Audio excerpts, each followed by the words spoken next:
My name's Ruth Allington. I'm the president of the Geological Society, and I'm really happy to welcome everybody on behalf of the Society. There are loads of opportunities for young geoscientists to have really exciting careers in an extraordinarily wide range of sectors, and also, of course, make a difference to addressing the most significant challenges the world faces, whether that's in applied practice, teaching, or in research. It all starts with the rocks. And critical to a sustainable future is a skilled geoscience workforce. So thank you for joining this second day. Some of you may have been with us yesterday. I believe all the sessions from yesterday will continue to be available, and the same goes for the whole event. That'll be on YouTube. Today we'll be, in general, we'll be holding subject sessions on energy. That's this morning's session, this session now, mineral exploration, quarrying and mining, and then planetary and remote sensing. We're also offering a CV writing and interview skills workshop, and then lastly, a chartership and transferable skills talk. I don't want to take up too much of your time because the panelists have a lot to tell you, but there are a few bits of housekeeping. So first of all, your videos and audios are switched off by us for the session. So there's a bit of Big Brother going on here. We'd love to answer your questions, or the speakers would love to answer your questions. Please post any questions you have into the Q&A function or the chat box. Don't be shy. There's really no such thing as a stupid question, and we'll do our best to get through all of the questions. Finally, I'd like to thank all our speakers here and all our speakers for the other parts of the event. They've volunteered to take time out of their busy days to talk to you, and without them, this event would simply be impossible. So without any further delay, I'd like to introduce you to the speakers for the energy session, who you'll see on the screen now.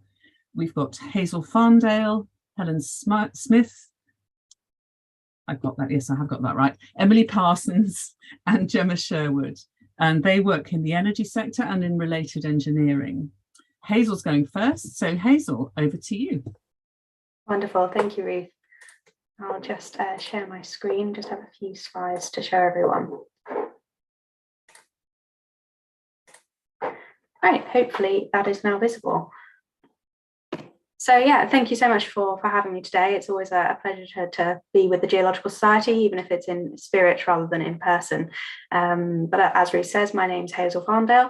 I am the Business Development Manager for Geothermal Engineering Limited. That's based down in Cornwall. Our head office is at United Downs near Redruth. My background is in geology, so my current title is, I have to admit, fairly waffly, but I am a geologist by background, and I did my M.Earth in Earth Sciences at the University of Oxford from 2012 to 2016. I thought I'd start by just giving an overview of my pathway. So I did my A-levels, I did 4 of them in geography, geology, biology, and maths. I was really a broad spectrum person, was really interested in getting as much knowledge sort of across a wide area rather than drilling into the details. So I was very keen to keep all 4. And I really, when I was looking at university and courses, I didn't want to just drill into one of the sciences. I really wanted to keep that breadth. So that's why I found the Masters in Earth Sciences. And it really gave me that, because the first couple of years really do give you, you have modules in every single science in multiple different geology sectors. Even touching into geography, you could argue. But my love as I went through became volcanology. Really, that was what I was super interested in, partly because of the travel that can be involved with volcanology, but also I just find the power of the earth really fascinating, and volcanoes are really a good summary of that. So I did my final thesis on a volcano in Ethiopia and graduated in 2016. Having spent a summer, I was very lucky to get the opportunity to monitor the volcano on the island of Nisaros in Greece. I spent about 6 weeks out there, and there are all sorts of random opportunities. That was something I found on Facebook, of all places. It was a professor in Liverpool who was advertising for a volcanology assistant for a few weeks. So it was a really great opportunity. From those 2 sort of big experiences, I stumbled upon a company called Hotspur Geothermal Limited during my final exams in fourth year. And I was taken on as a sort of research geologist for 6 months, a sort of internship scheme, but fully paid. That was based in London. They are a geothermal development company with a site out in Ethiopia. So my Ethiopian background had stood me in good stead. Very lucky, they then kept me on for 3 years. So I got some really great experience from them. But I felt it was important at the early stage of my career to start looking for new opportunities at that point. So I actually had a post then in the civil service in their mapping department for about 18 months before missing geothermal energy too much. I just found it so interesting, I decided I wanted to go back. So here I am, I got in touch with geothermal engineering in sort of summer of 2020, and I joined them in November 2020. So my current role, I joined as project geologist. Now I'm the business development manager. We're a really tiny team. When I joined, there was actually only 3 of us on the ground, and now I think there's 6 of us on the ground, plus a few sort of directors around the place. So we all bridge a number of different roles, and I think that's really summarised quite nicely by all the different things that I do at the moment. I won't waffle on too much about them, but feel free to ask me later. A lot of my role is planning new sites across the southwest of England. We have to identify them. We go through from the very start, from the geology of the location, through all the surface restrictions to actually then putting in planning applications. So once I've identified the site, a lot of it is building relationships with landowners, with the local planning officers, with various statutory consultees like the Environment Agency, and really putting us in a positive position to make sure any planning applications are going to be successful. But what I also do is we do bits of consultancy. So because we are the UK's first geothermal power plant developers here at United Downs, people are always interested in getting in touch and finding out how they could do the same or similar. So part of my job is attracting some clients, talking to them, making them understand that it's not the easiest thing to do in the world, particularly in the UK, and helping them undertake feasibility studies, whether their site might be suitable for geothermal energy or not. We also are involved in a number of research projects, so I keep quite a strong contact with the academic world as well. Across internationally, actually, we have a number of European research projects looking at all aspects of geothermal energy, from the details of drilling through to reservoir modelling, looking at community engagement and all sorts. So there's a huge breadth to my role, which of course I love.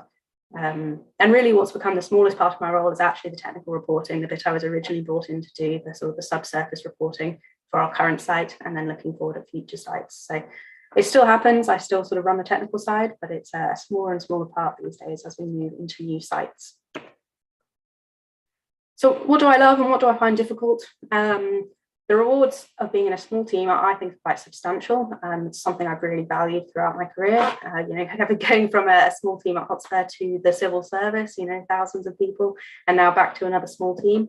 I have seen both sides. For me, the rewards are that you get early responsibility, which means you get opportunities to do lots and to learn lots. You get a variety of workload. You can pick and choose. You still have to do some of the rubbish jobs, but you do get that breadth. And it gives me that ability to span the technical and the non-technical roles, which for me is perfect. I never wanted to be purely technical.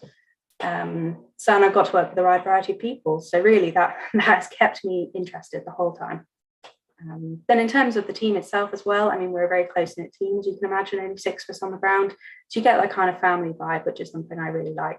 And luckily with the company I'm with at the moment, there's a lot of flexibility. There's quite a lot of travel opportunities too, with conferences, research projects and the like. But there are some challenges for sure. An industry challenge is that they're quite difficult to fund here in the UK at the moment. It is a brand new industry, sorry. So that can be quite restrictive for the company and also for my own work stream sometimes. Community acceptance is really difficult for projects like this as well. So quite a lot of my job at times can be working with local disgruntled people who don't want a new geothermal site. And that has been quite a challenge at times. And because we're a small team, there is limited internal support. There is one person above me I can go to, there's one person to the side of me I can go to, and one below. And at times that's great, but at times you need more. So I would say that to thrive in that kind of environment, you need to be a self-starter. You need to be willing to work hard, put in the time, put in the miles, and be really passionate about what you do, because not every day is going to be easy. And you need to have that cohesive team. You need it to feel like a family, otherwise it's not going to work. So for me, my future, just to close off, I'm very happy with the industry I'm in, and I've really enjoyed working with GEL. I've had a lot of opportunities. So what I want to do is help GEL grow and build their ambitions across the Southwest. But then on a personal level, obviously keep building my knowledge of all types of renewable energy development and gain some expertise from an actual operational geothermal project, which is where at the moment I'm kind of what I affectionately call the upstream part of it, you know, pre-project starting. And I'd love to see a project all the way through to electricity being generated. So just to close, I want to say that sort of geothermal really is an up and coming industry. There is growing support politically and from local communities too, now that we've put in some of the education hard miles. So there are growing opportunities out there in the sector. But of course, a lot of opportunities in geothermal, classically to do with volcanoes, a lot of the opportunities are abroad. So yeah, hunt them out. There's always stuff to find, whether they're big companies or small. And those are just some of our social media links and my email address if anyone wants to get in touch. Thank you.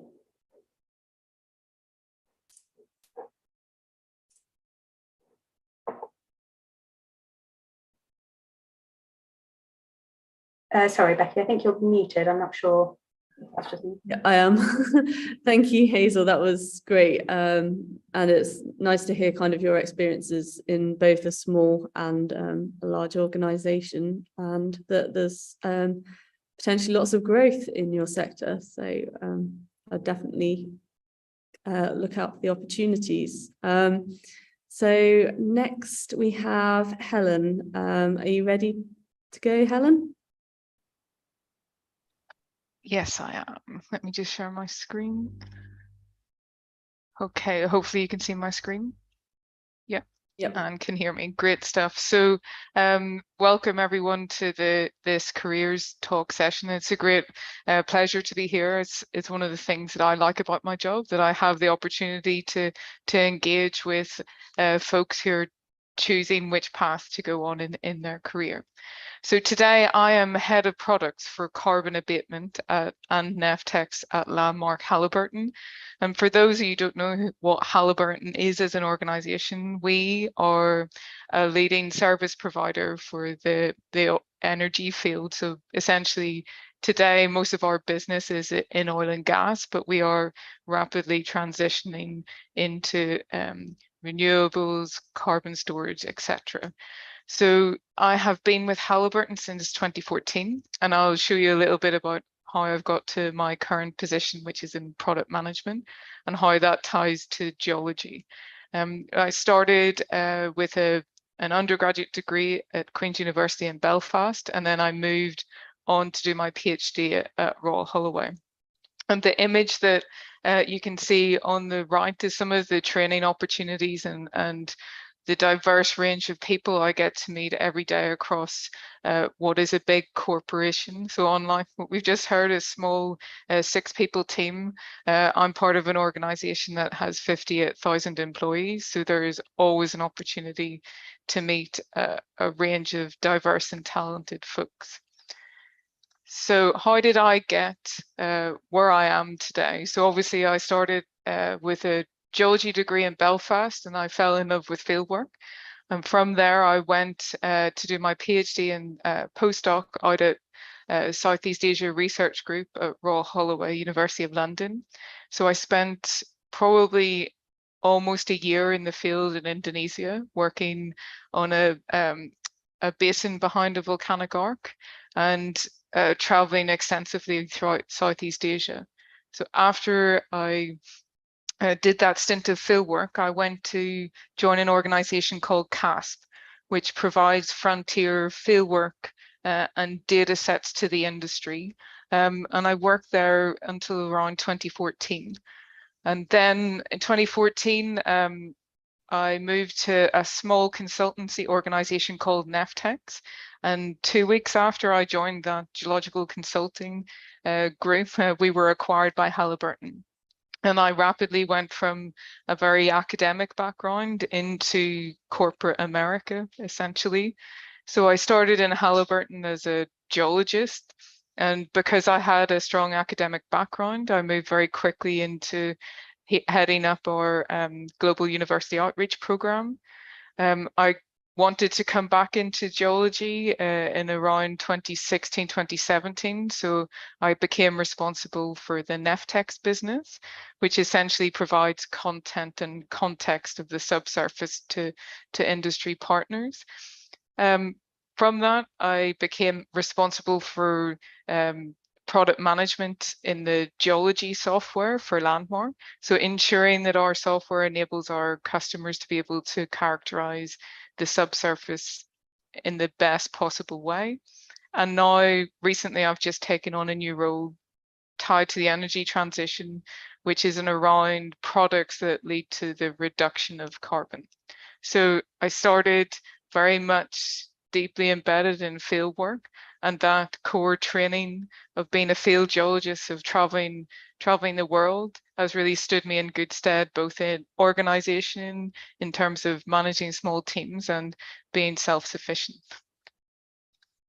So I would just like to highlight the importance of the Geological Society in this journey. I first joined the GeolSoc in around 2001 when I started my PhD, and the connections I've made through the GeolSoc have stood me in good stead as I progressed through my career. I've been involved, I served on council, I've been on the Petroleum Group Committee, and the connections I have made, basically I keep them fresh and basically reach out and engage with them. Most of the folks I've met over the years, several times a week. So what do I do today? What is product management? Well, my current role is a split role between ensuring we have valid software solutions that help basically characterize the earth. And also I have a operational role where I'm responsible for all the geologists and their career development who sit in my office just outside Oxford. So day to day, I'm responsible for the product strategy and direction. I speak to customers. I ensure that we have financial rigor and commercial planning.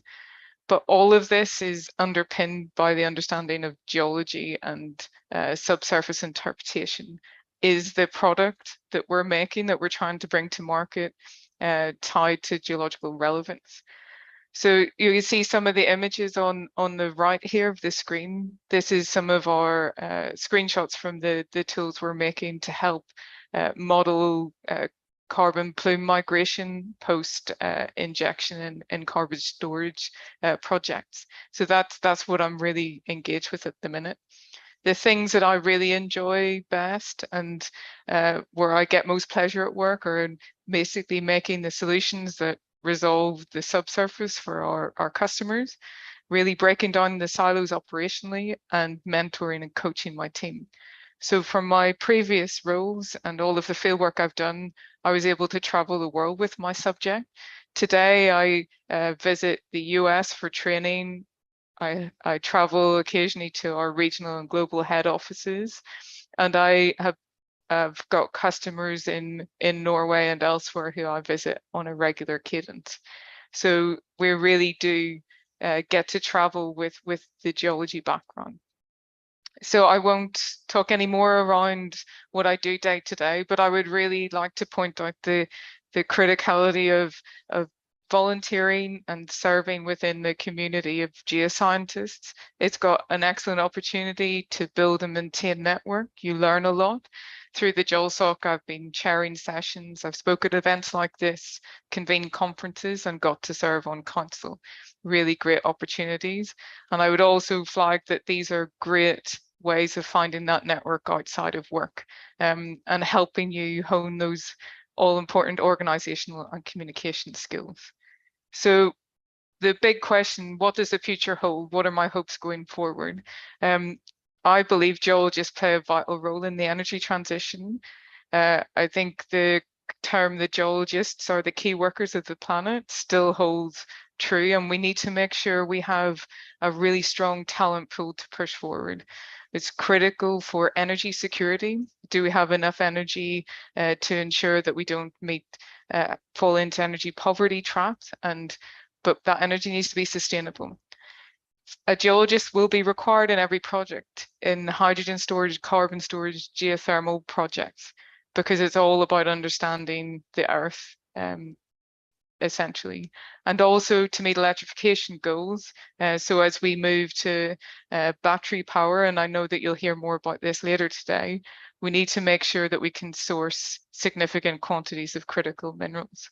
So geologists are core and central for the energy transition, and those of you who are starting to reach the job market and are interested in careers in this space, I have posted the LinkedIn link to our the landmark product line for Halliburton. But if you're interested in job opportunities, sign up at jobs at Halliburton, create a profile, and you will be alerted to opportunities coming out. So that's all I have. So thank you.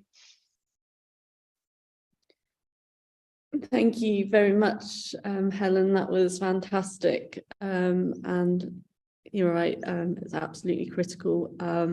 So next we have Emily. Emily, are you there? Great. Yeah, I'll just start sharing my screen.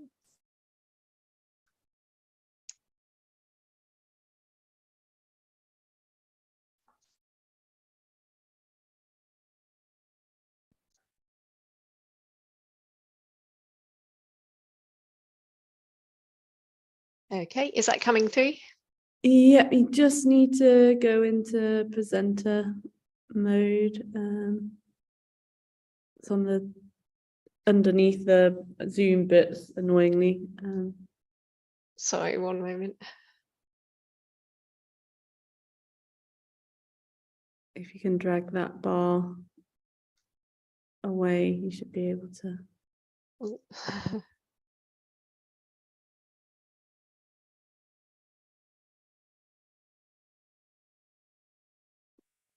I'll just try again, one moment.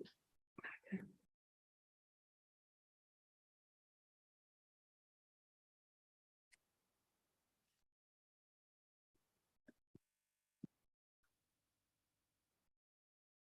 Perfect. Excellent. Sorry about that. No worries. Okay, good afternoon, everyone. My name is Emily Parsons, and I'm currently in a role as a senior geophysical engineer working for Scottish Power Renewables, which is part of the wider group, including the Spanish energy giant Iberdrola and Avangrid. So I started working in January this year, so I'm fairly new to the company. And I work on development of new offshore wind farms in the renewables sector of Scottish Power. The company are developing wind farms across the globe, so our team get the opportunity to travel to many places, including Europe, Japan, Taiwan, and America. I went to university at Southampton, where I studied oceanography and graduated with a master's and BSc in 2011. Oceanography is a very modular course, so similar to Hazel's approach. I was interested in lots of disciplines of science, so I was keen not to narrow down my options. So as a geophysical engineer, I'm part of the ground engineering team who help investigate the seabed and below the seabed in new areas where Scottish Power want to build offshore wind farms. One of my main activities then is to design geophysical surveys, which use a series of acoustic techniques to image the seabed and below the seabed so that we can see what's going on.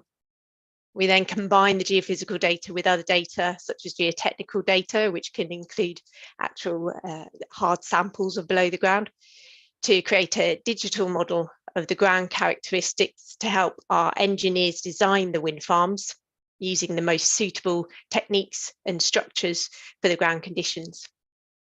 I really like that I'm doing a job involving science, and now my role includes a mix of technical work and project management, which is really interesting on projects involving wind farms, which are large value projects into the billions of pounds and take years to complete. So two of my main projects I'm currently working on are two wind farms off the coast of Scotland called Mown Wind and Campion Wind.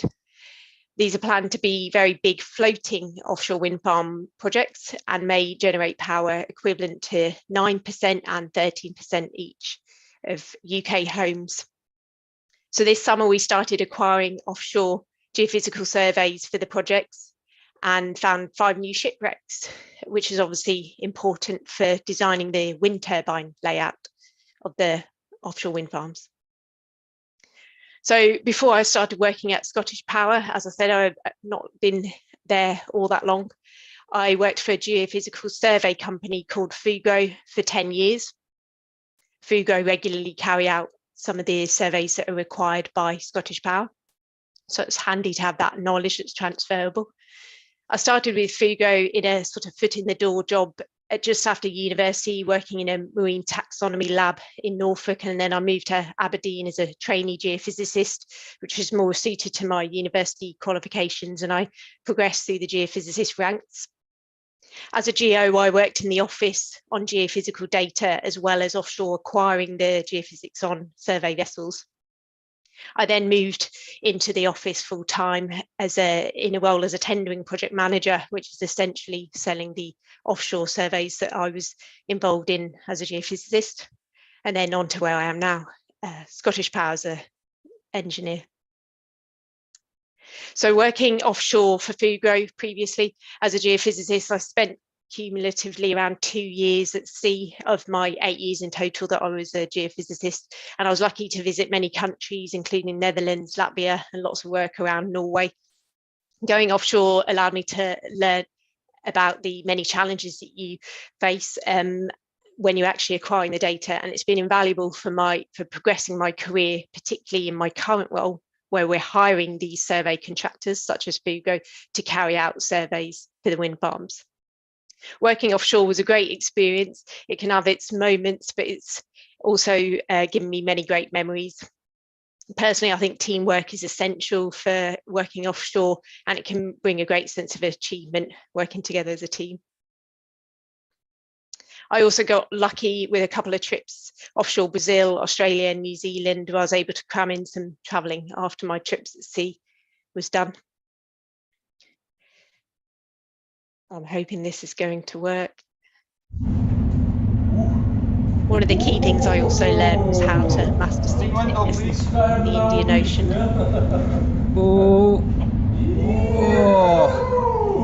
won't leave that playing too long, probably make me feel queasy.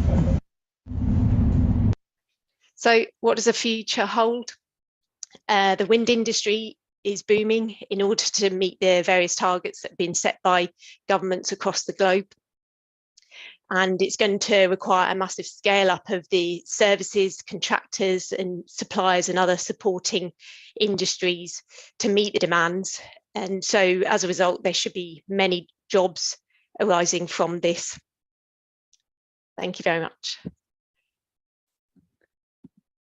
Thanks, Emily. That was super. And the video did actually capture the kind of queasiness that you get on a boat. So thank you for throwing that in. So the next presentation is Gemma Sherwood. So Gemma, are you ready?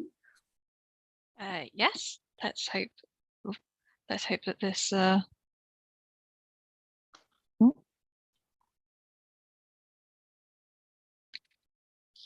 Sorry, I'm only on one screen today. Yesterday I had two. It was a lot easier. No worries.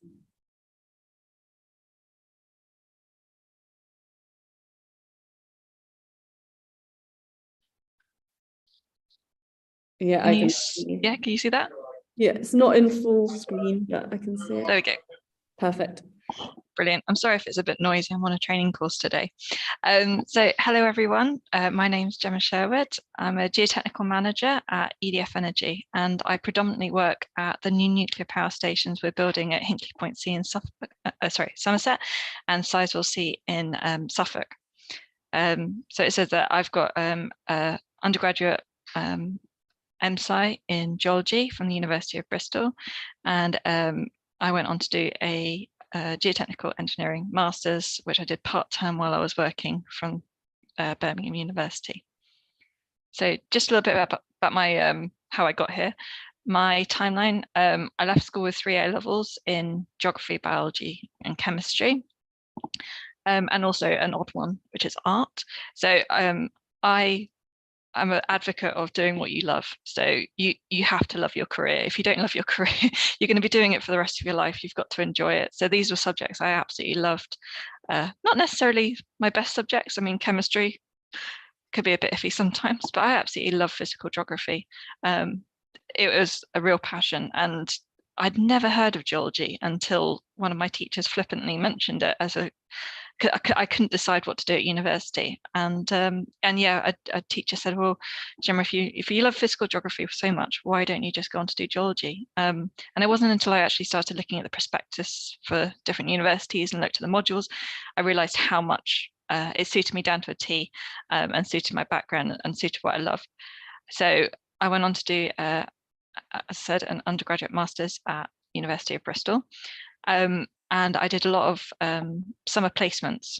Some placements I think are really important, or internships, because it allows you to figure out what you want to do, what you love, what you don't love, and just gives you a flavour of what you could be doing in the future. So you don't know until you try.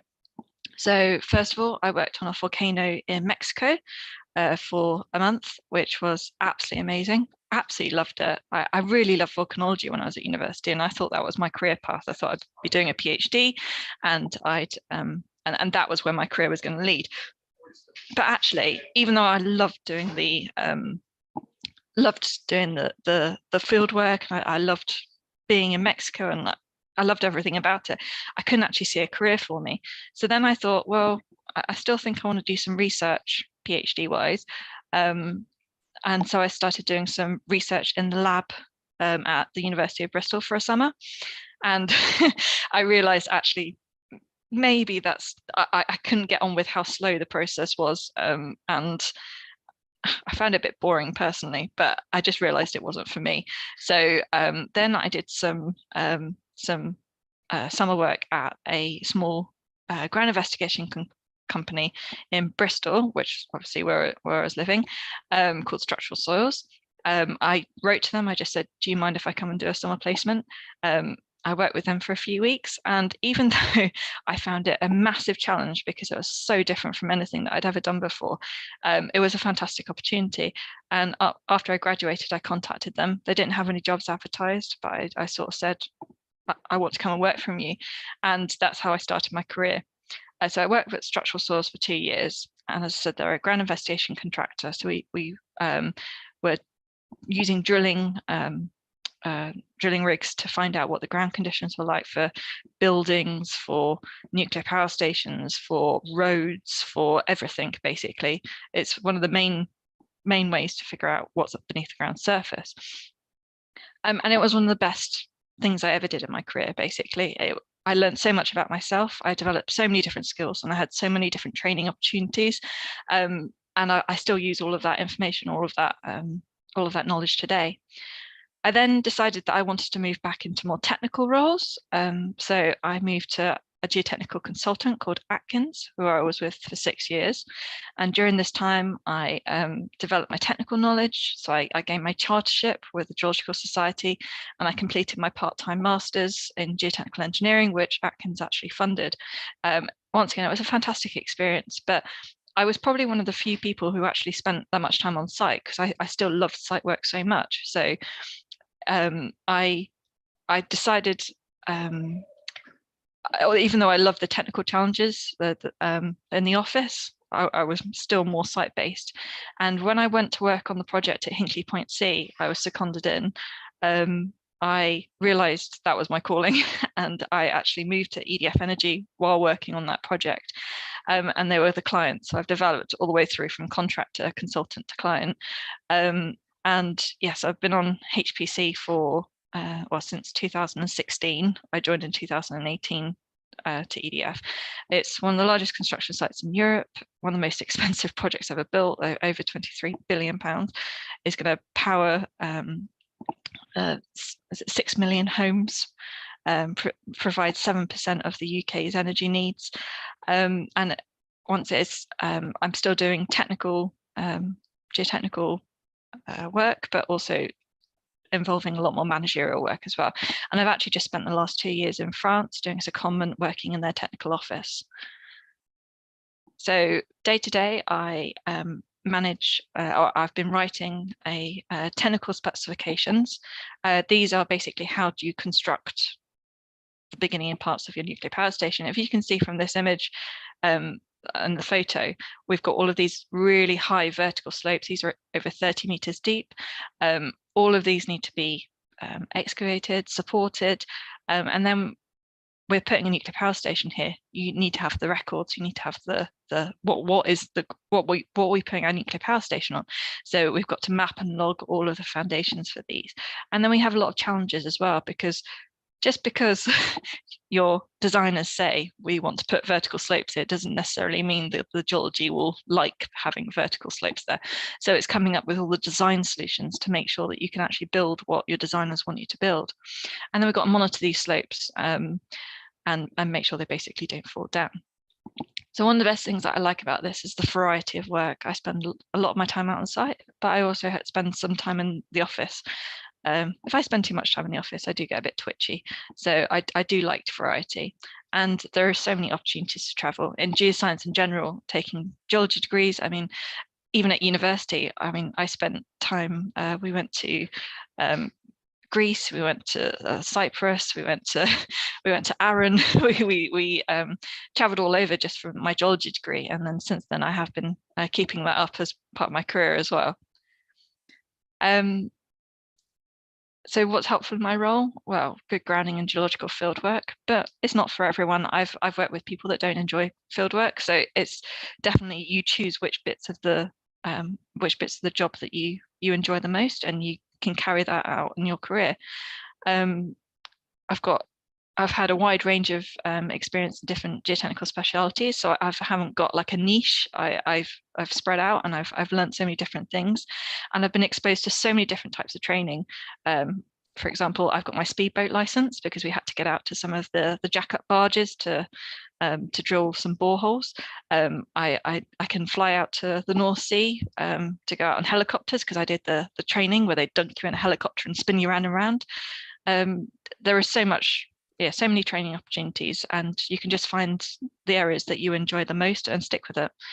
And I'd say that one of the biggest things that's helped me is also volunteering. So you can get 2 volunteer days a year with your company and become a STEM ambassador, for example. There are other areas you can go. And also I've joined the Geological Society, and as Helen said, it's been amazing, the community that you join. You can join as a student member. I think it's about £15 a year, and enter into this brilliant community. The regional groups provide monthly talks. A lot of them are via Zoom, and you can just start to get involved basically. So just a little bit of advice. It started with a leap of faith and doing what I enjoyed by taking geology at university. Geology wasn't something, I hadn't even heard of geology when I entered year 13 at doing my A-levels. So do what you enjoy and find out from doing work experience if you're going to enjoy it for the rest of your life. But there are so many opportunities to change, and take any opportunity for training. For example, I took this the second master's that I did. It was hard work, but it was definitely worth it. And in terms of what my future holds and what's going forward for me, well, I really do believe in nuclear power as it's not going to save the country and not going to save all of our energy needs long term, but I do think as an intermediate and as the baseline energy producer, it's so important. So I believe that nuclear power and the new fleet of nuclear power stations that should be going up across the country are so important for our future energy security. And obviously that opens a lot of doors for me, because there are so many new nuclear power stations and they take a long time to build. And geoscientists are we're in desperate need of geoscientists across the country, not just in nuclear energy, but in everywhere. So I think that is vital for our future, and it's definitely important for me for my future. But because I've had so many different experiences in so many different disciplines within geoscience, it doesn't have to be all I stay in. I don't have to stay in just nuclear. I can move around, and because you pick up so many different skills. So my future is in nuclear at the moment, but who knows? That's what makes it so exciting. So thank you very much. Thanks, Gemma. That was fantastic and interesting that you've taken a second master's. So we've had a few questions come through, and one is, it's just come through from YouTube, saying, can you work as a geothermal engineer as an undergrad in geology, or do you need postgrad study? Yeah, a fair question. I would say an undergrad sets you up really nicely in geology because of that breadth and because of that sort of scientific, detail-driven thinking. It does set you up really well for a huge range of careers. Depending on what role you want, I mean, geothermal engineering is I mean, it's our company's name. It's a very generic role, I suppose, and there are so many roles within that. Whether you want to be a geologist, of course, an undergraduate sets you up nicely. If you want to go into drilling, we've got a driller whose background was at the Camborne School of Mines, so he was a geologist, and then he moved into being a driller, both through further study and through practical experience getting out on drill rigs in the North Sea. So you definitely don't need a postgrad. Certainly, as geothermal is becoming a more well-known industry, more and more people are going into it. Sometimes having a master's or a post a PhD is useful, but I myself didn't have one, and I went in. So if you're willing to start at the bottom, you really don't need a postgrad. Super, thank you, Hazel. Now, there's another question, and I think you've all covered this, but what are the key things expected of you in this area? So I think all of you, without fail, mentioned that travel is a component, but is it possible to do the job that you do as a desk job? I think, Helen, you said that you just travel more for training now. Yes, so in any organization, there are different roles. So we, across the whole of Halliburton, we have geologists that would work on rig site. So that would involve a lot of travel, but the majority of my team do desk-based studies, and they would be traveling just if there was a conference or training or to see a customer.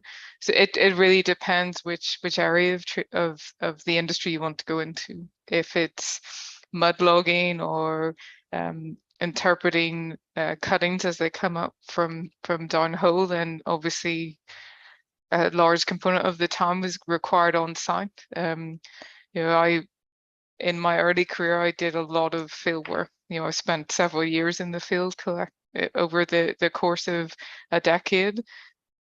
You know, it's not for everyone, but those opportunities, you know, you travel to places where the very, very few people have been. You get to see things that are well off the tourist trail and really experience a wonderful geology in many countries. So it really depends. Follow the path that really excites you and that will keep you going, because it's more than just a job when you're a geologist. It's about never looking at a rock face the same way again. You can't just walk past it. So. Definitely. Emily, you showed kind of lots of images of you at sea. Typically, how much of the year do you spend traveling? Yeah, I was going to say I totally agree with Helen in my kind of side of the industry. You often find that people will start off when they're sort of more junior doing the field work, and then they might progress into kind of more desk-based roles, or if they really like the field work. I have many colleagues that are freelancers and purely only do the free work, so there's so many different avenues that you can go around.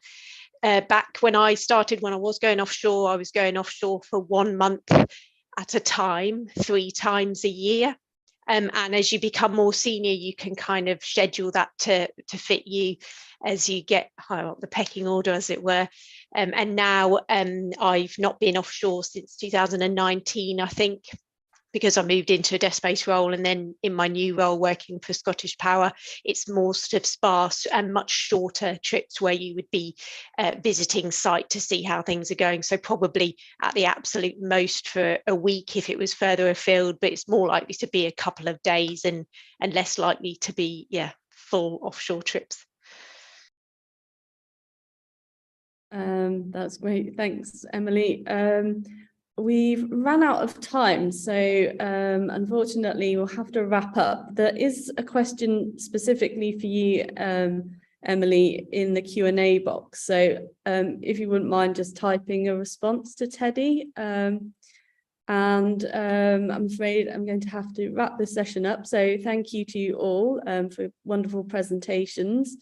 Next, we'll be talking about mining, quarrying and mining commodities. So joining me on this panel, I have Catherine, David, Alex and Grace. Are you all there? I can see Catherine, hi Alex, hi Grace, and I can see David as well. Wonderful. Hi. So hello everyone, we'll be changing gear into the mining session. So Alex is up first presenting. Alex works in commodities. So are you ready to share your screen, Alex? I am. Let me just share here. Let me know when you can see something. Yeah, it's starting now.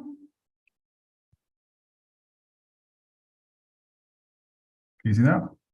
Yeah, it's in presenter view. Oh, sorry. One moment. Okay.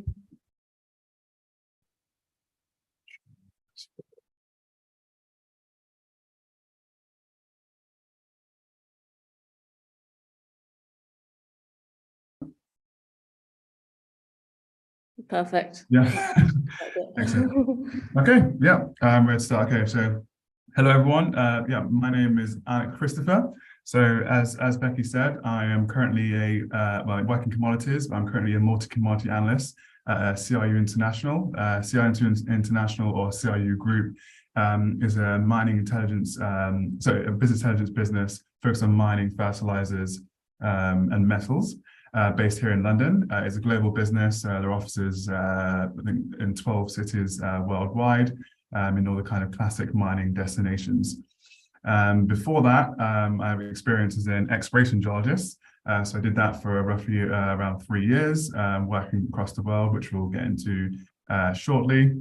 I also currently sit on the GSL Careers Network committee as the treasurer, and I was formerly the secretary. And I also sit as on the Young Mine Professionals London Committee, which is a mining kind of specialist society, if you will, targeted people under 30. I'm also a Campbell School of Mines graduate back in 2018. And before that, I did a MSci in geoscience with the year of international study at Royal Holloway University of London, with the year of international study spent at the University of Toronto in Canada.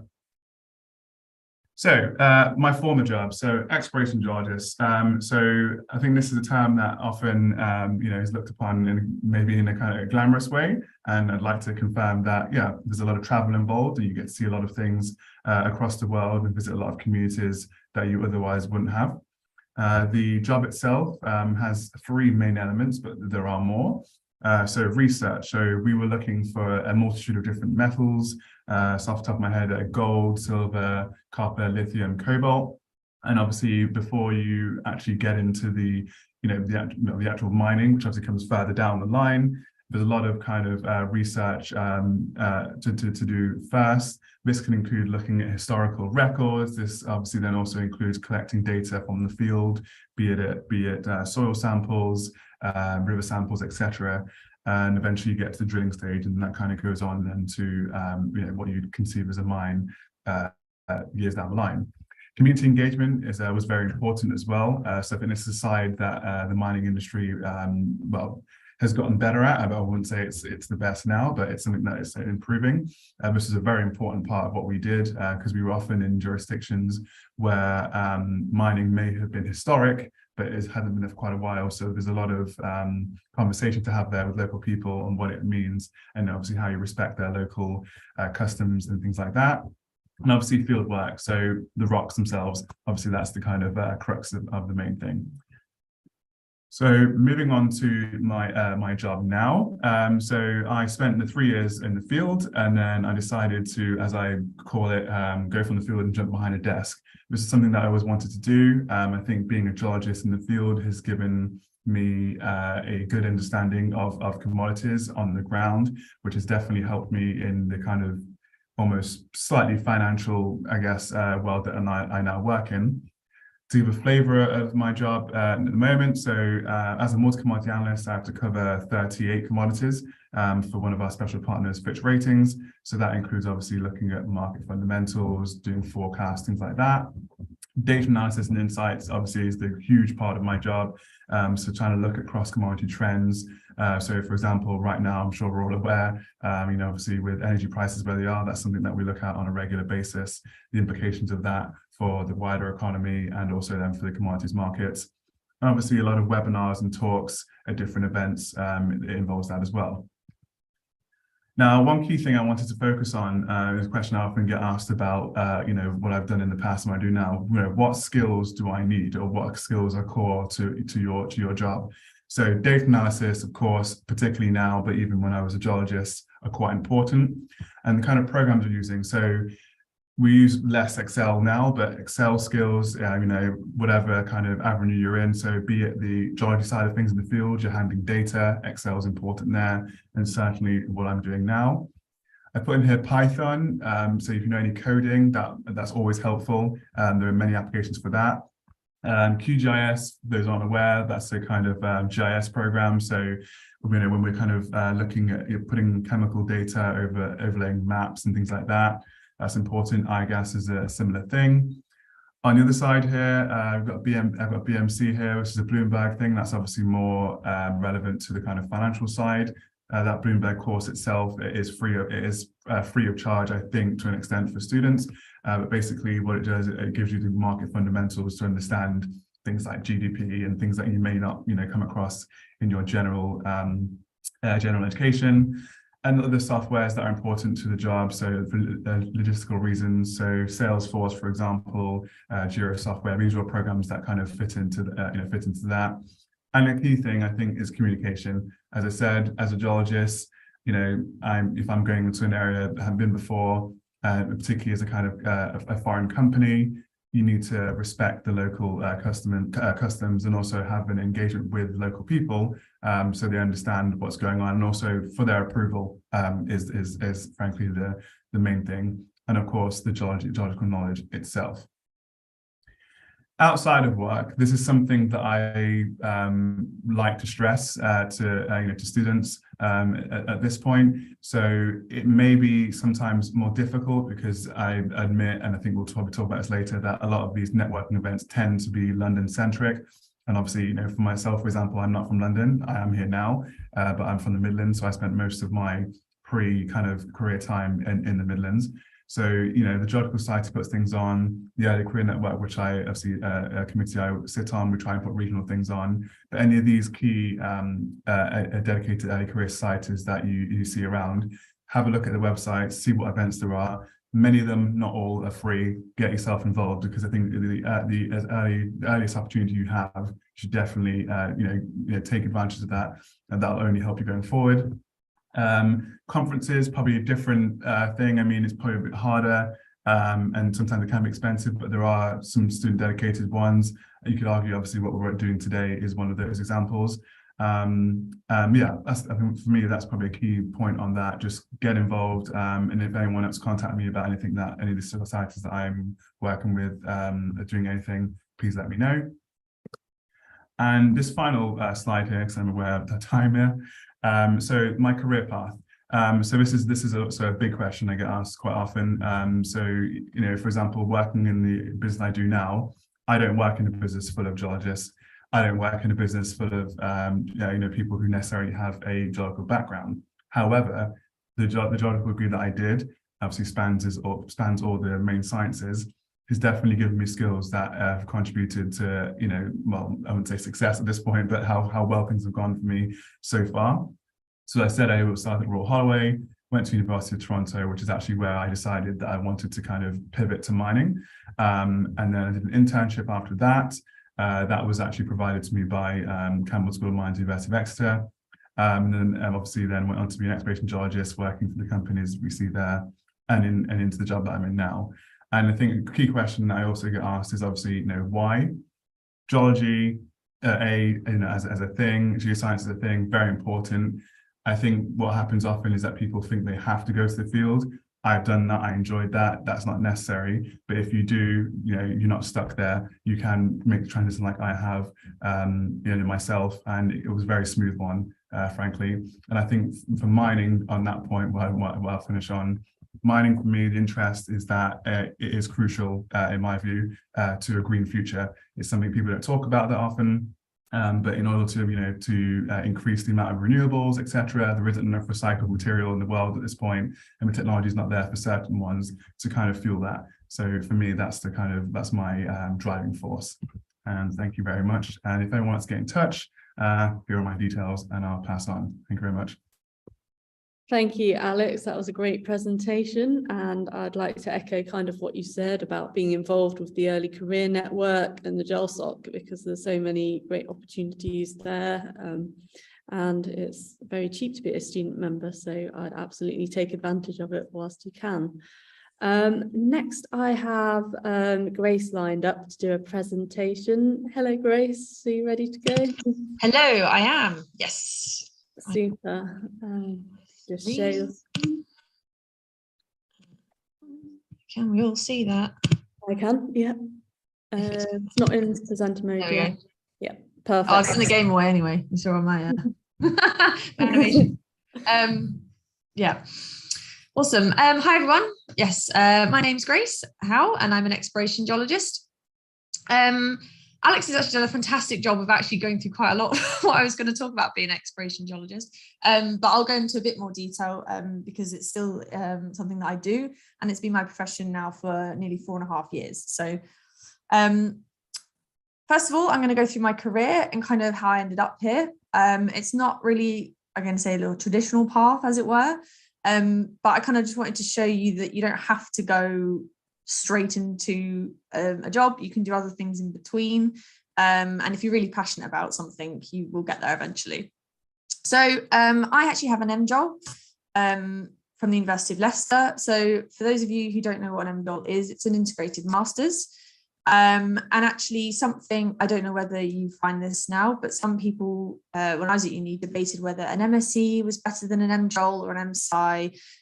Honestly, a master's is a master's. From an industry point of view, it doesn't matter, as long as your master's project, for example, is probably more applicable to the industry. It doesn't have to be, but obviously if you're interested in that, then it always helps to have a master's dissertation project that is. So if that's something that you're worried about, there's not a right or wrong answer for that. A master's is a master's, essentially.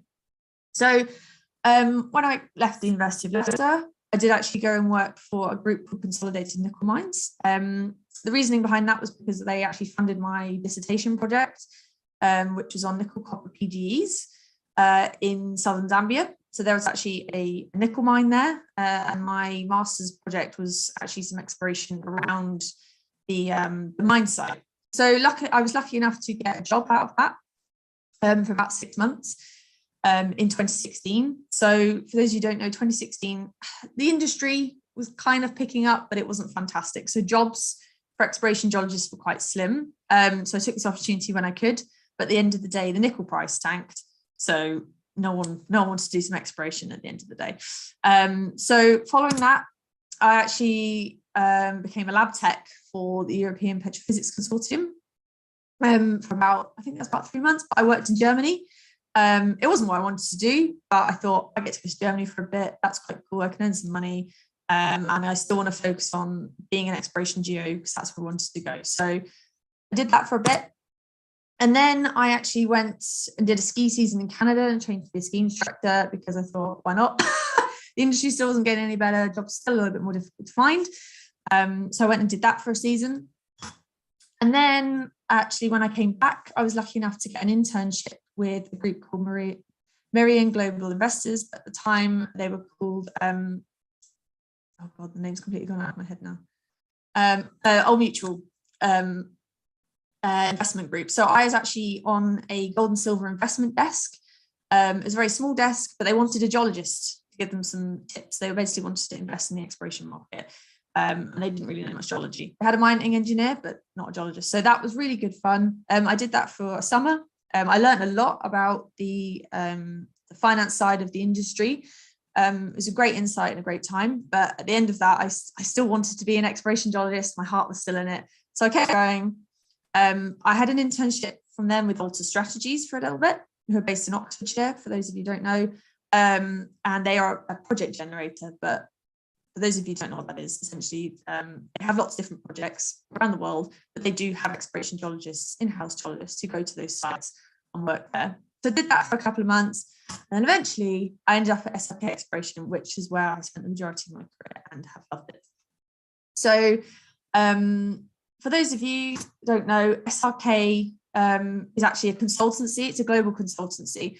So I don't work for a miner. I don't work for an exploration company. I work for a consultancy.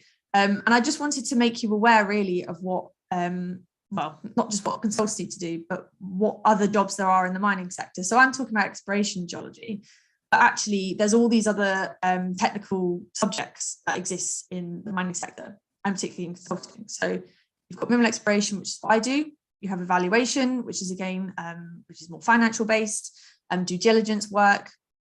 Something that's very topical as well is environmental and social specialists. You need that for exploration teams, but also through mine closure, when you're opening your mine, etc. Resource geologists. So they are the ones who take all the data from the exploration geos and figure out the grade and tonnage of a deposit. I work very closely with resource geologists. Their work is very much desk-based, more stats, geological modelling compared to my more field-based role. You have mining engineers.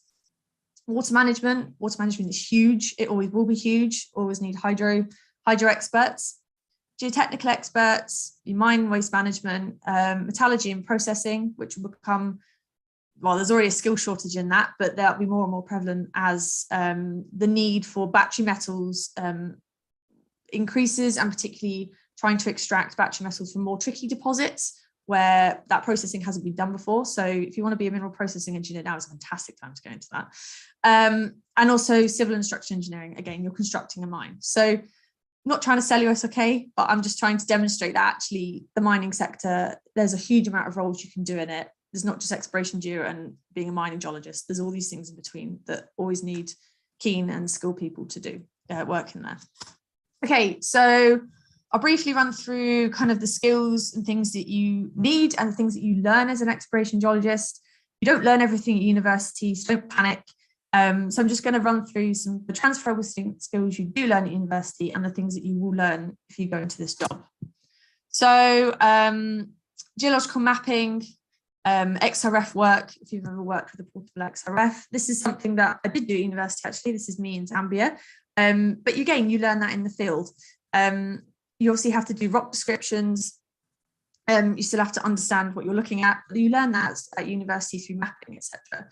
And then you get to go and use all the fancy software when you go to industry because they have the money to use it. Logging, geological loggings. This is me looking at some rock chips, again in Zambia. Again, not necessarily a skill university, but you don't need to worry because it's rock descriptions at the end of the day, and we all know how to do those. So it's just applying that to a more industrial setting. Again, that's diamond core.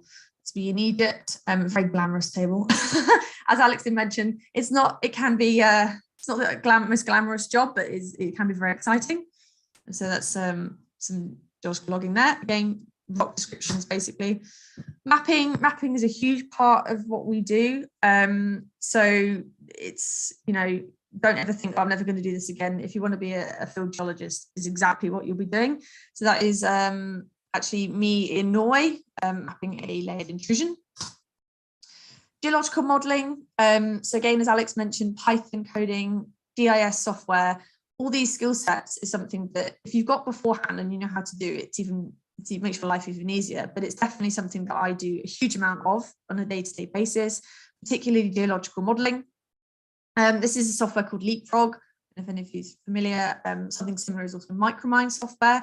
Again, when you're doing anything from mapping, drilling, soil sampling, trenching, etc., you can start to build a picture of geology in 3D. So having those skill sets is important. And if it's something you like doing, modelling will always be relevant and something you do as an exploration geo. And again, with the introduction of, well, people are now doing more tablet-based mapping. So I don't know, universities now, I know some of them do, some of them are still paper-based. I do a huge amount of digital mapping and collecting data, so that's me in the jungle with a tablet. Again, that's very important. So if you've got the skill sets to do that and know how to collect data, again, it's very important and transferable as well. The other things as well, like I said, drilling, you will learn on the job. Do not panic. No one goes to a drill site knowing exactly what they're going to do. It's really fun and you get to learn it very quickly. You get to learn a lot from your peers. So that's something that I learned when you come from university. Again, you might have this like, oh, well, I know everything about rocks, or I don't. Don't worry, you know, you're constantly learning from everyone around you. So again, that's an important thing to recognize, that you don't necessarily know all the answers straight away. You learn loads of other random things. I've built so many core sheds in my time. So you don't just think necessarily you'll be doing just geological work. You get to chip in with lots of other things. And one thing I have to say that I really love about my job is the amount of people you get to meet, the teams you get to work with, and the fantastic friendships you get to make while they're out on the job as well. So these are my fantastic teams I've had working in Spain. The other one was Egypt, and this was in Norway. So you get the opportunity to meet and work with some fantastic people. So yeah, that's definitely a highlight of the job.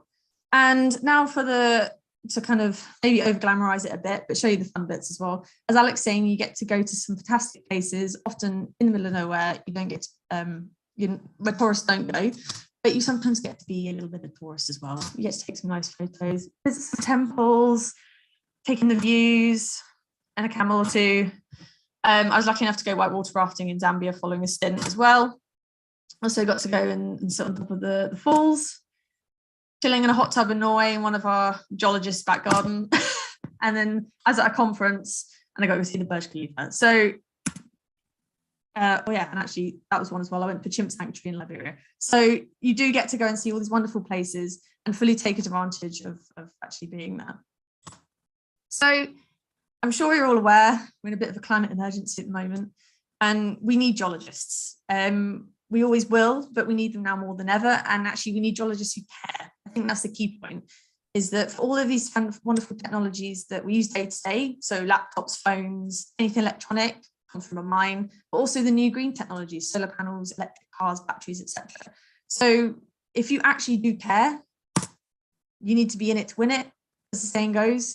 You can't change an industry externally, you need to be in it. As Alex mentioned as well, the industry is not perfect by any means, but it is changing, but it needs people to drive the change. So that means new, excited people coming into the street to help move that forward. So hopefully that was a good whistle-stop tour of exploration and the mining sector as well, and why we always need new people involved. So, thank you very much. Thank you, Grace. That was fantastic, and I loved your travelling pictures, particularly the chimps. So I'll pass the mic over to Catherine now. Catherine, are you ready? Hello, are you able to share mine? Sorry, I'm at site and I don't think that my... one moment, I'll just bring it up. Sorry, I haven't got it open. There are some questions, so whilst I'm bringing up Catherine's presentation, if you could have a quick look in the Q&A box or the chat box between yourselves and answer the questions.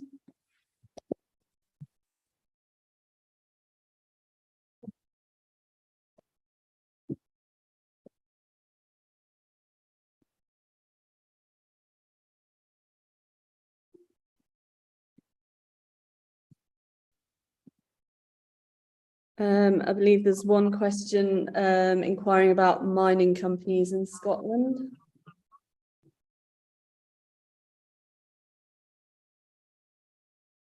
Does anyone on the panel know? Oh, yes. So Scott Gold are always looking for people, from what I understand. I'll turn the video on. Hello. Are always looking for people. Alex is on his head too. He obviously knows what I'm talking about.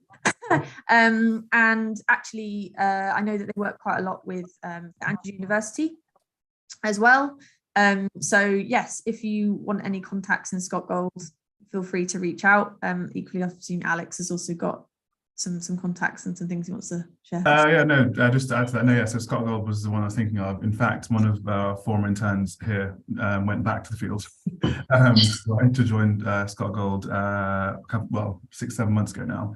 So yeah, no, I think, yeah, it's well, I think looking at the pilot, I think it's a fantastic opportunity as well, obviously, for those people who, obviously are interested in geology, but maybe don't want to go, as far afield as, myself, Grace, and others have done in the past. So I think, yeah, Scott Gold's a very good option. They're There's actually also- looking for a mining geologist at the moment, aren't they? Yes.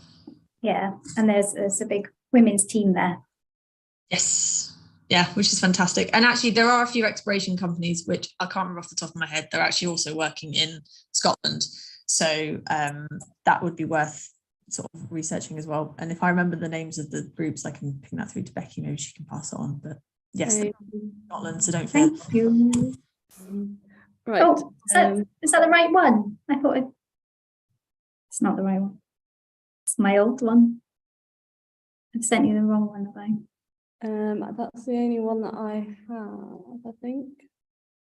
Let me see. I did it again in your type. There's always one that has to ruin it, isn't it? That's okay. In the meantime, perhaps should we David, would okay. you like to go? I'll stop sharing. David, could you perhaps? Yep. I'll see if I can snatch further defeat from the jaws of victory from Catherine. Okie dokie. Put you. Come on. And hang a second. Wrong button. Sorry. Share screen.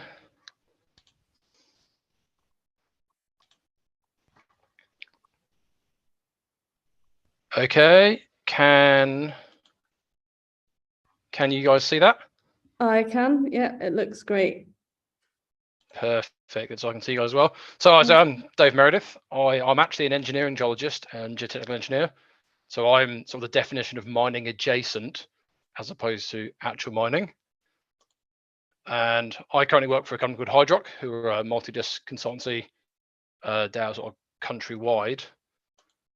And so I currently do site investigation work, geotechnical engineering, mostly UK based these days, but in a previous life, I've done a lot of traveling as well.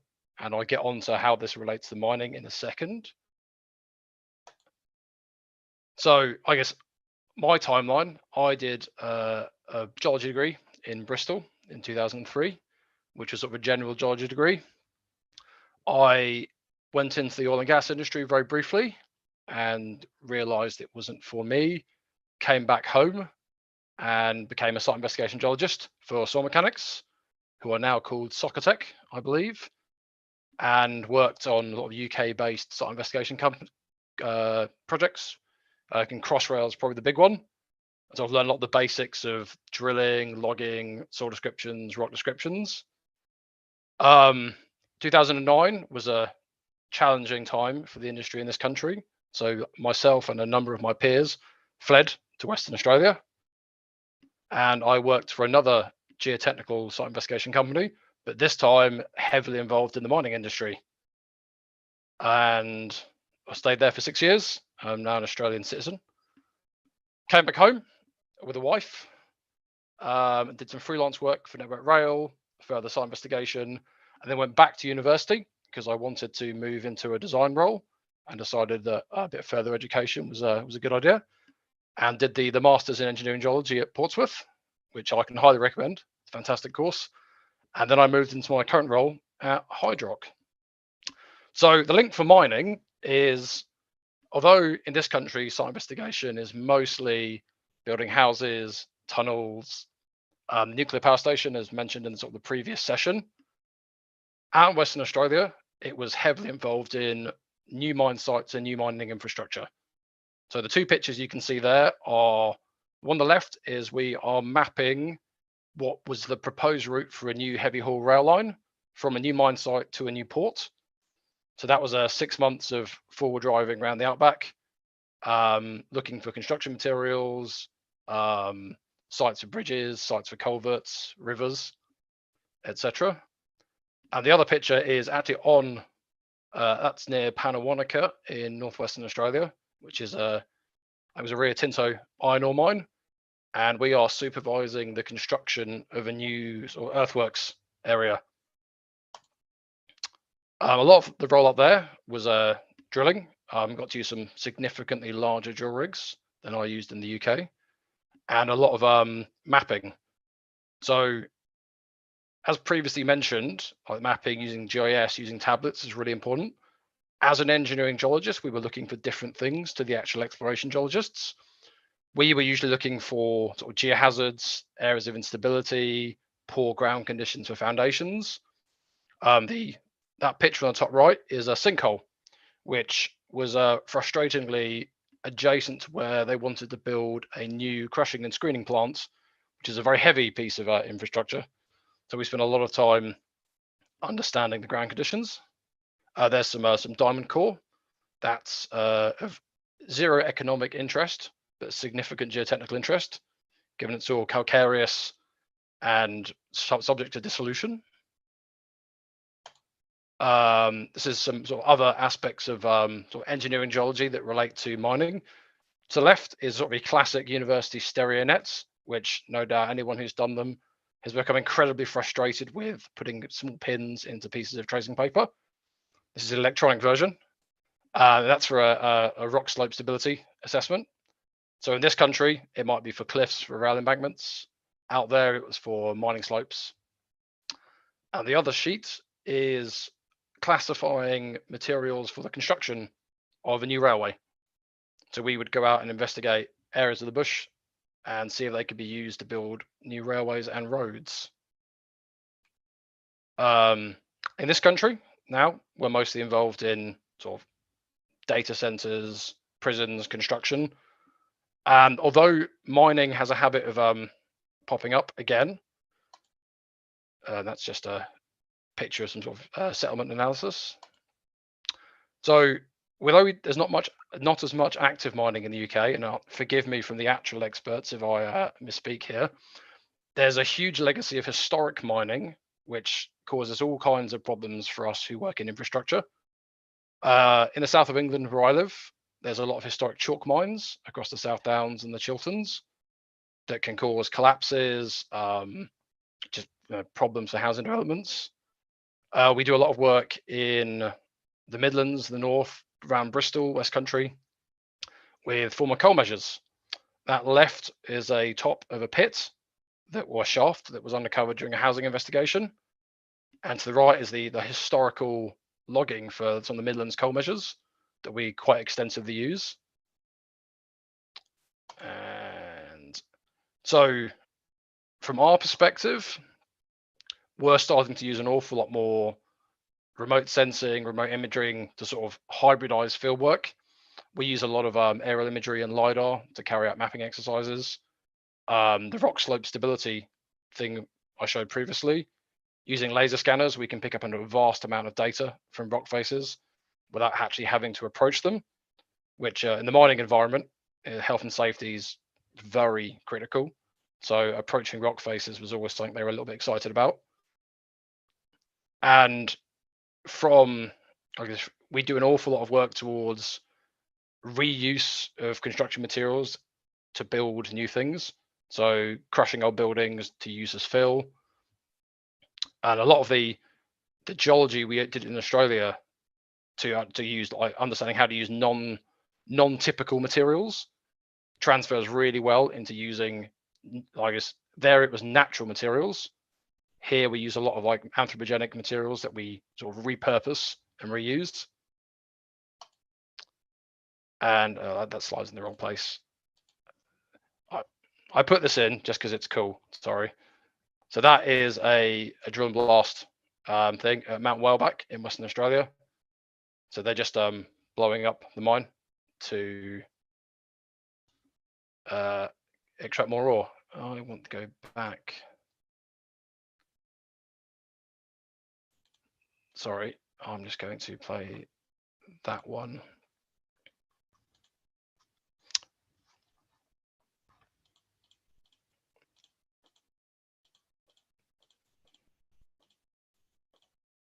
So I guess I'm working towards becoming a chartered geologist as well. It's sort of industry recognised and a really good thing to do.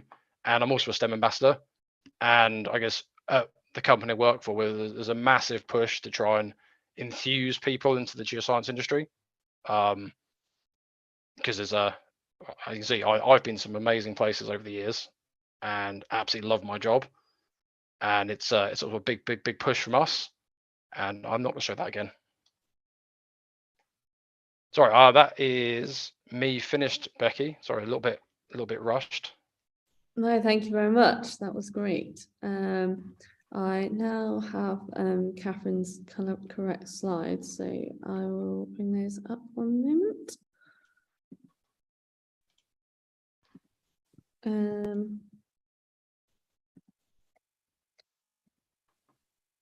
So over to you, Catherine. Hello, I am Catherine Evans and I am the Geotechnical Manager for Tarmac for the Southern region. I went to Cardiff University and I just studied straight geology, and I think the courses have changed quite a lot since I did that. I'm a chartered geologist. I was chartered in 2015, and although I am a mining geologist, my biggest passion is changing the face of the mining industry to make sure it's more inclusive. Next slide, please.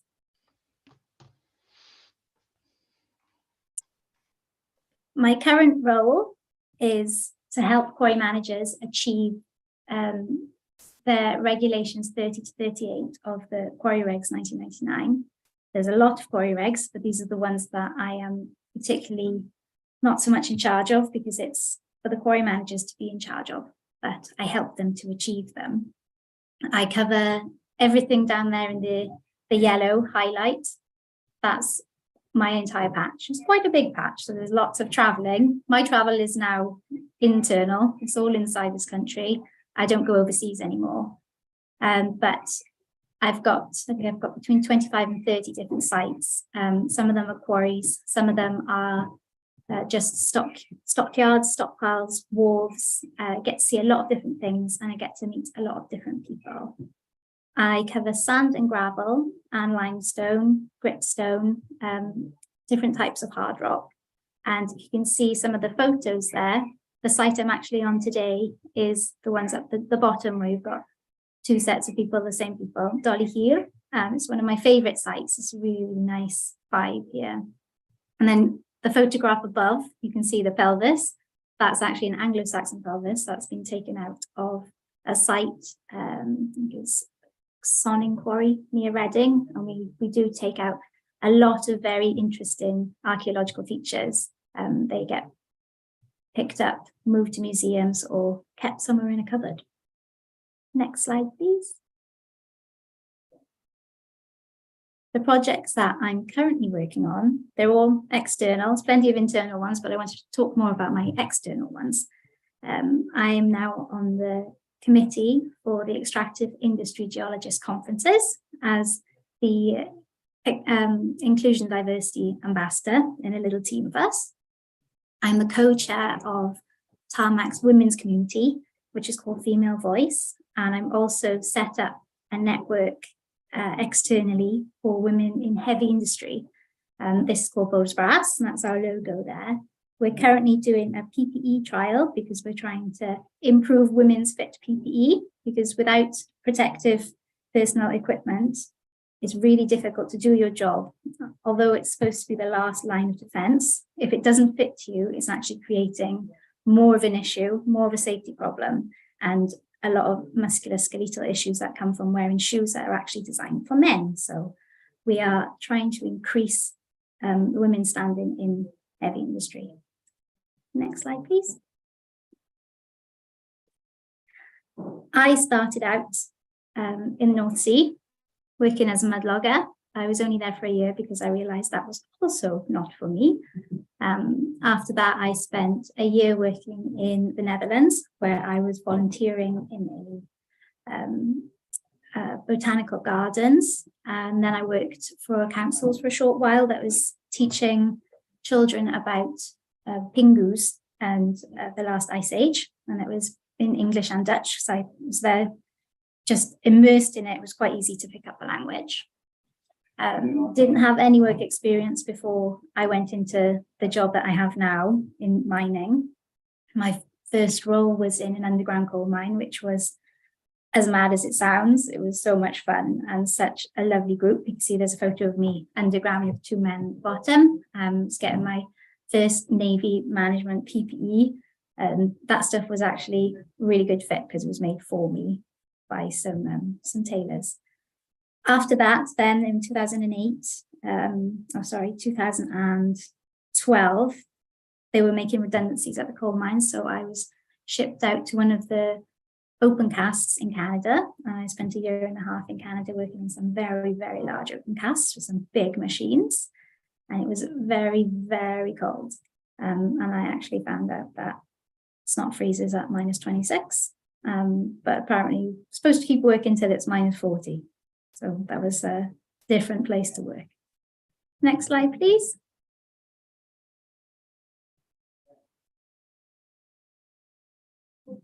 Next slide, please. Oh, there you go. Oh, too far. So I'm not trying to climb any ladders. I'm not really sure where this job is taking me personally.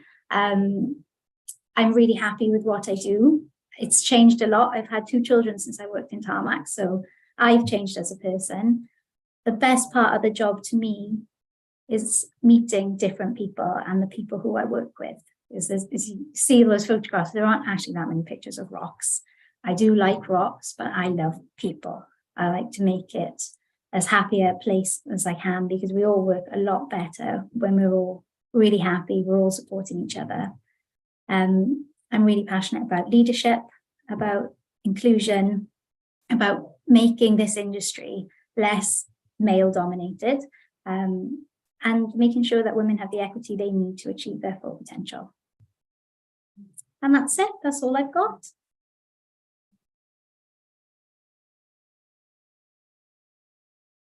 Thank you, Catherine. That was great. So we've got some questions coming in now. There's a couple on YouTube that I will pass over. One second. So a question that keeps cropping up again and again is, would you say that post-grad study is necessary? So an MSci or even a PhD to get kind of within your field. So I'll start with David. What are your thoughts? I would say I did my master's 10 years after my undergraduate degree. So it didn't really hinder me, I would say, in any way. I went back because I wanted to learn more about my chosen field and less because I needed to. I think so. If you're really interested in it, further education is always worth it, but don't feel that it's going to like hinder you in your career unless you want to do something incredibly specific, then maybe. Super, thank you. So Alex, I'll drag you in because you presented first. In your expert opinion, would you say that industry experience, having a gap, is useful and then taking a master's, or would you say to kind of get it out of the way and do it all at once? I think it depends on the person, if I'm totally honest. So I didn't take a gap. I finished my master's at MSc mining degree. I then did an internship on the Monday after I handed in my dissertation on the Friday, and then I did take about a month or 2 off to go on holiday, spend some time with family, and then I started the exploration job a month or 2 after that. But I think if you do take time, what I would say is use that time, is how I put it. So, you know, if you finish university, you want some time off, by all means travel. But then I think what you then need to show to potential employers, I guess, after is that you've used that time. So like I was saying, if you get yourself involved in, like, GSL events, go to this conference, kind of have something to show that when you get to an interview process or in your CV that, you've taken that time off, which is helpful for you, but also you've used that time to do things that will be relevant to, said job or said career path. But I think overall, I think it depends on the person. I know, for example, if I'd have done that, yeah, it might not have worked for me, but that's just me. So I think it really does depend on the person. Thank you. So there's a question specifically for Catherine in the Q&A box. So Catherine, would you be able to type an answer, because we're running out of time, but I would like to pick on Grace next. So there's a question from Victoria saying, I'm only doing a minor in geology. I'm really interested in the exploration industry, but I cannot take some classes that would be required in industry due to being a minor in geology. Do you have advice on how to get into the industry with little background in geology? Sure. I mean, it kind of comes down to what Alex was saying, is showing an interest in the industry. If you put yourself out there enough and show that you're passionate about the industry, you can often get opportunities. I would say as well, if you haven't got as much of a strong geological background, try and find some internship experience if you can. Again, particularly, if you want to go into exploration geology, I would try and see if you can find companies who would happily offer you some intern experience, because obviously you don't have a full geology degree. And then once you built up some experience from that, it'll give you a lot more confidence, and also it will be great for your CV and show that you're actually passionate about being an exploration geo. At the moment, it's a fantastic time to try and get a job in the industry. There's lots of jobs going. So reaching out to companies shouldn't be too difficult. I don't know what stage of your degree you're in, but I'm actually, and I should have mentioned this in the talk, so I apologize, I'm actually head of membership and education outreach for Women in Mining UK, and we actually offer internships to students they normally come out or announced in March time, and so they're normally over the summer period or sort of just after the summer period. We haven't got the companies for next year yet, but we often offer those to female students and graduates. So if you're interested, keep an eye on that, because that can be a fantastic way to get yourself an internship experience. But yeah, if you're keen, just go for it. You'll get there eventually. But yes, definitely get some hands-on experience if you can.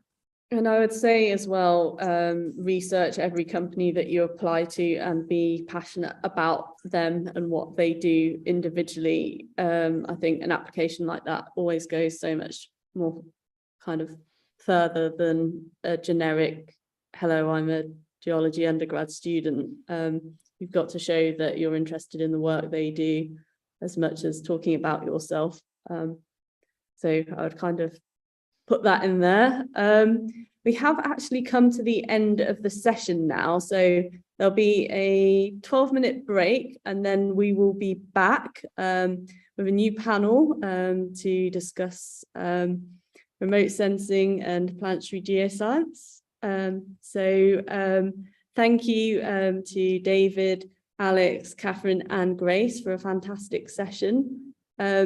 If you have any questions, I think everyone shared kind of their contact details. So if you want to get in touch, please do. So thanks all, and we'll see you back here at 2 o'clock. So thank you very much. Grab a drink and we'll see you. Thank you, Becky. Bye. Thanks, Becky. Bye. Bye.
Hello everyone and welcome back. So we'll be kicking off with the CV and interview skills session shortly. I'll be joined by Holly Fisher, who is on the call now. Hello Holly. And also Neil and Sachin, who will be logging on in a moment. Are you there, Holly?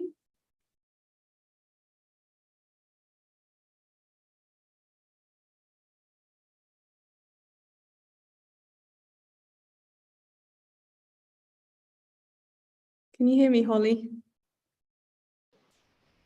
Yeah, I can. Am I in the wrong meeting? No, you're in the right one. Oh, it's just me. Yeah, Sachin and Neil should be joining us in a moment. If you'd like to turn your camera on, should be able to see. Yeah, should just be loading. Thank you. Perhaps if we kick off with your presentation first, while the others are logging on. Do you have your presentation ready to go? Yes. Let me share my screen.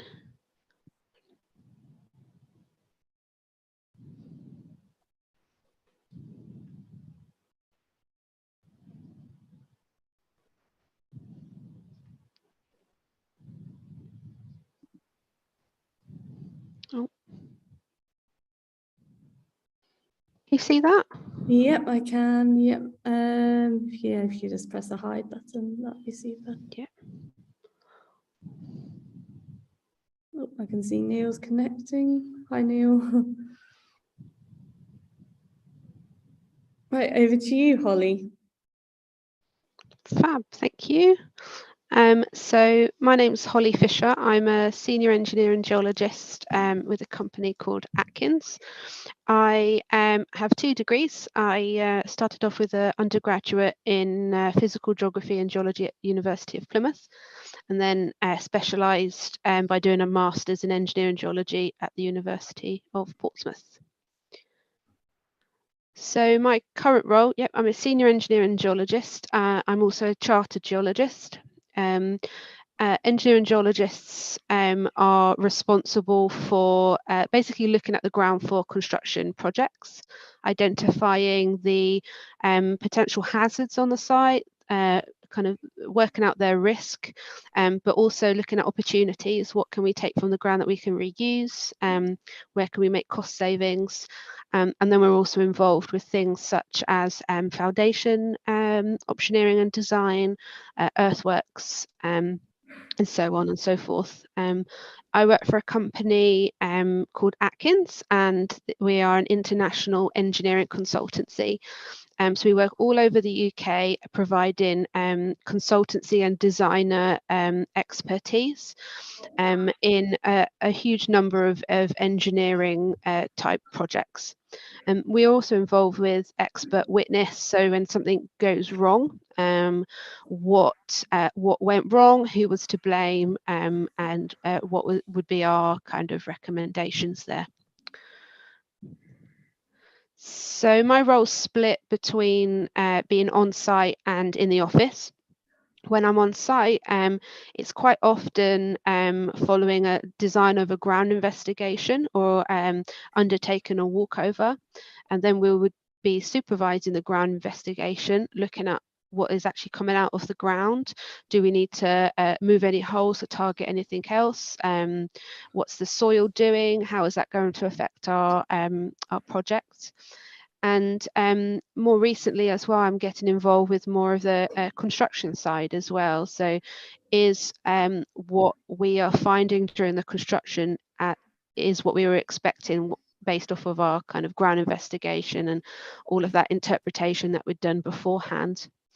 I've managed to travel all over the UK as an engineering geologist, and also have been to Sierra Leone in Africa as well, undertaking this role. And then when we're in the office, this is where we would combine all of that kind of on-site information with all of the published information, lab results, maps, and we'll produce 3D models in some cases, sometimes some cross sections to help visualize what the ground is doing and how that may affect what we're building. And we'll put that all into some comprehensive technical reports, which then get issued to the client. Also, as part of my role, I'm really lucky that I'm given the opportunity as part of my company to work on a lot of extracurricular activities. A lot of these involved kind of STEM-based projects. I'm in charge of our work experience here in our Epsom office for my company. I've also done, I also do mentoring for students, graduates, and also reverse mentoring, so for people kind of higher up the chain. As part of that as well, and kind of off the back of that, I've now started to become quite heavily involved with the Geological Society. So I'm on the committee and was previously chair for the South East Regional Group. I'm a council member, and I'm also involved with some affiliated charities such as Diversity and Geoscience.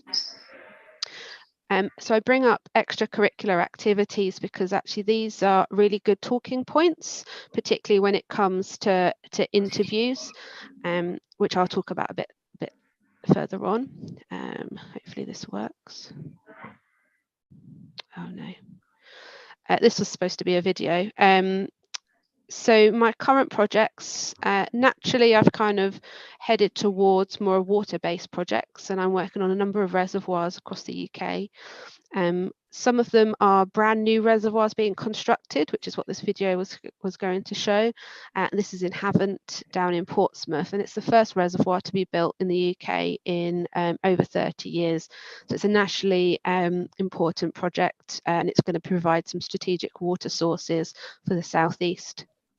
I'm also working on some reservoirs that are already built, but they're 100 years old and they're starting to fail. So we're looking at why they're failing and what can we do to fix them. Previously, though, I've kind of worked on most types of construction projects, railways, highways, landslides, some exciting nuclear power stations, and also a theme park in Kent, all which involve quite complex ground conditions and foundations and solutions.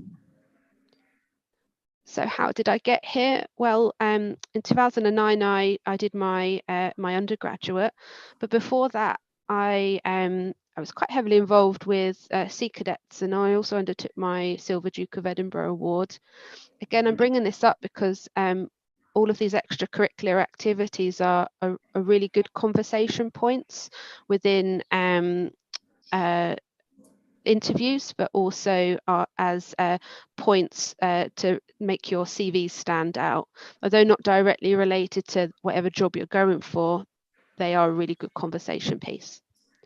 Whilst at university, I did rugby, and I graduated with a 2-1, so I was fairly happy with that. I didn't know exactly what I wanted to do, so I went back home. Home for me was in the Netherlands, and whilst I was there, I just went on LinkedIn and found a local company who are also an international engineering consultancy called Royal Haskoning, and I did a 4-month internship as an engineering geologist there, and that really firmed up that this was the route that I wanted to take.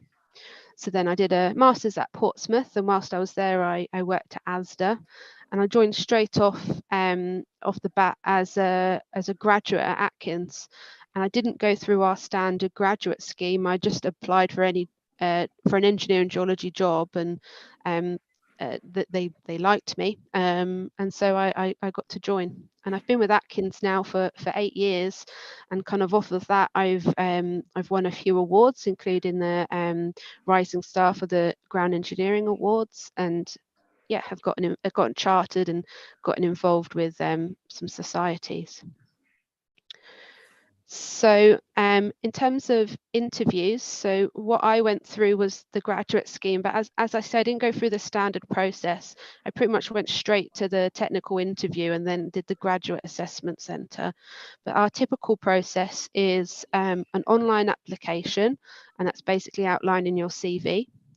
You then would do a telephone interview, and that's just seeing how you interact on the phone, any kind of specific questions. It wouldn't normally be too technical. And then they would have the technical interview, which I've said there is with a test, but actually that test, again, is more of a conversation point. It's important to remember that as a graduate, there'll be a lot of other people like you. So actually having these kind of tests is a way for us to see how you work, how do you think, and kind of help differentiate you from your peers. And if you get through that, you'll also have a graduate assessment centre, and this is more soft skills. How do you work within as a team? And there'll be a bunch of you doing that together. So hints and tips for CVs and interviews. This is all based off of my experience. I do a lot of interviews for students and also for graduates now. And I think one of the main thing is know your role. There's no point sending a blanket CV for general Atkins jobs.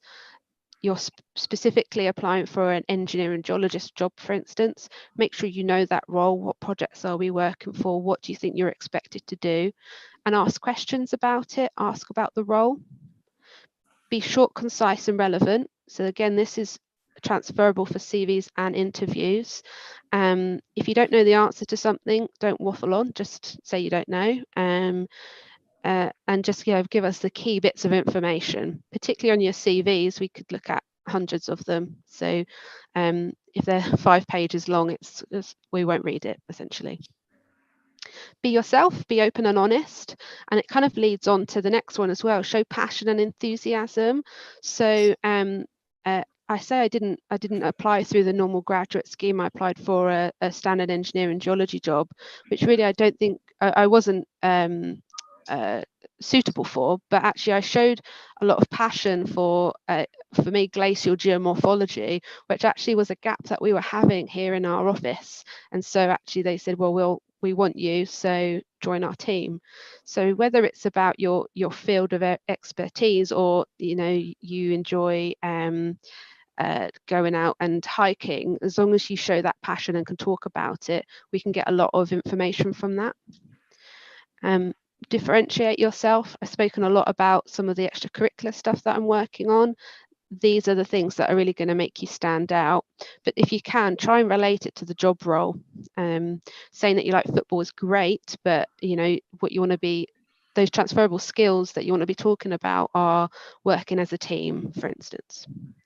Work experience, any type of work experience counts, and it again will help differentiate you from your peers. You can contact people on LinkedIn. Companies have set work experience programs. Anything that you do, whether it's an internship, a summer placement, a week or 2 of kind of free work experience, it all counts and it's all experience. And yes, social media. I will stalk you. As soon as I know your name, I'm going to be on LinkedIn. Make sure that your social media is up to date, and make sure that it's not offensive, and also do the same to me. You're quite often to be told the name of your interviewers. Why don't you find out what I do, and then at least it shows that you're interested in the job.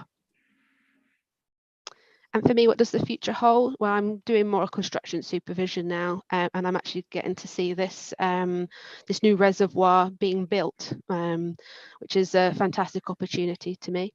I'm also, as I say, getting more involved with the Geological Society, and I'm also writing some technical papers to help pass on some of the experience that I've gained.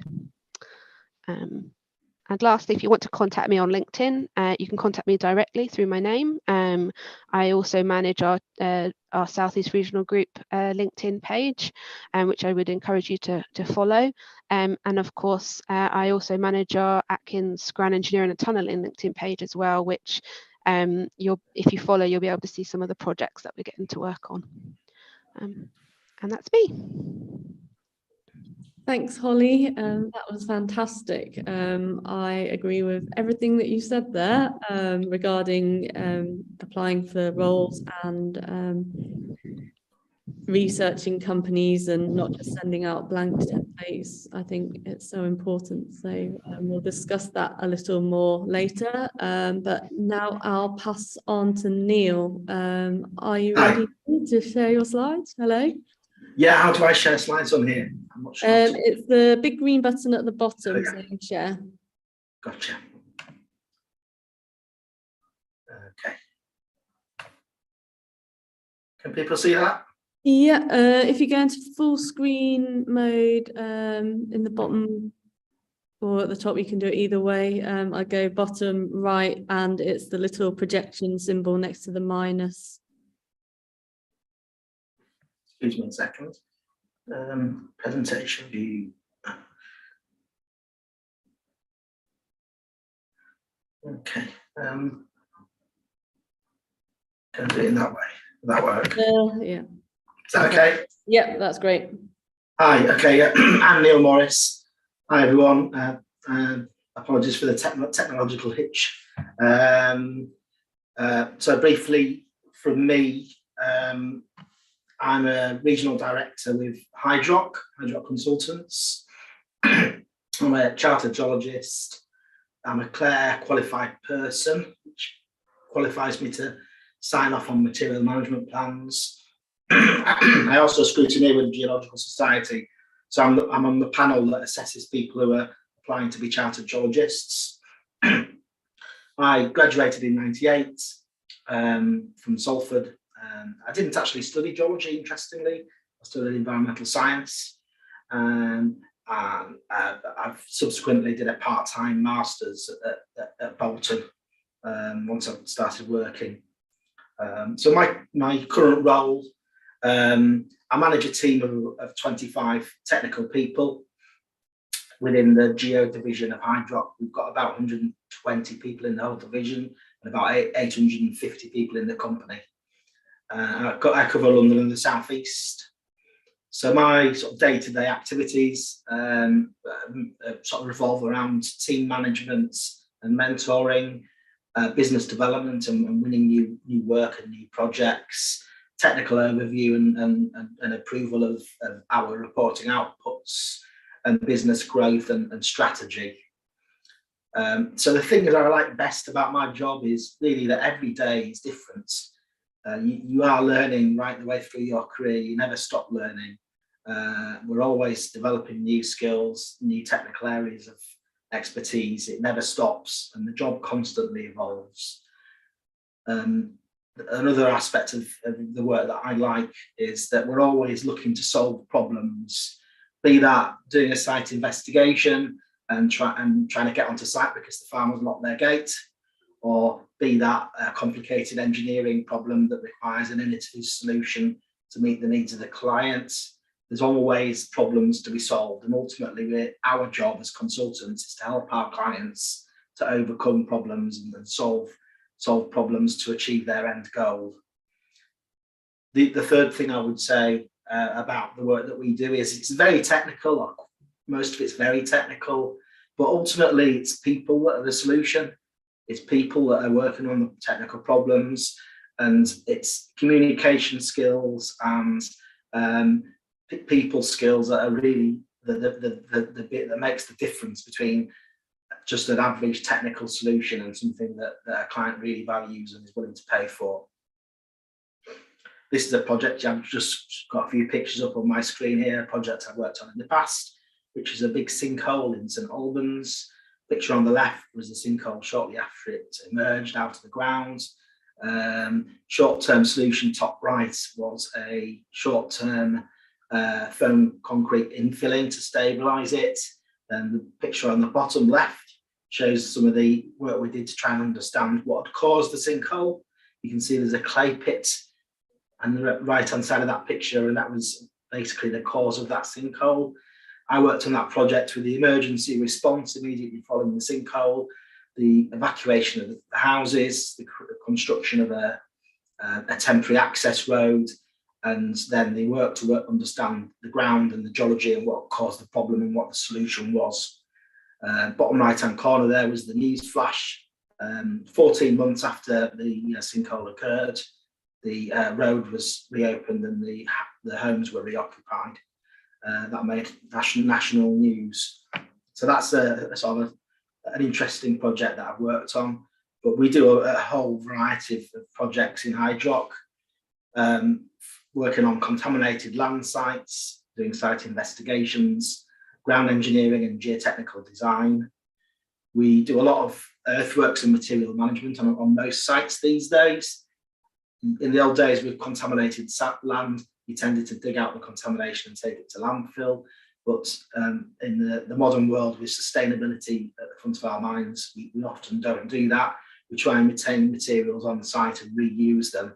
So there's a lot of earthworks and material management in our day-to-day work in the current day.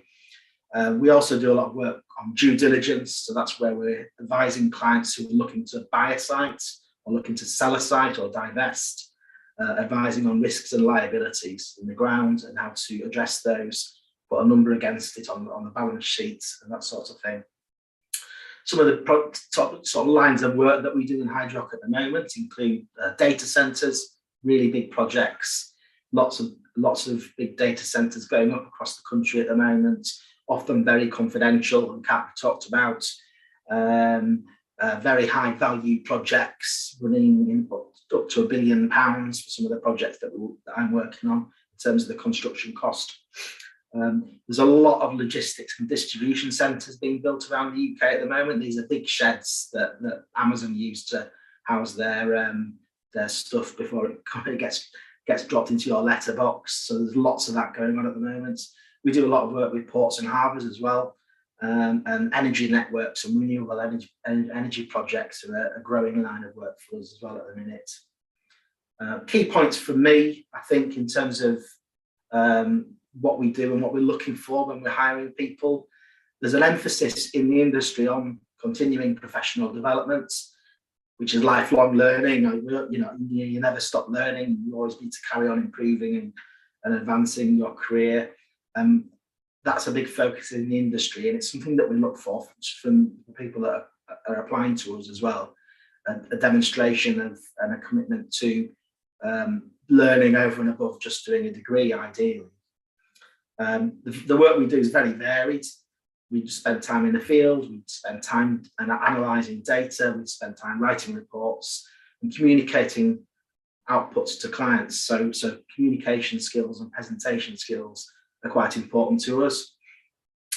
Another point to make about the industry that myself and Holly work in is it's a meritocracy. There's not really any glass ceiling. So people progress as far as they want to progress, as far as they're able to progress.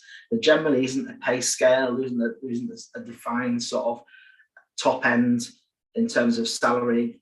You can generally go as far as you want to go. And that means that you've always got the next thing to target, to work towards within your career. And it's always interesting, the sort of work we do, the sort of sites we work on, the sort of people we interact with on sites. It's interesting, it's diverse, it's varied. So how did I get to be where I am? So I started off after university. I spent 3 years with a site investigation contractor, which a lot of people do when they first come into the industry. And then I moved on. I did a stint with BAE Systems. They've got their own in-house team that help with divestment of land. I moved on to a company called Jones Pike and Associates, progressing from senior through to principal level. They were bought by another company called Opus, at which point I became an office director, and then eventually moved on from them for a full director role with Patrick Parsons. And then following that, I did a stint as a regional director with Wardell Armstrong before I joined Hydrock about 2 years ago. So that's us really, and that's a typical progression I would suggest through the ranks within the industry. And people do often move around a little bit to get that diversity of work and experience. What is the future was the last question, I think. And I would suggest sort of in the future, the sort of projects we're going to be working on are going to be focused really on renewable power and battery storage to store that power, and the mineral resources and rare earth elements needed to make the batteries. There's lots of work going on in Cornwall at the moment, looking for lithium, sources of geological lithium. Electric vehicle charging strategies is a big line of work in Hydrock at the moment. We also do a lot with carbon management. So when I quote a project now, I don't just quote the pound notes of doing the project. I also quote the carbon footprint of doing that project as well. Biodiversity net gain relating to ecology and ecological impacts is a growing area of work for us as well at the moment. And focusing on placemaking and communities is an increasingly important sort of theme within the industry. That's it from me. Thanks, Neil. That was great. I know Sachin wanted to be here and he did send me his slides the other day. So I'll just share some of his kind of final points and tips for work. Can you all see my screen okay? Yep. So Holly and Neil, feel free to kind of chip in as I'm reading this and expand on any points you feel necessary. So Sachin interviews graduates as well, and his suggestion is a CV to be no longer than 2 pages long. This is something that everyone should do no matter what job, and that is checking the format, grammar and spelling. It's very easy to make a mistake, and it's great to get someone to proofread. So I'd highly recommend that. This is something that I always say, and it is tailor the CV to each job. A generic CV will get dismissed far quicker than a CV that has been tailored for a geotechnical role, for example, or a mining role. So be really careful to do that. Highlight key areas of experience. Don't gloss over key information such as your degree. So I would say if you're a recent graduate or you're graduating, I'd put the education at the top of the CV. However, if you've got some work experience and you have been in industry for a couple of years, I would put the experience at the top and the education at the bottom. That would be my preference. Keywords in job description, they're likely to be vetted by a non-geo specialist in the early stages. That's a really important one, actually, particularly for us large companies. The CVs and the applications that you do online get sent to our HR department, and they're the ones that will whittle it down first. So yeah, that's a really good one, actually. Great. He's also suggested to write a cover letter, which I also 100% agree on. That gives you the opportunity to show your enthusiasm that you can't on your CV, and really engage with the company, shout about what they do, why you think it's important, and why you find their projects and work interesting. He's also put any work experience is good at work experience, but it doesn't have to be extensive. I agree with that 100% as well. When I was a student, I had a supermarket job. Holly also mentioned that she did too. Yeah. Even though it's not related to anything that I do now, there are parts of it, such as time management, customer service skills, or people skills, and it shows that you've kind of instilled discipline within your life whilst you're a student, which I think personally counts quite a lot. So on to Sachin's interview tips. He said to understand the expectations of the role. So it's normal to receive kind of, or to have a job role advertised. So really kind of drill down into that to understand what it is. So is the site work, travel, data processing, what kind of projects, and so on. So make sure you read it through really carefully. And if there are bits that are unclear, circle them and bring the job spec into the interview and perhaps ask. He's also said that a lot of interviews now, there might be a task involved, and you can ask beforehand. They might not give you specifics on the task, but you could say, you could ask, is there anything you should research beforehand to prepare for the task, and just do your best. I think on that as well, they're quite often not meant to be a specific test. They're not expecting you to get 100% on it, particularly at a graduate level, but it's an assessment to see how you think. Can you come up with the right answer? What kind of interpretation skills do you have, particularly as a engineering geologist, for instance?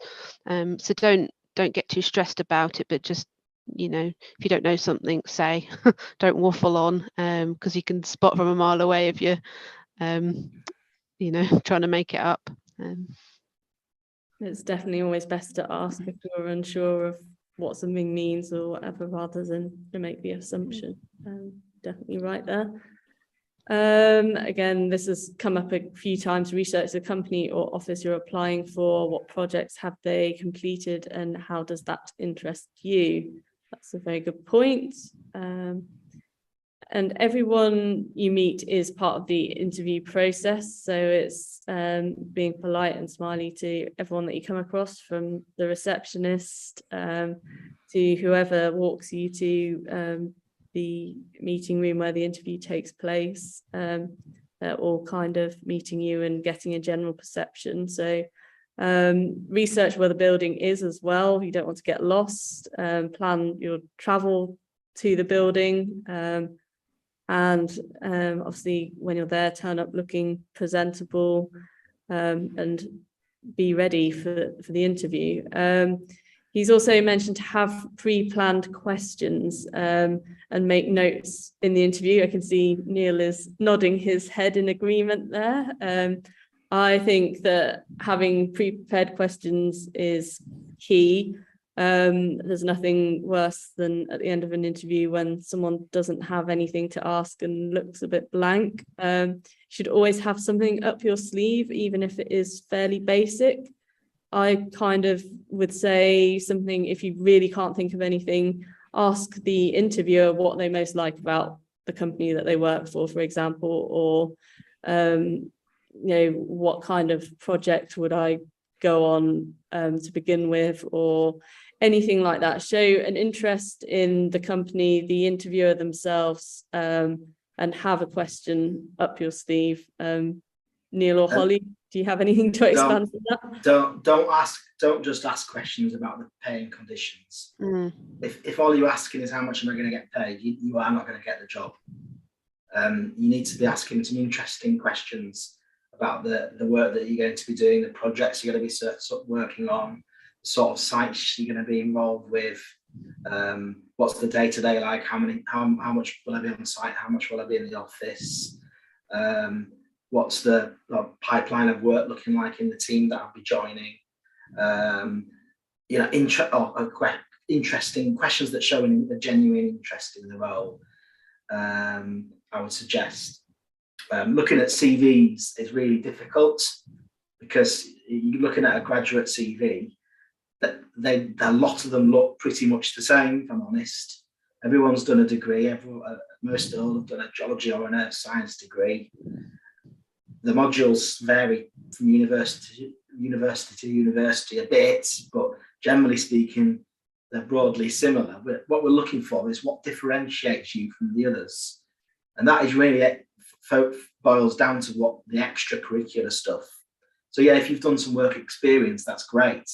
Any relevant work experience, that's even better. But if you've not done that, how can you demonstrate that you've actually got a commitment and an interest to the industry and the line of work that you want to go into? What can you say you've done other than just going to lectures and passing the exams? That's the focus, really.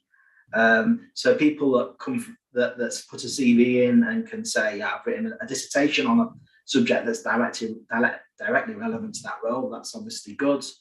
Not everyone's able to do that though. So how else can you do it? Well, there's Geological Society has conferences and training events and things you can get involved in, some of which are free, I would recommend get involved in things like that, get involved in industry working groups, do some reading around, find the relevant websites that have all the industry guidance that is relevant to the work that you're going to be doing, and perhaps talk about it in your CV, the fact that you actually read up on the British Standard for Site Investigation or whatever, and refer back to your learning in your degree, and show a bit of interest. Really, it's got something to differentiate you. Is what's important. In terms of interviewing, what I would say is there's two main styles of interview. There's a traditional conversational interview, but some companies go down the competency-based assessment approach. So competency-based assessments are much more formal and much more structured, and focus around situations that you've encountered and how you dealt with the problems, and they follow the STAR method: situation, task, action, results. So be prepared to answer a question along the lines of, it could be something to do with a conflict. Please describe a situation where you resolved a conflict.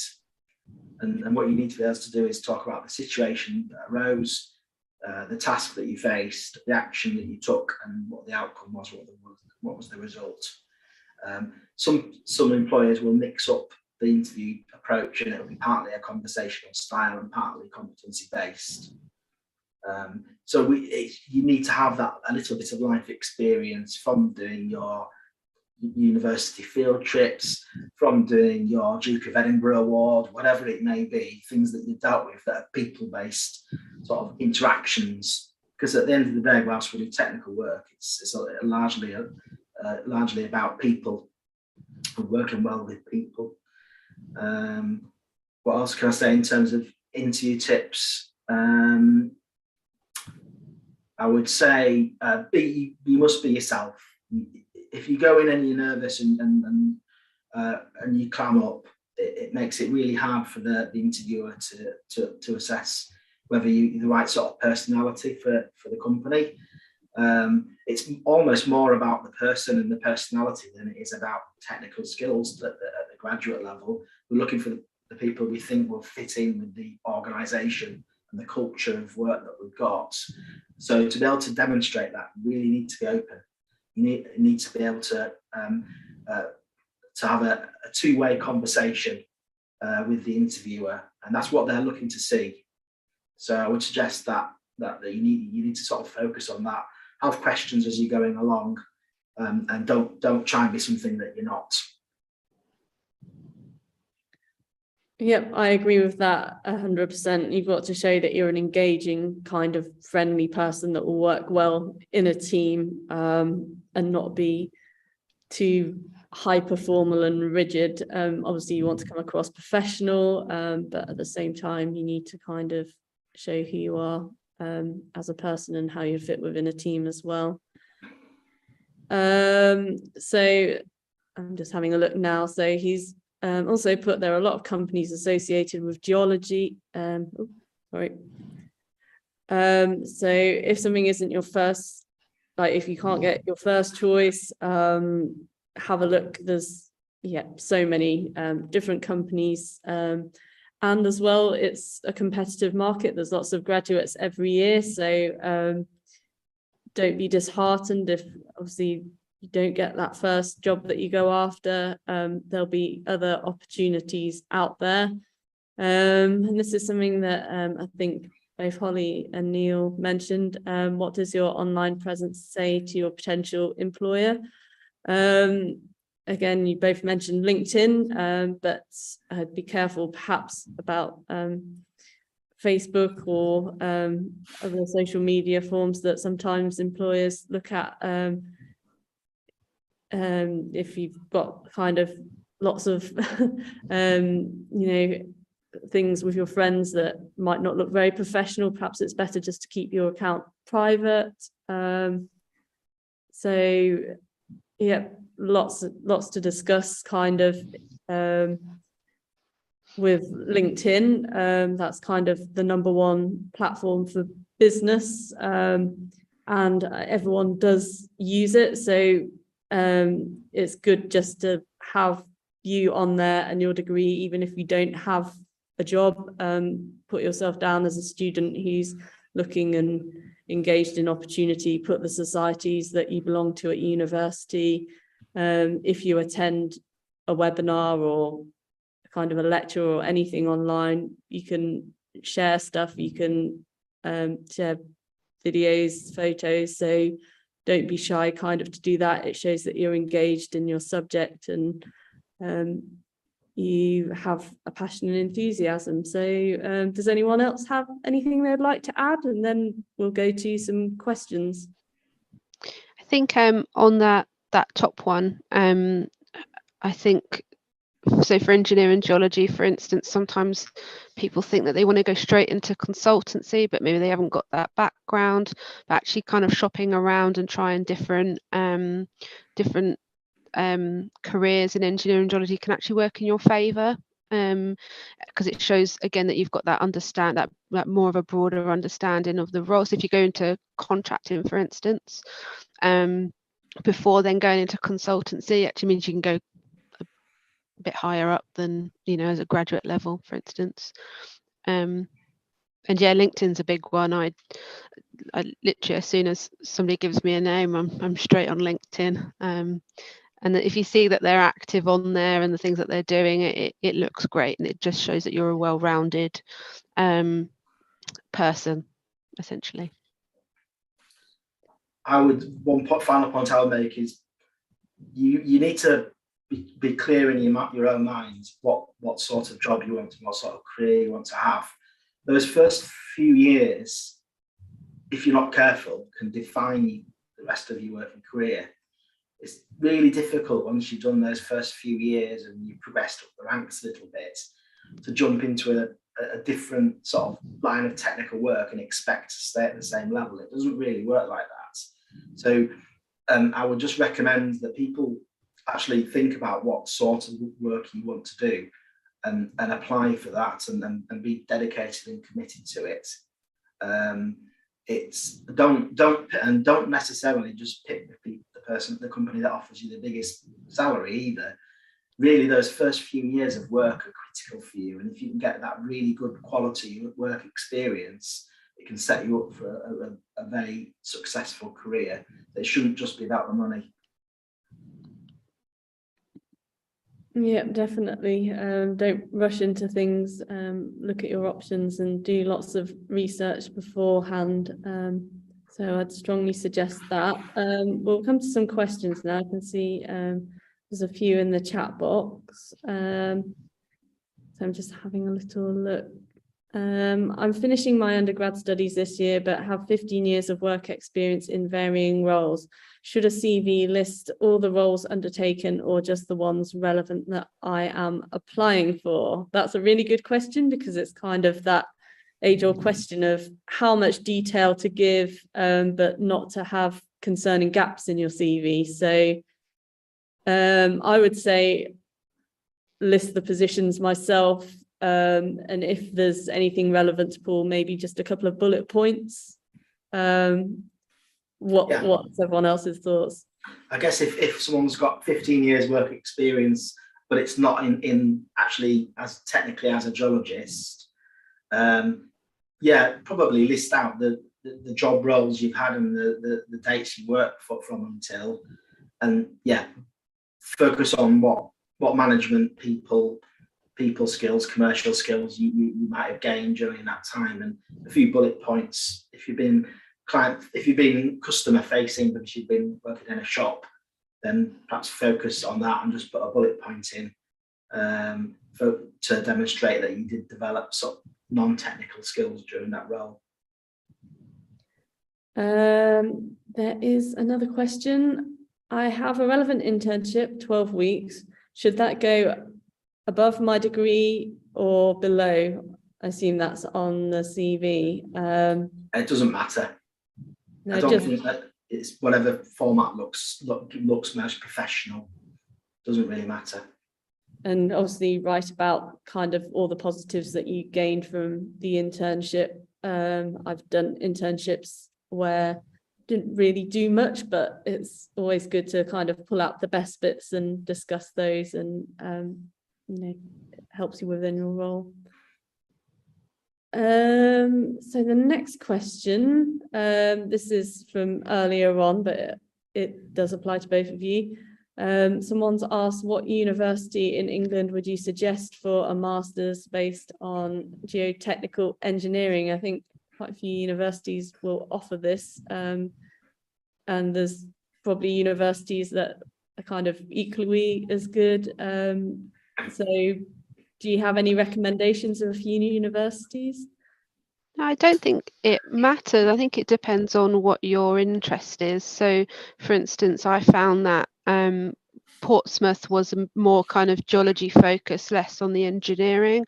But then I know Imperial aren't doing one anymore, but that was more, quite heavy on the engineering side. I think it depends on you, and we try quite hard not to pick and choose universities.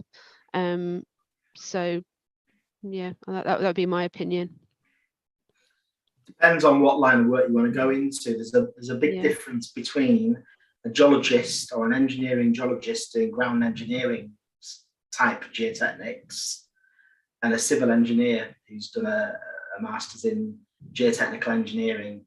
The former will be doing site investigations and earthworks and writing reports that will be broadly associated with engineering geology.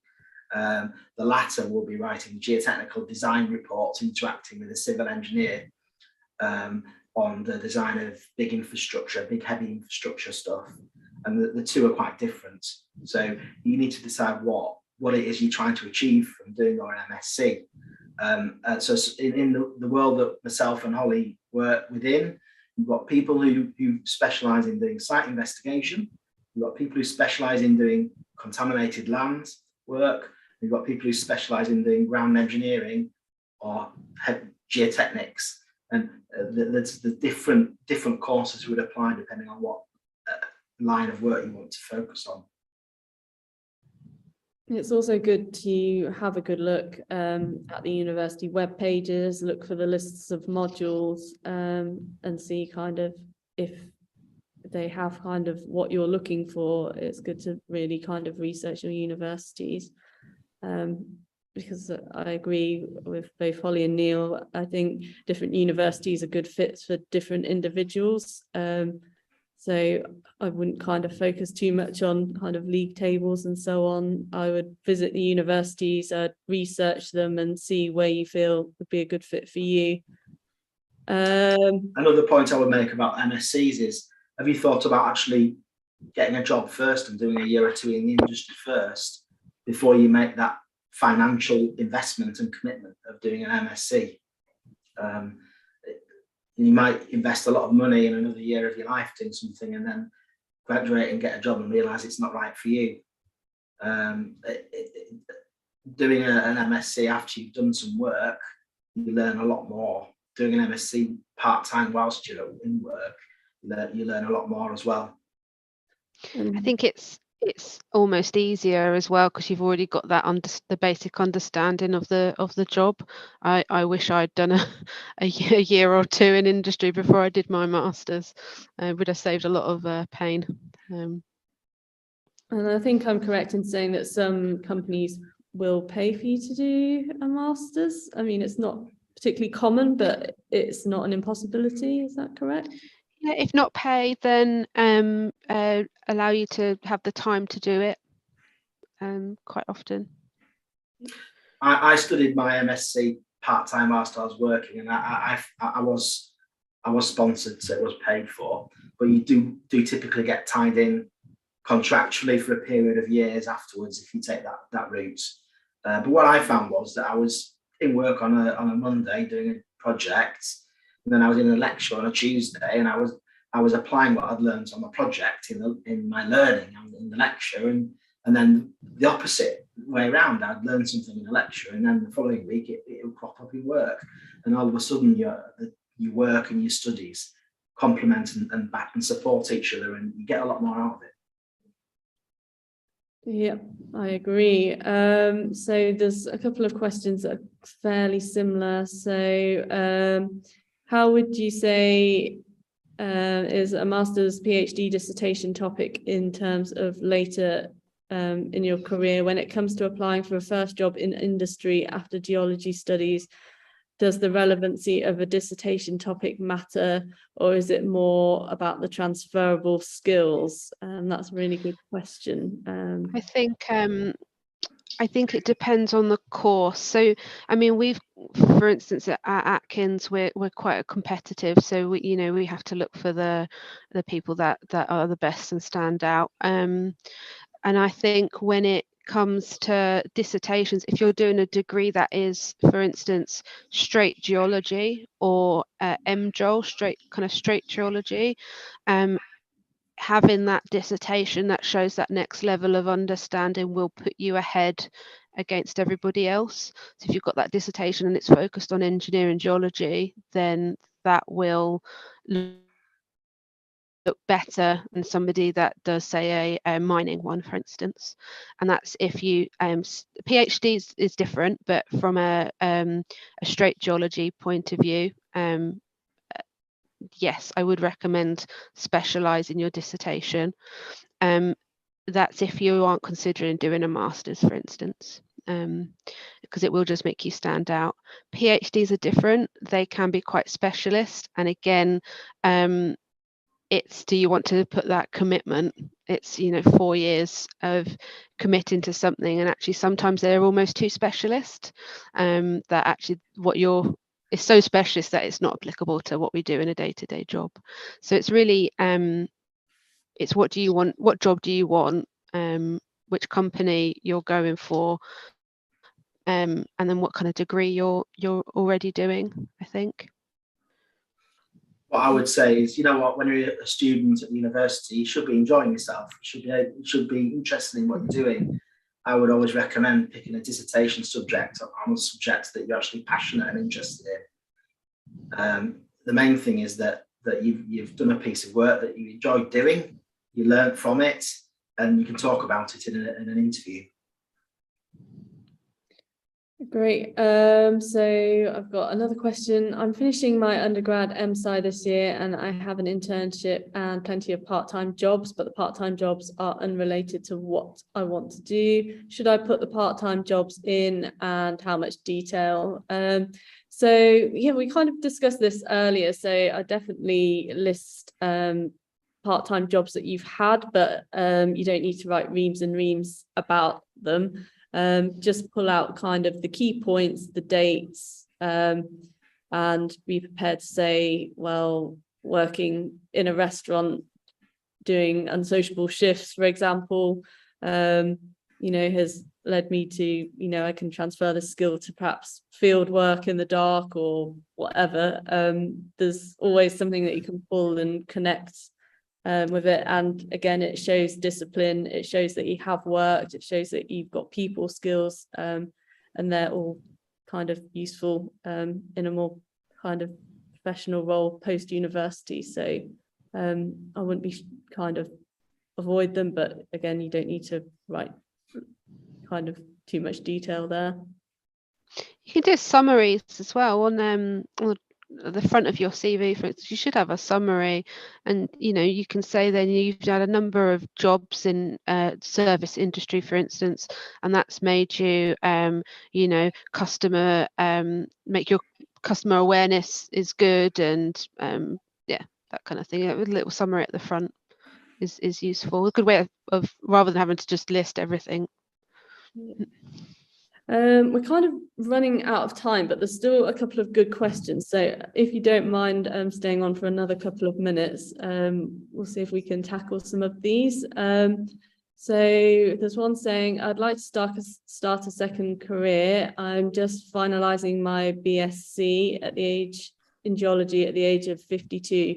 Would companies be interested in me at my age? My original degree was in my 20s. It was a master's in applied economics, and I ended up being involved in training at a global level. However, geology is a passion of mine, and I would like to work in that sector. I think that's brilliant myself. Yeah. I don't think it would be a deterrent at all. No, I think it's great, and yeah, there's no reason why, you know, you would not be given a job, and also I think as long as you're aware that you would, I suppose, come in at that graduate level as well, so you'd be working with your graduate peers. Yeah, I mean, diversity in the profession is really important, and the more diverse a team is in terms of experience, age, maturity, background, etc., the better, as far as I'm concerned. I would certainly consider someone who's a bit more mature applying for a graduate position. Absolutely no doubt about that at all. Great. We're really not going to have time to answer all of these, but there's another really good question. Does a degree in earth sciences have more career options or paths than a degree in geology? What are your thoughts as interviewers? I wouldn't. No, go on. I personally, I don't think there's a. I wouldn't put one above the other in the pile of CVs. Put it that way. No, I don't think it's. I don't see much differentiation, to be honest, in terms of the learning. What you learn in your first few years of work is far more important than what you learn at university. Super. Yeah, I think I agree. I think it would depend on the job that you're going for as well. But yeah, I mean, they've both got good skills.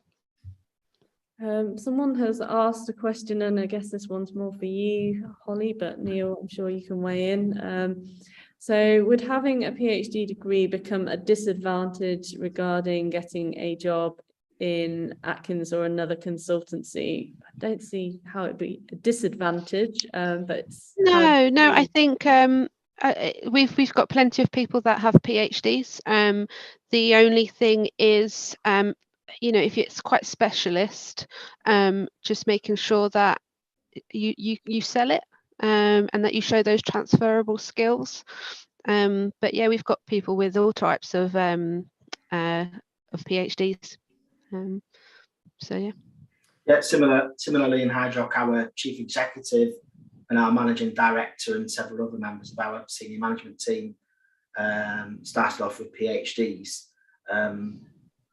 But I wouldn't say you necessarily get you don't necessarily start higher up the ranks with a PhD. You probably still have to do your time on the tools effectively at the start of your career. But with a PhD, that differentiates you a bit and gives you sort of advanced analytical skills, which I would like to think would mean you progress more quickly. Yeah. We've got 2 minutes for the final question before the next session starts. So there's someone that's on a gap year and currently applying for an earth science degree. So they are looking for work experience. So could you give advice on entering kind of companies at a lower level for work experience? I'd say kind of similar things personally, again, showing an interest in the company, presenting yourself well. Holly and Neil, do you have anything further to add? Yeah, it's exactly the same as if you're applying for in terms of, you know, the skills, as if you're applying for a full-time job. But a lot of companies, so large companies, we've got internship schemes, summer placements, but a lot of, well, we also do the odd kind of like week work experience. If you just want to get a taster, you won't get paid for it, but you know, it's still experience, and you can kind of you can just request that through somebody through LinkedIn, for instance. If there's space available, then yeah, or yeah, go through the more formal route, which would be the graduate programs or placement programs, those kind of things. Yeah, we have similar schemes. We've got an industrial placement scheme and sort of a summer work experience scheme. The competition is quite fierce to get one of those, to be honest. It does require quite a bit of investment from us, because we do have to spend quite a lot of time with the person to get something out of them, and for them to get something out of the experience as well. It's a two-way process. But so yeah, there are schemes. Most big companies will do that sort of thing, and it's good and valuable if you can get a position. Super. Well, thank you both so much for all your contributions to this session. I'm afraid there's slightly more questions than we have time to answer, but it's now time to wrap up and move on to the remote sensing and planetary geology session. So thank you again to Neil and Holly. You can enjoy the rest of your day now, and I'll introduce you all to our panelists for our next session. So we've got Jennifer, Rowan and Sam, who are here today to talk about their careers. Jennifer, are you ready to bring up your slides and do a little introduction about yourself? Yeah.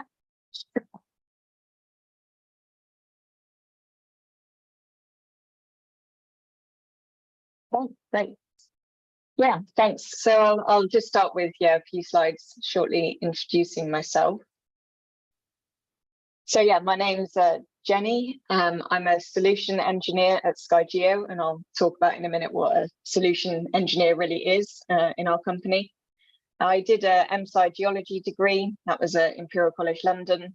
And then I went on to do a PhD, which was in kind of remote sensing and engineering geology, also at Imperial. So yeah, in terms of the solution engineer and kind of what I do day to day in my role, I guess the main definition is, configure and implement project-specific solutions. And I work across multiple industries. So anything, geoscience and civil engineering related. So mining, oil and gas, and then also a lot of infrastructure projects as well. The main source of data we use at SkyGeo is INSAR, which is a specific type of remote sensing data. And that's all about looking at millimeter displacements on the ground. So a lot of data interpretation of INSAR, but then also other remote sensing and ground-based techniques, usually trying to kind of figure out a puzzle of why the Earth's moving and what's causing these movements. And then, there's a whole other bunch of different things I also do in this role.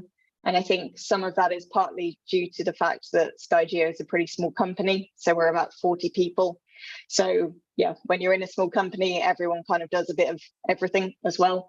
So whether that's hiring or perhaps making like content for sales enablement, project management, internal and external documentation, putting in processes, all of those kind of other little things that you get the chance to get involved in being in a small company.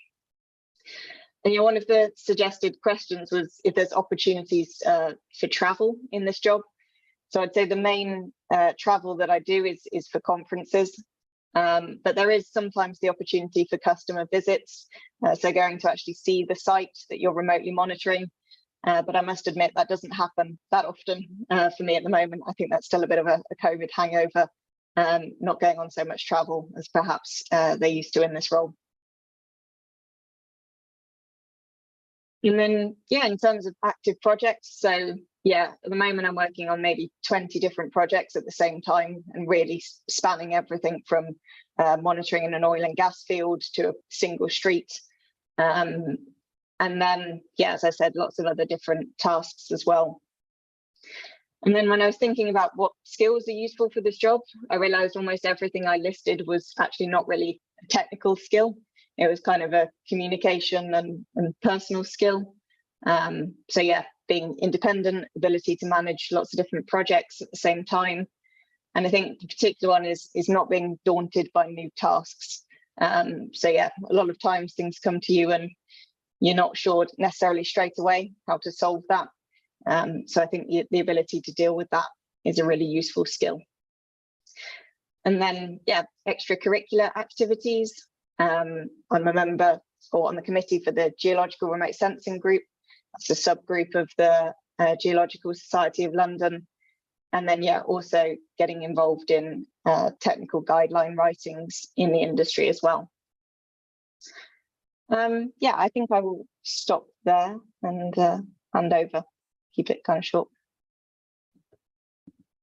Thanks, Jenny. That was great. And I would agree. There are some fabulous groups, specialist groups at the Geological Society, and the Remote Sensing Group has some wonderful members. So they're worth looking into.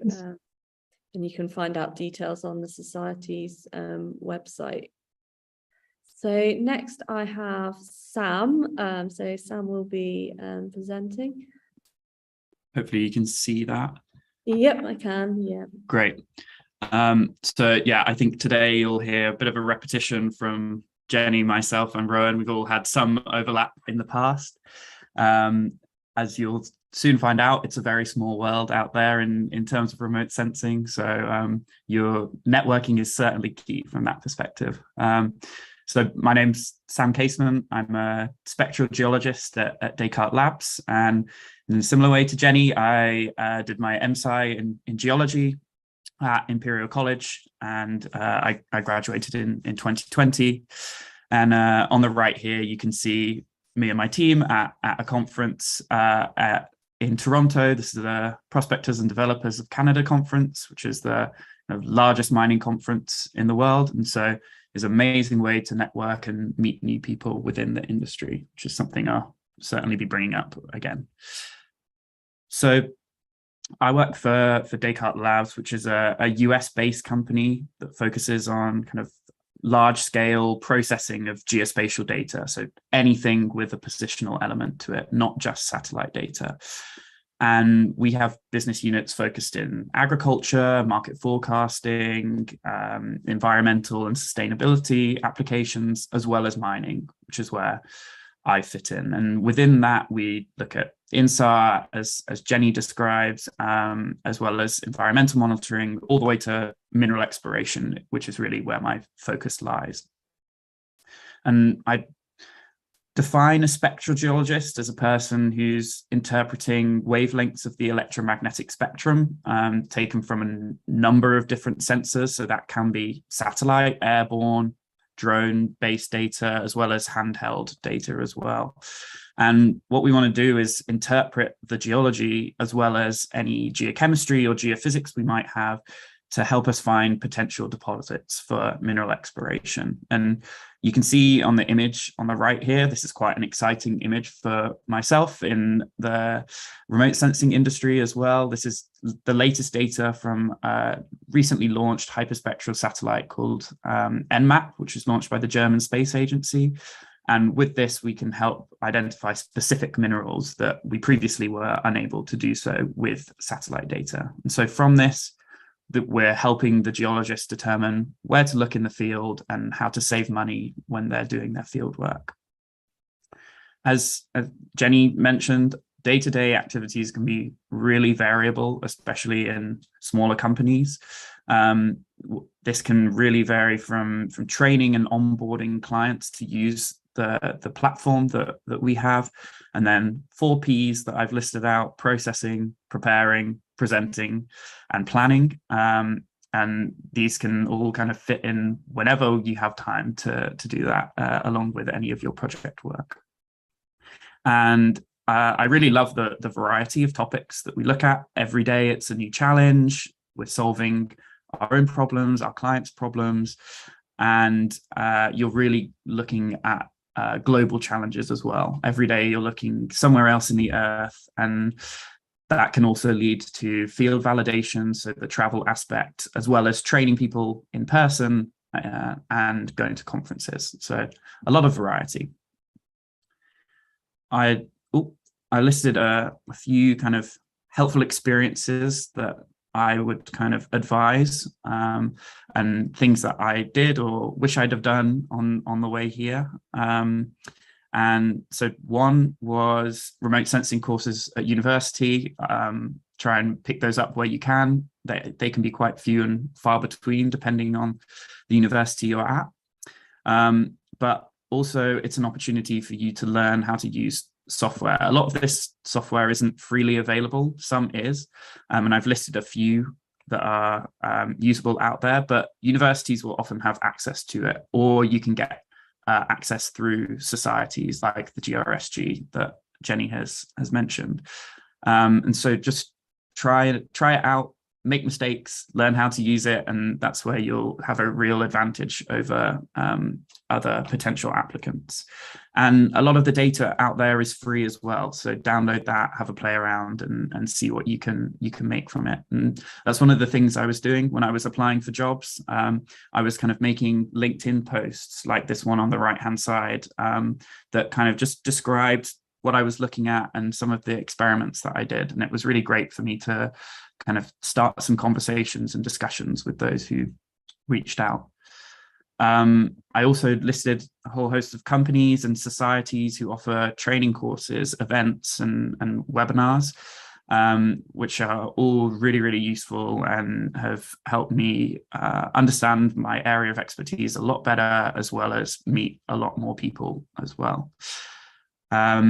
As internships go, I didn't do one because I hadn't heard of it, and so at the time I missed out on doing a satellite applications catapult internship, and they're a government organization who are looking to develop new and innovative ways of using satellite data. So it's a great organization to be involved with, and they do some exciting projects.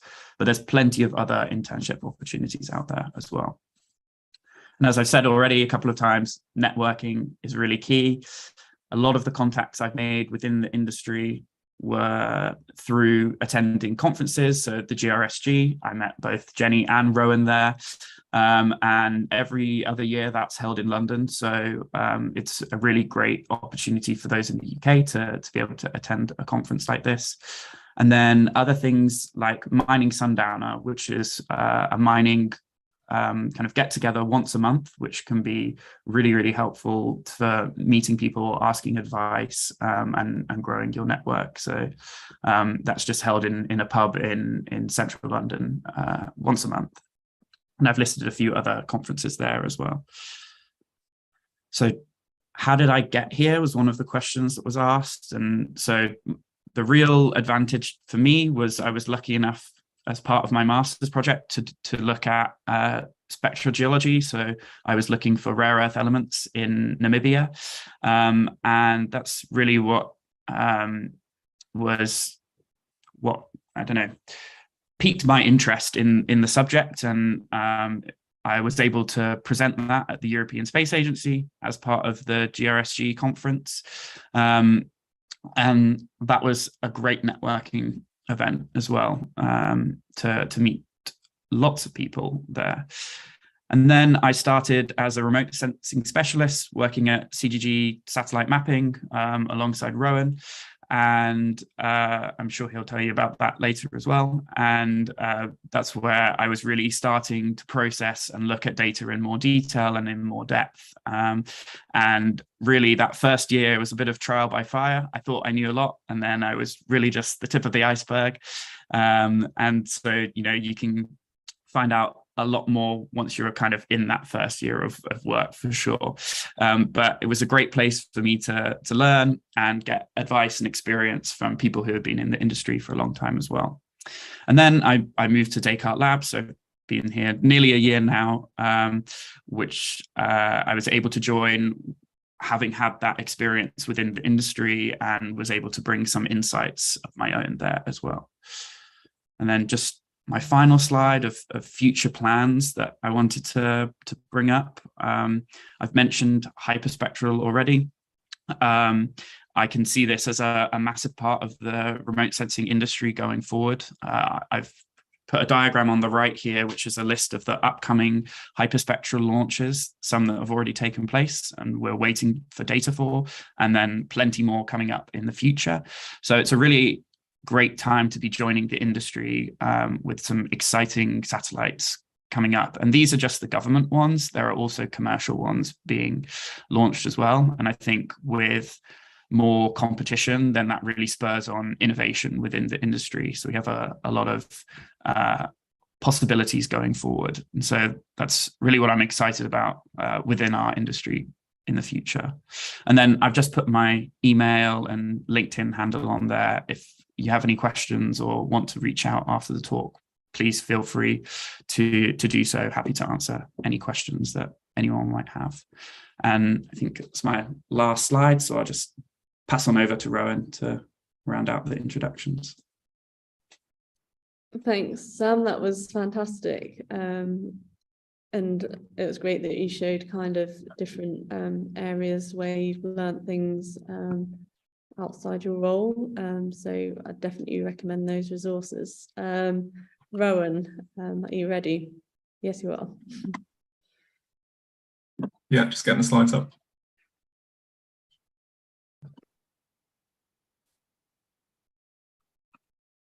So my name is Rowan. I'm an Earth observation data scientist at a company called Global Trust, which basically means that I spend my days looking at a lot of different types of satellite data, analysing it in different ways for a few different uses.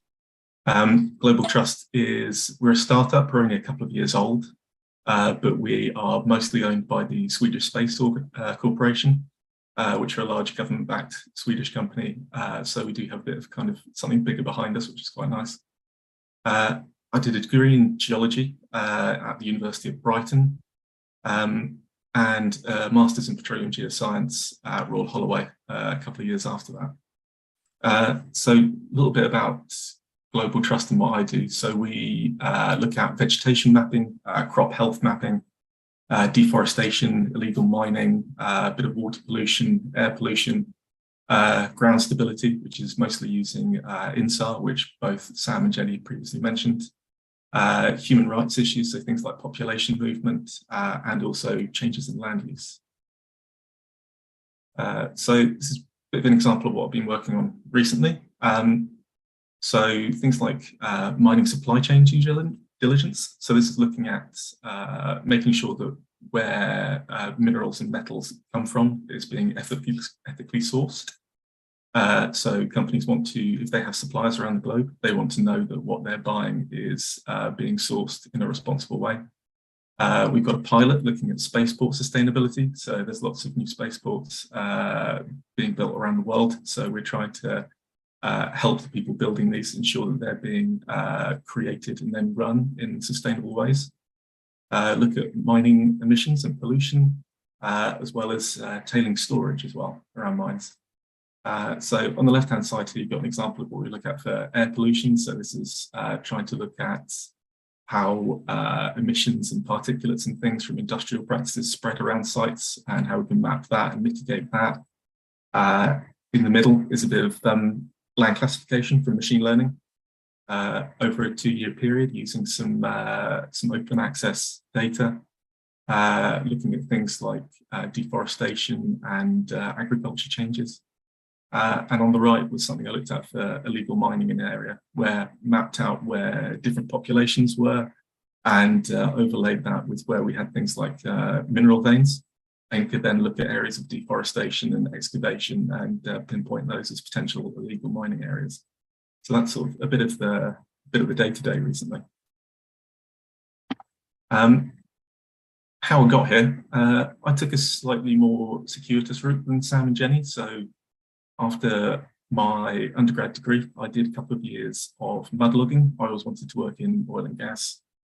So I got a job working on oil rigs in some of these exotic locations. So got a couple of North Sea rigs in the middle and a picture on the right there of me in the Algerian desert.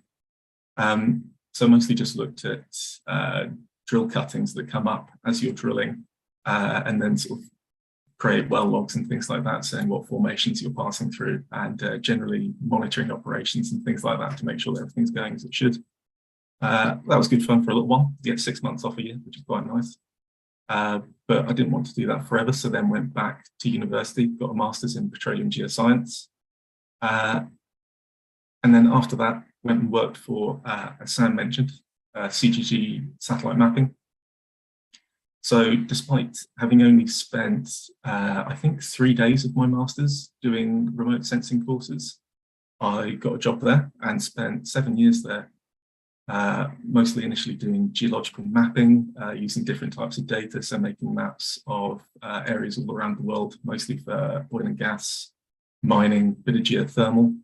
Also make cross sections, so using the maps you can then take some of those different sort of formation boundaries and dips of bedding and things like that. You can make cross sections out of them, and also did a bit of seismic interpretation as well. So on the right here is looking at correlating seismic data with seeps that we also mapped from satellite imagery.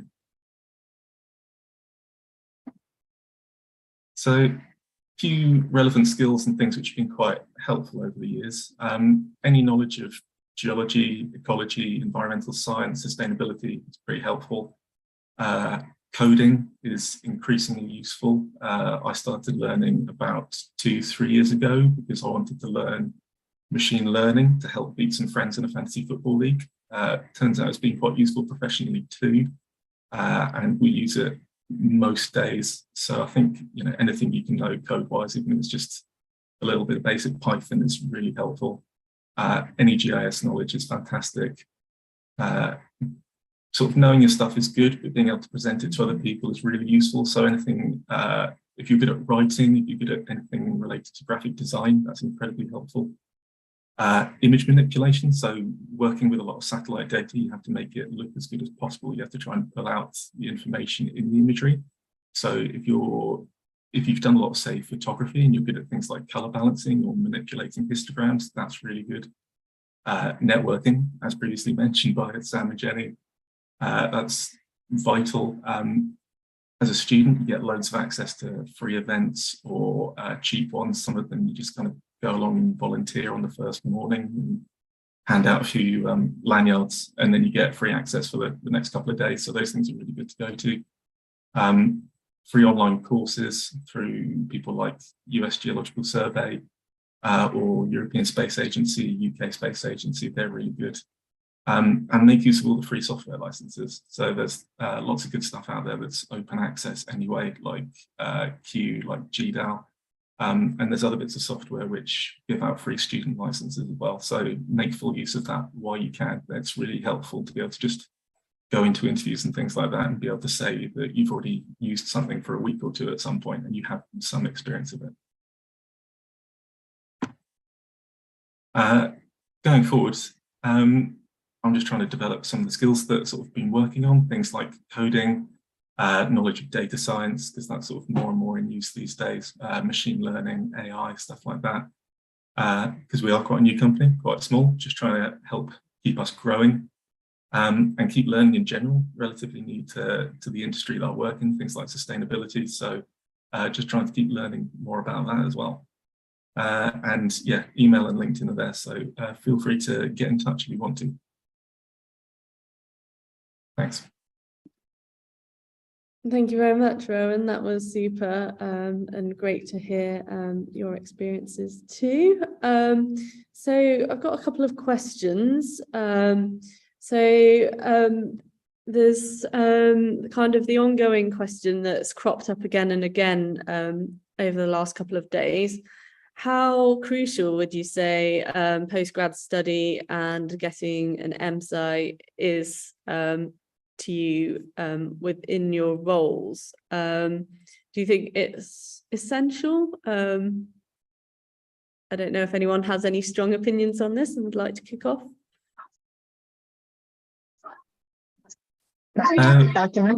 Also, because I'm conscious I did come very much the academic route. So yeah, I did do an MSci and then I did a PhD on a specific topic, and then my job is directly related to that specific topic. So yeah, I think I heard at the end of the last session about PhDs as well, and if that's sometimes they can be too niche and hold you back in some things, but I think for this and the role I do, that academic route worked out really well. But I'm also very conscious lots of people in our company didn't come that route. And particularly in SAR and a lot of remote sensing, there's still so many new aspects of it that it's not expected for people to have so much academic experience in those things. Kind of agree with that. I think it's helpful. Like, I think most of the people that I work with have some sort of postgrad, but it's not necessarily vital if you can get good experience on your CV, things like internships and stuff like that, and have something that people already want, or skills that they kind of, are happy to just let you get the ground running with. But it will help in the long run, I think. Yeah, and I think it's somewhat dependent on the kind of industry background that you're looking to go in. A lot of companies will really value other skills and expertise that you could have picked up through those internships, for example, if not directly in a remote sensing field. Even I think of a lot of people at my company who have a lot of experience using other geospatial data, so looking at geophysics and geochemistry, and really being able to analyze data and manipulate it is the prime factor that we're looking for, as opposed to knowing a specific satellite, which can be taught quite quickly afterwards. Thank you, that's helpful. So there's a question from Leo in the Q&A. So it says, as someone who works in remote sensing, do you find you often need to work with field geologists? I myself would love to work in a field, but I feel as though the need for field geologists is becoming less important. I'm sure you all have opinions on this. Sam, let's start with you. I think there's many layers to that question, but there's certainly a need for field geologists. You need to go and validate your data and be able to interpret it on the ground, which is just something that you will never be able to do from a satellite or an airborne or drone data. You really need to see it in person. And the kind of comments that I was making during my introduction were really, I don't want to deprive a geologist of their fieldwork experience. I want to help them and empower them to understand the geology of their area better. So when they next go into the field, they can pinpoint where they're looking at and really maximize the time that they're there for. Because exploration is expensive work for a company, and so what we're able to do is a relatively cheap way for them to answer questions before they even get there. So, adding value to your discovery before, and you can start to hypothesize what you're taking a look at. And so I absolutely work with field geologists all of the time, and have been lucky enough to go into the field with them and explain to them what I was looking at from the satellite data and why that's relevant to what they're looking at in the field. And sometimes it's right and sometimes it's wrong, and you need to be able to explain that to them and make sure they understand how to utilize that data as well. Super, thank you, Sam. Jenny, do you have anything to add? Yeah, I mean, I completely agree. So pretty much always the clients that we work with are field geologists, or geologists at least on the ground, on site. So whether that's on a mine, and we're often saying, we see this wall moving, and we work together to try and work out why that might be happening, what they're seeing on the ground, comparing and again validating. And yeah, I mean, I think these tools 100% need to work together.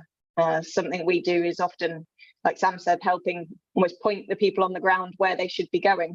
If they've got, hundreds of kilometers of dikes or embankments to monitor, where should they focus their site investigations and things like that. So yeah, 100% they are still needed, and we work with them all the time in my role. Great. Rowan, do you have anything else to say on this? Yeah, I mean, I spent last week writing a blog for the company, which is mostly about how important it is to still go out and check stuff on the ground. So yeah, you always need field geologists. You always need somebody to actually go out and look at what's actually there. As both Jenny and Sam said, remote sensing means you can be more directed. It's not like the old days where you'd kind of get a map out or something and just draw some lines across in a grid and say, right, we're going to walk these transects because they're each a kilometre apart, and that gives us a nice separation. You can kind of plan it beforehand and say, this place looks interesting, we'll actually spend some time there instead of just, wading through a forest. But no, I think there's always going to be a need for somebody on the ground to actually look at what is exactly there and, report it back, map it, take samples, things like that. Thank you. And actually, if anything, it adds to the data that we're producing. If we work with someone on the ground, they can validate for us what we're seeing and actually improve the results that we're generating. I'm sure more from a site monitoring perspective, Jenny, you can probably weigh in more than this, but being able to validate some of those values that you've been seeing and fine tune the results to maybe match that can really add value for the client. And the same goes with me looking at spectral data. If I can get spectral data from the field, that massively improves the results that I can generate from this imagery as well.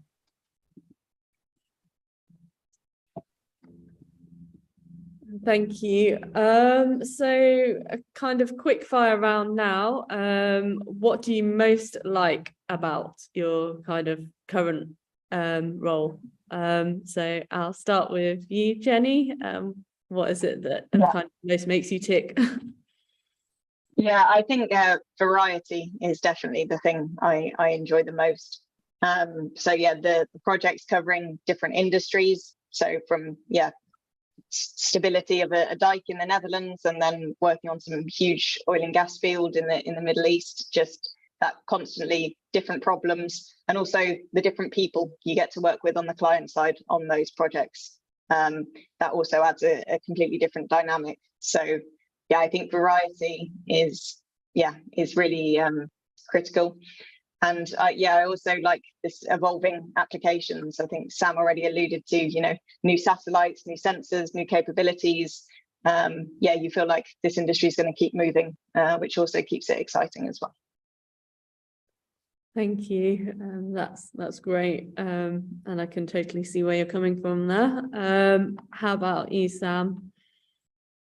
I mean, I'm a geologist at heart, and so doing exploration is the thing that I really love the most, getting to look in a new area and explore around and understand the geology, working with the team to really understand what I'm looking at and how that can add value to a client. Then I really find that valuable. And I think maybe we can discuss this afterwards, the kind of developments and the next steps that we're going into.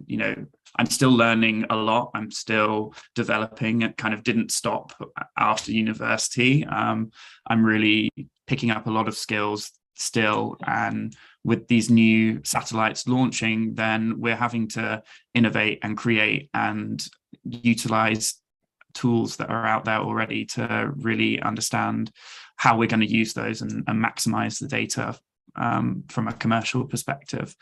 And so I'd be interested to see what the others are thinking in terms of what their future looks like in their sector specifically as well. I think it's a lot the same as trying to work out how to use as much data as possible.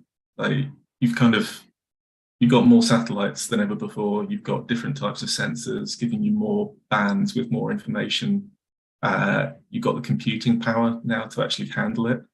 So you can do a lot more in terms of things like machine learning. You can use a lot more in terms of algorithms to actually try and pull out as much as possible from the data. So that's pretty cool. That's one of the things that I get quite excited about. It's been quite a new world to me the last couple of years.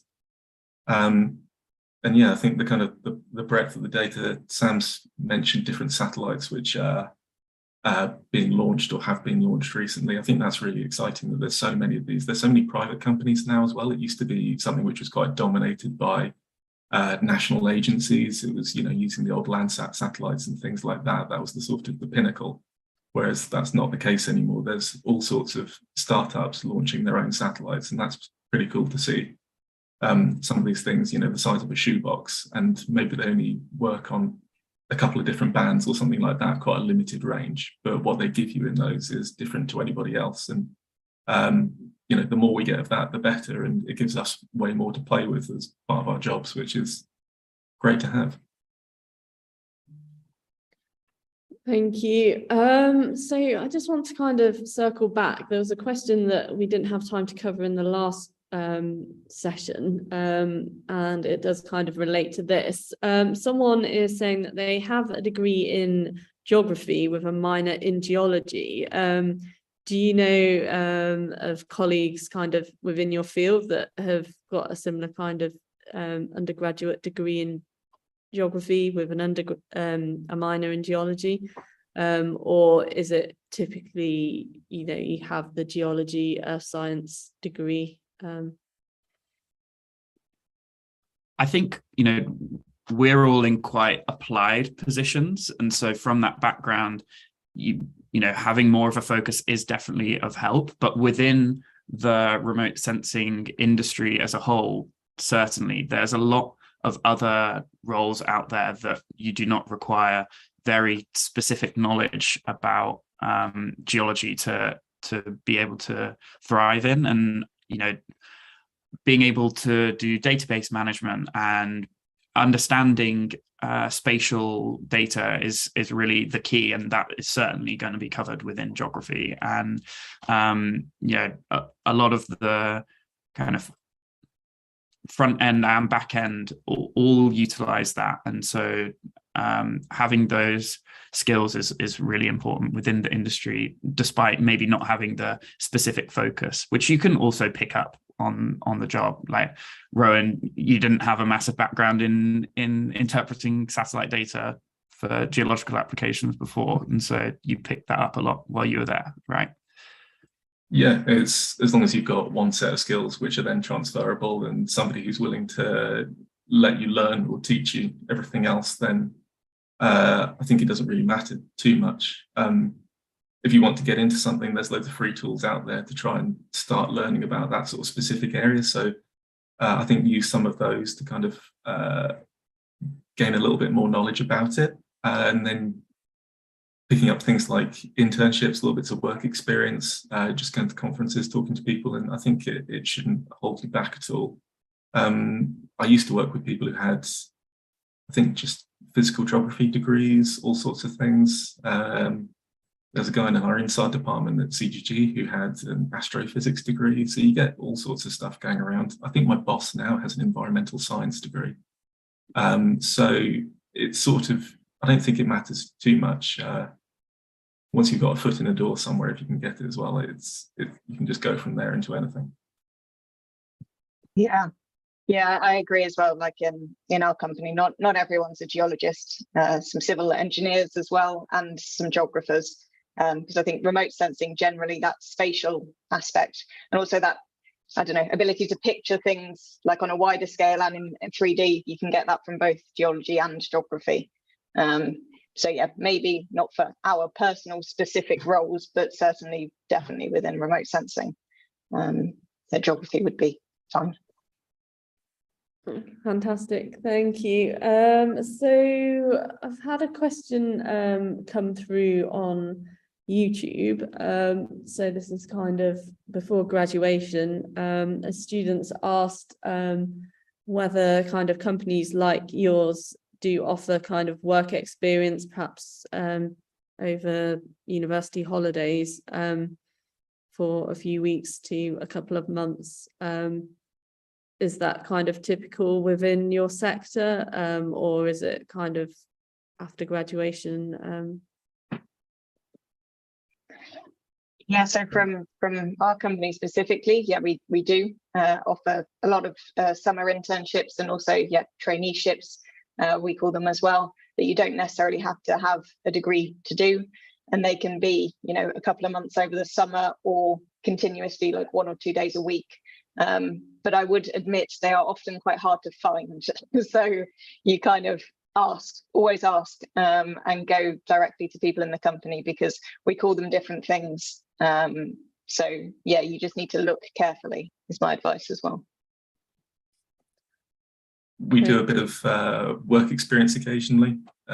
sort of similar stuff that's not necessarily advertised particularly well, but you can get it now and then. We also take on people through the Spinternship program through the UK Space Agency.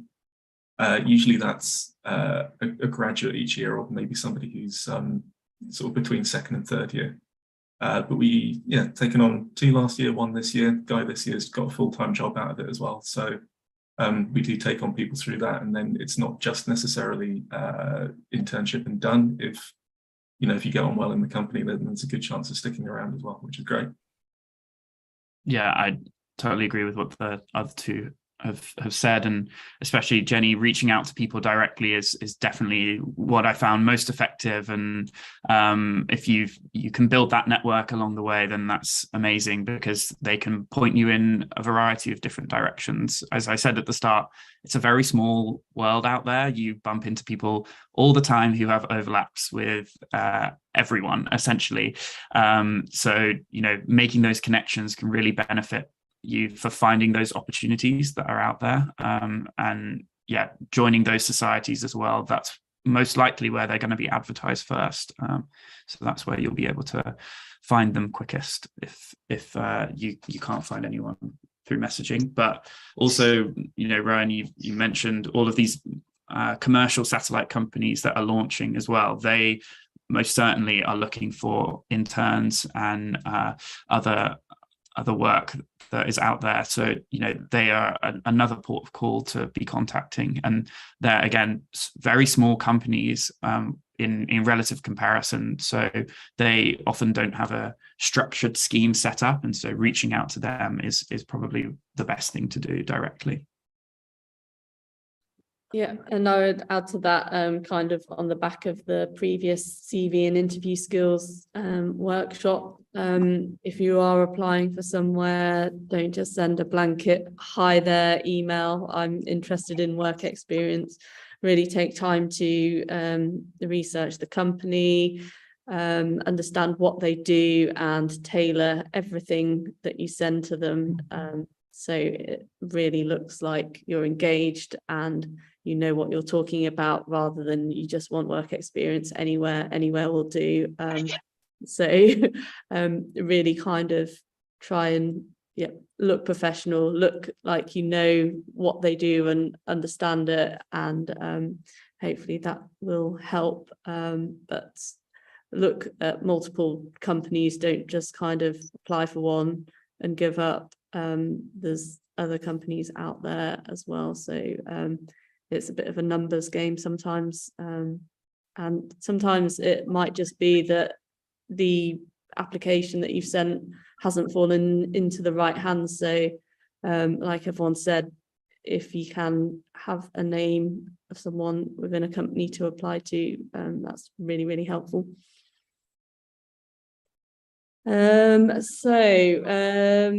I think you've kind of covered this one in your presentations, but what are the kind of typical things that are expected of you?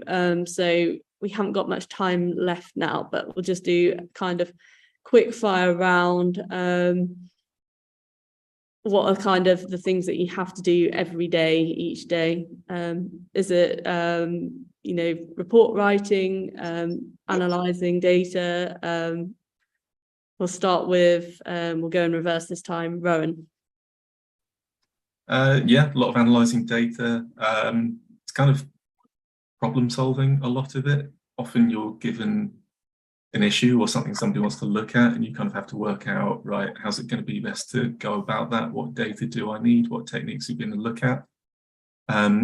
There's some report writing. Often that's just putting together PowerPoint slides and things like that. The best ways to kind of demonstrate your point to a client. Client meetings as well. So you're kind of going in, making introductions, introducing them to the data, the technology. A lot of people aren't necessarily familiar with satellite data, so you kind of have to go through the basics and then build up to the kind of stuff that you might be doing on a project and things like that. So there's a bit of variety to it. Definitely all of the above, and kind of a lot of teaching and onboarding and training as well. So, that's really where I made sure I had to understand my topic as well. The number of times I need to present and get a question that's left field, if you don't have a full understanding, then you're going to struggle. And so being able to really delve deep into the subject. I would say it's still quite an academic industry. A lot of people have come from academics, but there's also a lot of research that's being done internally within companies as well. And so that's what I spend a lot of my time doing as well, looking at these new sensors that are coming out, looking at the data that they're supplying, and how are we going to be able to analyze this? How are we commercializing this? And how can we make a product that's really viable and scalable to the market as well? Thank you. Jenny, do you have any final thoughts? Yeah, so similar to the other two, but also kind of communication and boiling down all of this data into like a really simple answer for a question that our clients come to us with. So as Rowan said, that is usually slide decks. So I make a lot of slide decks, but that's the really tricky bit. We all love playing around with data, but usually the client has actually quite a simple question. So boiling that down to make sure we're actually answering that with all this data and not necessarily boring them with all the technical details that we love as well. So it's definitely a communication and translation element in this role as well.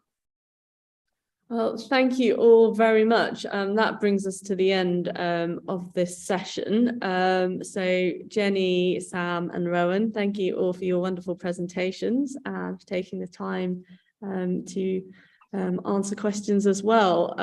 So the next session that we're going to head into now is on chartership and transferable skills.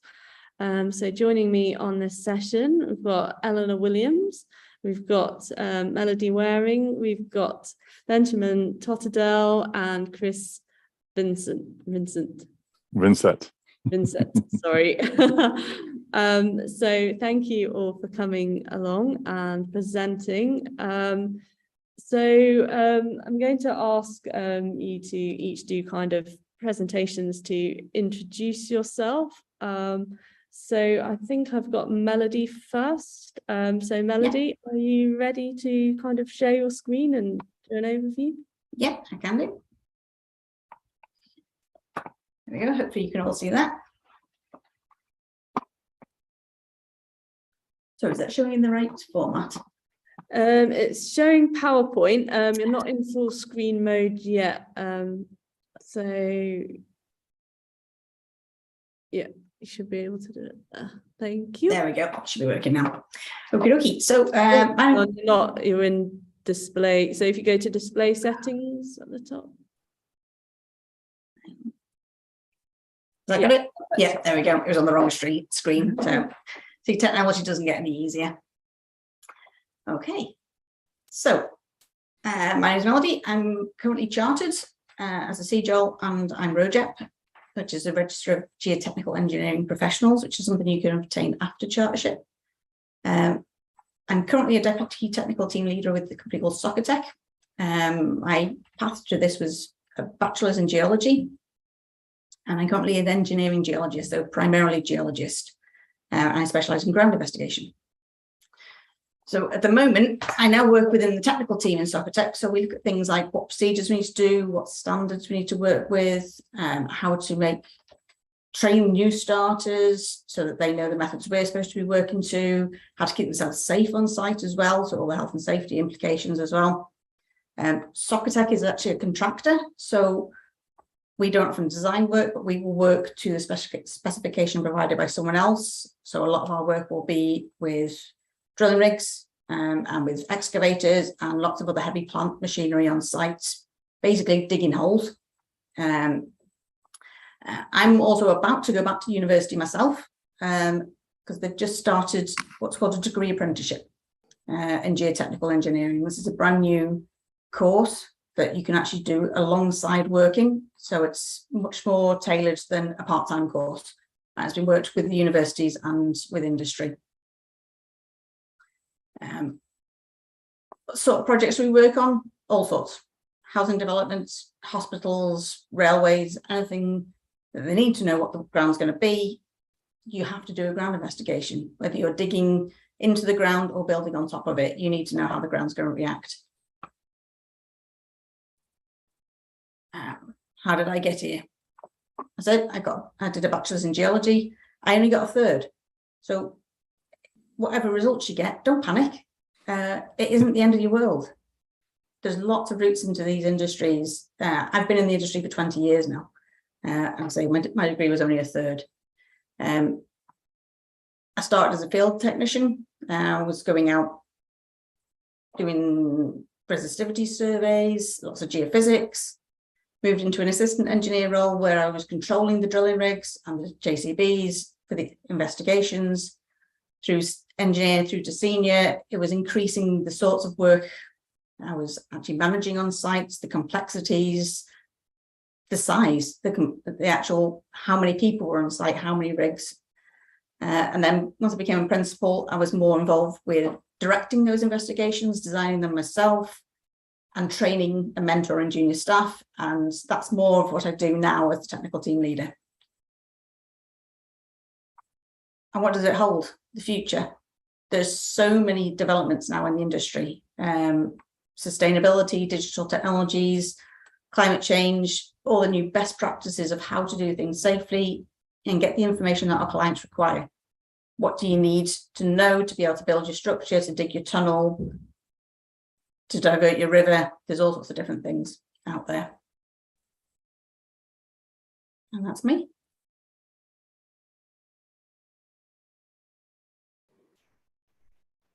Great. I think it's me next. So I'll just go share my screen.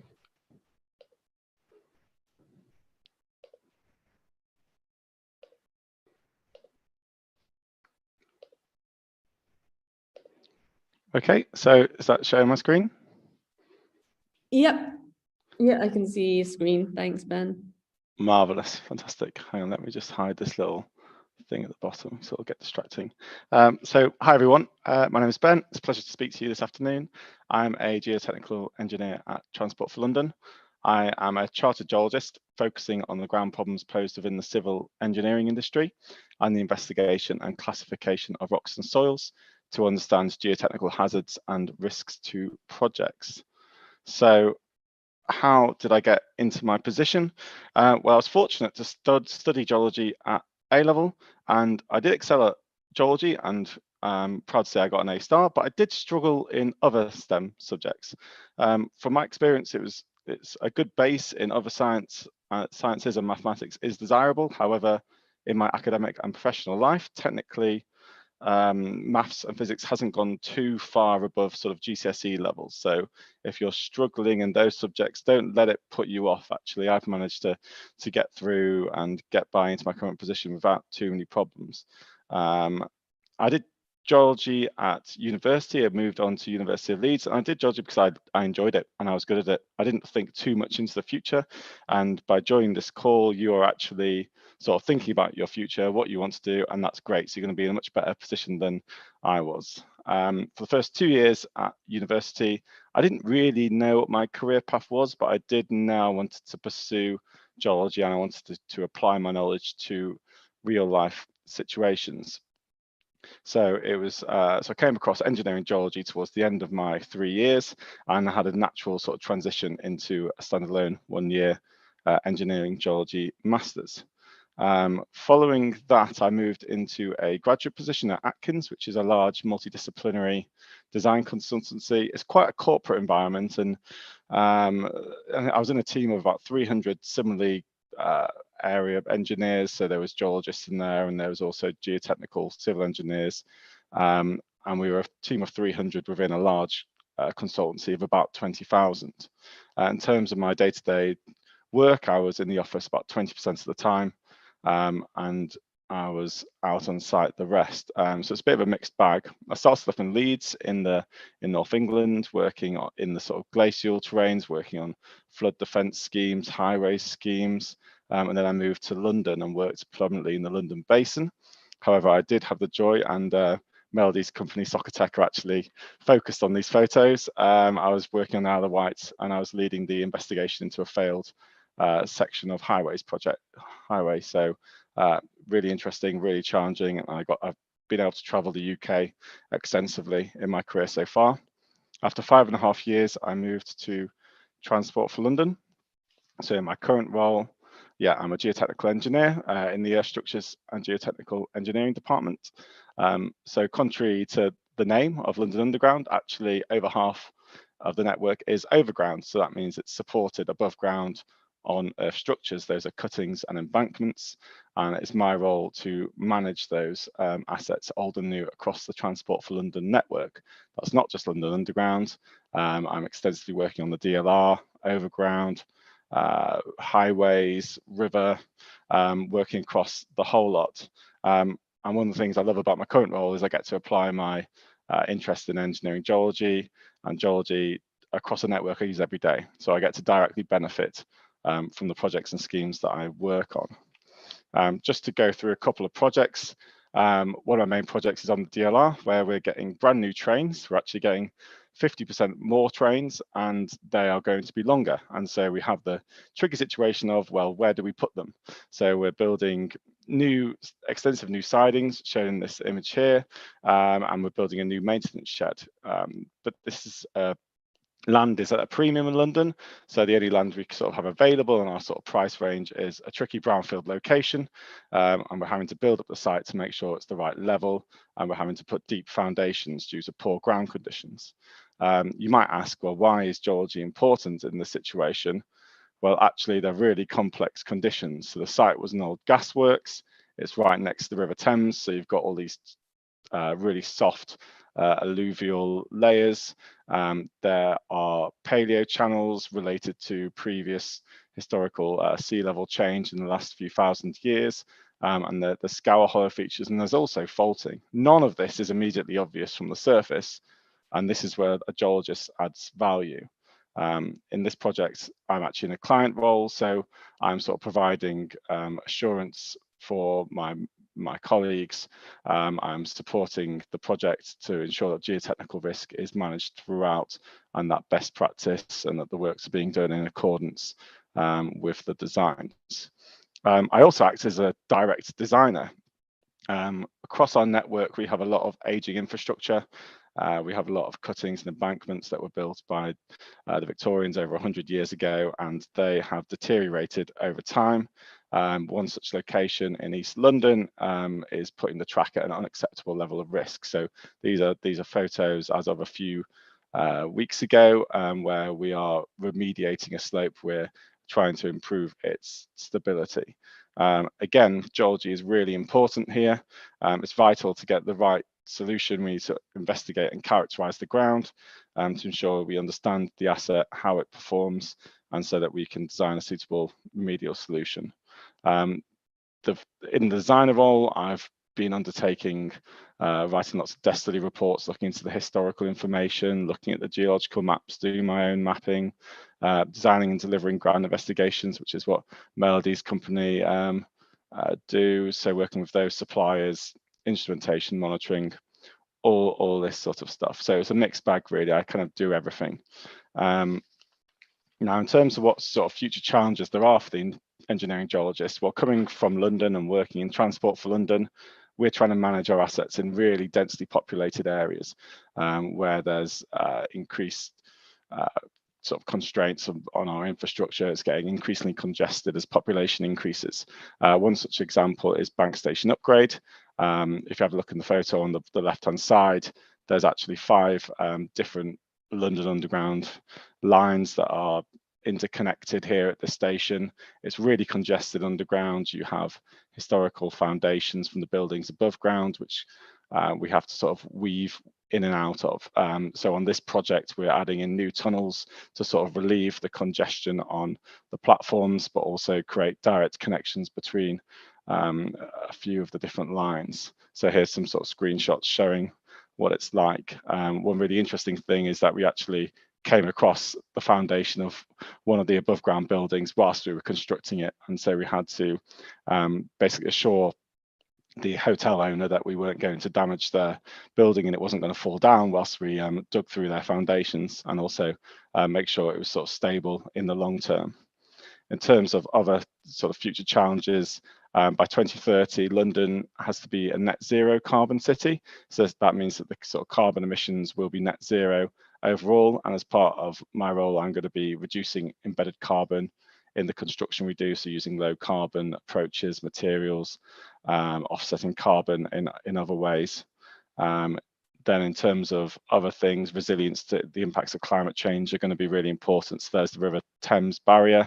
We're going to, as sea level rises, we're going to have to sort of continuously upgrade our flood defences. Our infrastructure needs to be resilient to hotter summers, wetter winters, high intensity rainfall events, all that sort of thing. And then finally, item 4, I've said energy security. Considering the last sort of few months with energy prices rising so extensively, that's something I think we as geologists need to help support developing innovative new methods of power generation. So I think that's for me. Thank you very much, Ben. That was really interesting, and particularly as it's in London and I'm in London. And use those transport links every day. So I'll pass over to Chris. Over to you.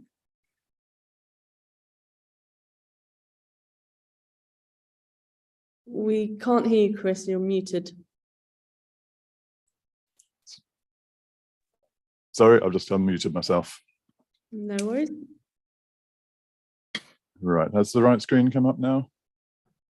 Not yet. Okay, beg your pardon. Yeah, I can see it now. Right, okay. Right, good afternoon, everybody. I'm going to give my background now. My name is Chris Vincett. I'm an engineering geologist. I work for a company called Hydrock Consultants Limited. My office is in Northampton. My area of specialization is engineering geology. I've been an engineering geologist all my working life, primarily working in site investigation, similar to Melody. What we do, we are consultants, but we also do the actual field work that Melody's company does. So we do both the contracting side of things on site, and also we take the data back and we're giving advice, we're giving recommendations, we're making assessments for geotechnical purposes, i.e. for the engineering side of things, looking at the strength of materials and seeing how they perform physically, but also we look at contamination and whether sites need, particularly brownfield sites, need cleaning up before they can be developed to reduce risks to health and the like. I've also got a bit of experience in some expert witness work where we're working for claims with arbitration and mediation, working with lawyers. So that gets very interesting as you gain more experience. My route into geology, well, it started back in when I was a kid, really, with the family, going to beaches, walking the hills, looking at cliffs, looking at the landscape around you, and getting interested in that. My father was a civil engineer, and encouraged me to look at the ground. We also had some inspiring teaching at school. I didn't get a geology A level, but I did physical geography. My A levels were in physics, maths, and biology. I went on to do geology at Durham University, and then I went on to do a master's degree in engineering geology at the University of Newcastle upon Tyne under Professor Bill Dearman, which was very interesting, and that led me into doing the engineering geology that I've been doing ever since. Like you, Ben, I didn't know what I was going to do when I left school, but I've ended up here and I've worked in a very interesting field for the rest of my life. I became a chartered geologist in 1990, which is roughly when the chartered geologist status became in existence. A little bit of background about Hydrock Consultants. We are now one of the UK's largest independently owned engineering consultancies. We've got about 750 people throughout the company. It started off as a geotechnical and geoenvironmental consultancy back in the day, and it's grown since then into civil and structural engineering, with other specialist divisions into mechanical, electrical and public health, MEP. We've got a new division on looking at smart energy and sustainability. Other areas of air quality and fire safety is going to be a very big one after the, we suspect after the report for Grenfell Tower comes out. And we've also got a nuclear management division and transport planning, all to do with infrastructure, all requiring a multidisciplinary type approach to the way we go about work. As you can see on the little plan, we've got offices all over the UK, and that picture is my office up in Northampton. We've got a very good sense of looking after people's well-being in the company. We have free fruit in every office and all sorts of activities going on outside of work, which is all quite fun. My career after doing my MSc, I joined a consultancy in Manchester, and we're working on the implications of historical ironstone mines on a bypass that was going to be built up in Cumbria near Barrow-in-Furness. That was a particularly unique type of site. Since then, I've worked for a range of companies. One was working out in the Middle East a lot, and I was in United Arab Emirates and Oman and Qatar, onshore and offshore, working for a variety of projects. That was very interesting back in the very early days of the development of the UAE. Any of you who've been to Dubai recently, it was nothing like that when I was there. One of the big sites I worked on was for a new power station at Dungeness, a nuclear power station. Since then, I moved up to the Midlands, and I've worked for a number of companies, usually for periods of between 5 years and 10 years, growing from graduate through senior and principal levels up to my current level of associate director.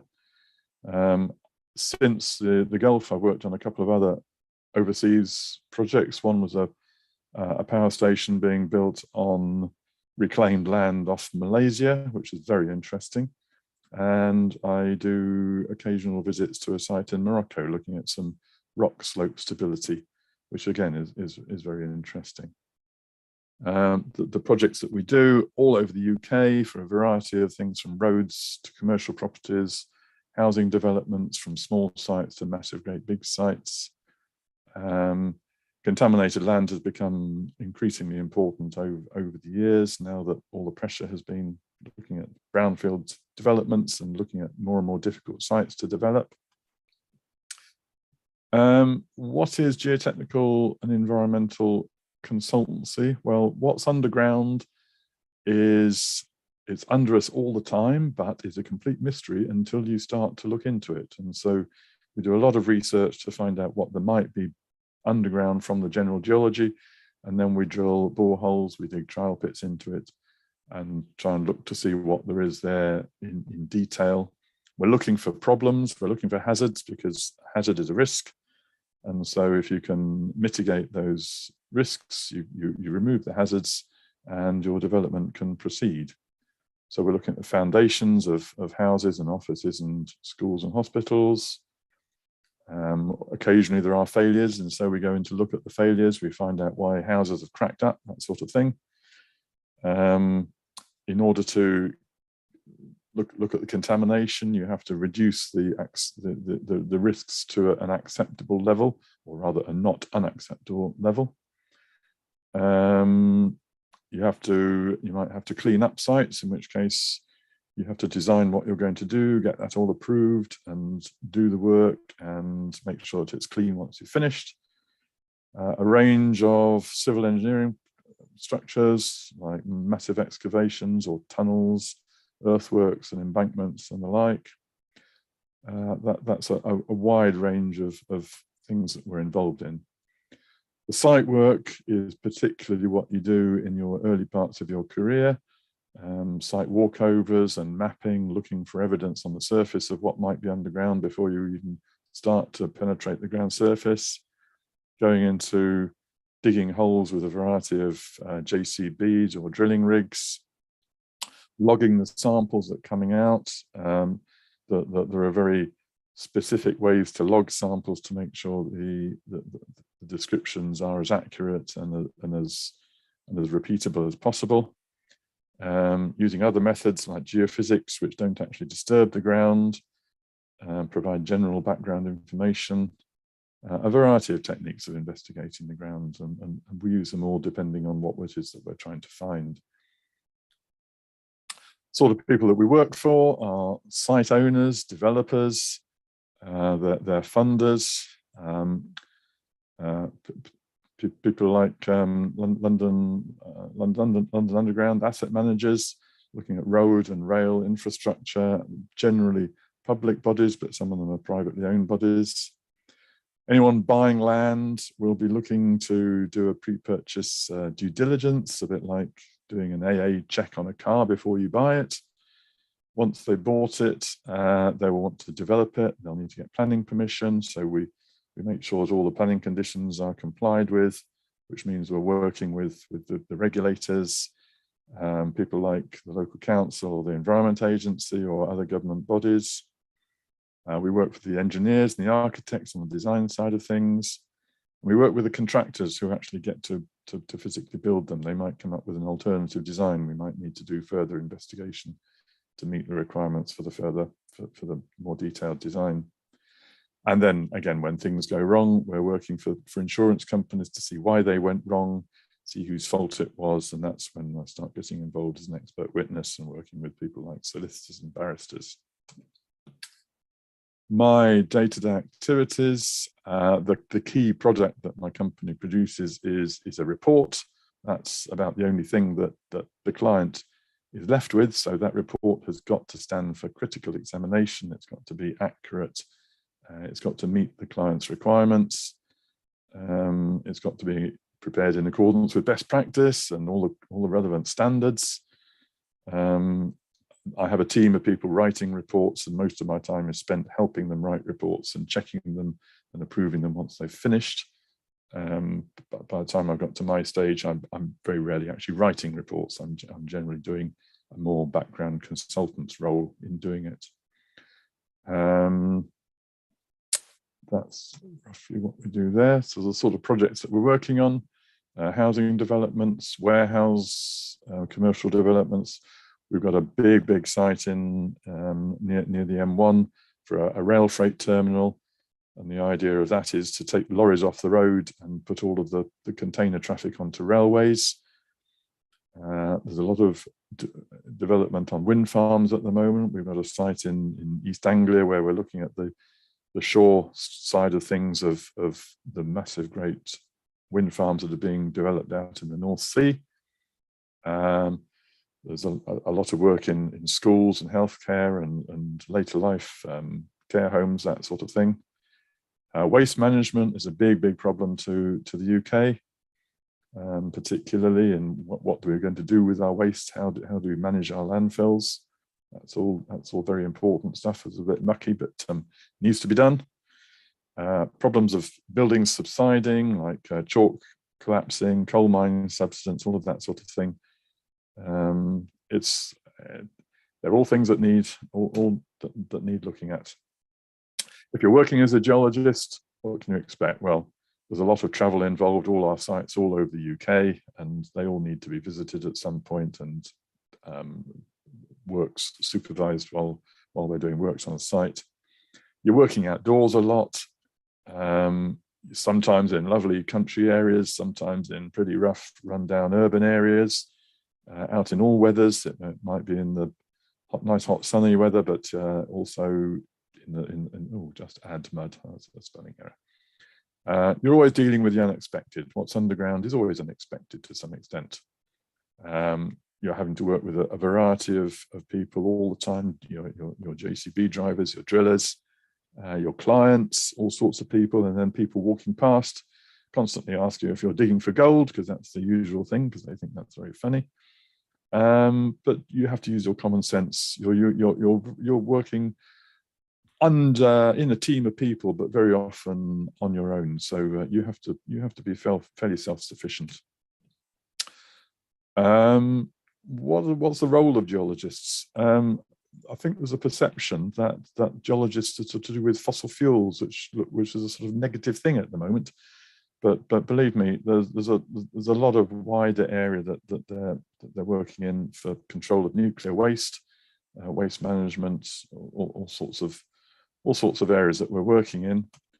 And in terms of the future, with the climate change and the drive for sustainability and the zero carbon changes from internal combustion engine to electric vehicles, there's an enormous demand for geologists coming up in the future.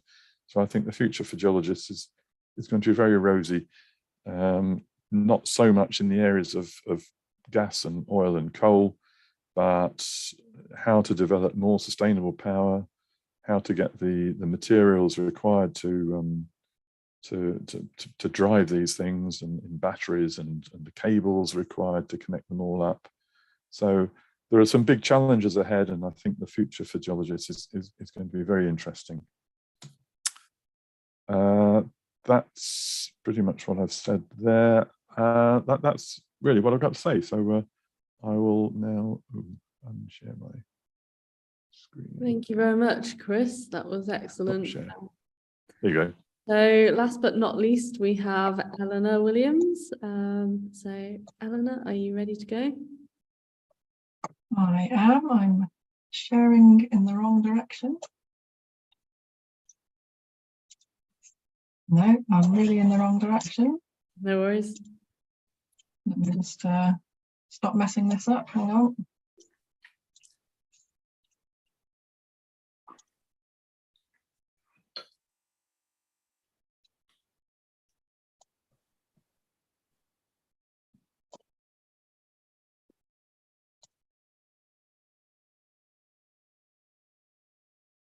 Where's the bit where you swap the thing? Display settings. Up a little bit. No. To the right of that, display settings. How do I get under it? I've only got my Zoom. Oh, you were just on it just then. Click there. Yeah. I'm not on it because it's going to stop my video. How do I move this out of the way? Oh, got it. Sorry. It's all right. There we go. There you go. Can do that. So, yes, as the last person, and since we are looking to talk about chartership in this session, I can introduce myself as the chartership officer for the Geological Society of London. So I have joined the Geological Society earlier this year, and I'm part of a wider team. So we're based out of Burlington House in London, although actually I'm up in Yorkshire. So I've got a handful of people here in the rest of the team. But I am also a chartered geologist. So what was I doing before I became the chartership officer? So here's some of the things I've gotten up to during my career. So some work in Patagonia on glaciers, to drilling for groundwater in sunny Yorkshire, and getting the chance to present some of this work at conferences, as well as engage with other like-minded specialists. I think a common theme typically amongst us geologists is that we do tend to like to be outdoors and meeting other people. It's not always the case. Some people like, there's a lot of numerical work, data analysis to be done, but I'm certainly one of the more outdoor people. So how did I get here? Firstly, it won't escape your attention that I've completely plagiarised Ben's wonderful timeline. Don't do this in your university exams by any stretch. So just to give you a little potted history, I, like the others have mentioned, didn't really know what I wanted to do when I grew up. And I knew I wanted to be outdoors. So I went and did a geography and geology degree first. I couldn't do A-level geology, that wasn't an option for me, but I enjoyed mixing up the two of geography and geology. I'd had a chance to visit a glacier when I was younger. So that motivated me to go and do a PhD studying glaciers. So I was lucky to go and look at glaciers in Chile and Iceland. But once I completed this PhD, I realised that a career in academia just wasn't for me. So I headed off for environmental consultancy and specialised in hydrogeology. Literally, my process was clean ice, clean water. I mean, it really was no more scientific than that. But I did further training alongside this initial career in hydrogeology to get up to speed. So this was a master's level postgrad diploma at Newcastle whilst I was working in Glasgow. So it wasn't always easy alongside my full-time job, but it certainly helped me develop in my new specialism. So I progressed up through the grades during my time in this job, which was a company called Entec, which has changed names a few times since. It was about 700 people, and our team of hydrogeologists was sort of 6 to 10 people in my office and others around the country in different offices. So I progressed through my grades, but I wasn't always quite clear what I was aiming for. The company offered generous training for employees, technical training, but it did tend to focus on the immediate needs of upcoming projects. And I probably wasn't proactive enough about engaging with my team leader to think about my own career development. And at this point in my career, I didn't know what chartership was, and it certainly wasn't on my radar. So I've given you a couple of examples of projects on the right-hand side of the page there, showing the wide sort of range that hydrogeology tends to cover. There's a lot of projects that can involve numerical flow modelling, but as I said, my interests have always been more empirical site data, which got me outdoors as well. So like some of the others have mentioned, their consultancies are multidisciplinary. So often you're mixing, not just working sort of in isolation on a hydrogeology project, but often it can be with others. So something like Chris mentioned, we've got wind farm planning applications where that involved working with others, looking at air quality, ecology, and so on. And some of the most recent one that I sort of was working on when I left for my last job was looking at the sort of legacy of mining history in the Northeast and a groundwater flood forecasting tool. And that's working with the Environment Agency and DEFRA on a resilience and innovation project, which was pretty exciting. So I moved from Yorkshire, moved to Yorkshire from Scotland. So I moved to a new role, another environmental consultancy, which has grown. It's now similarly about 700 people.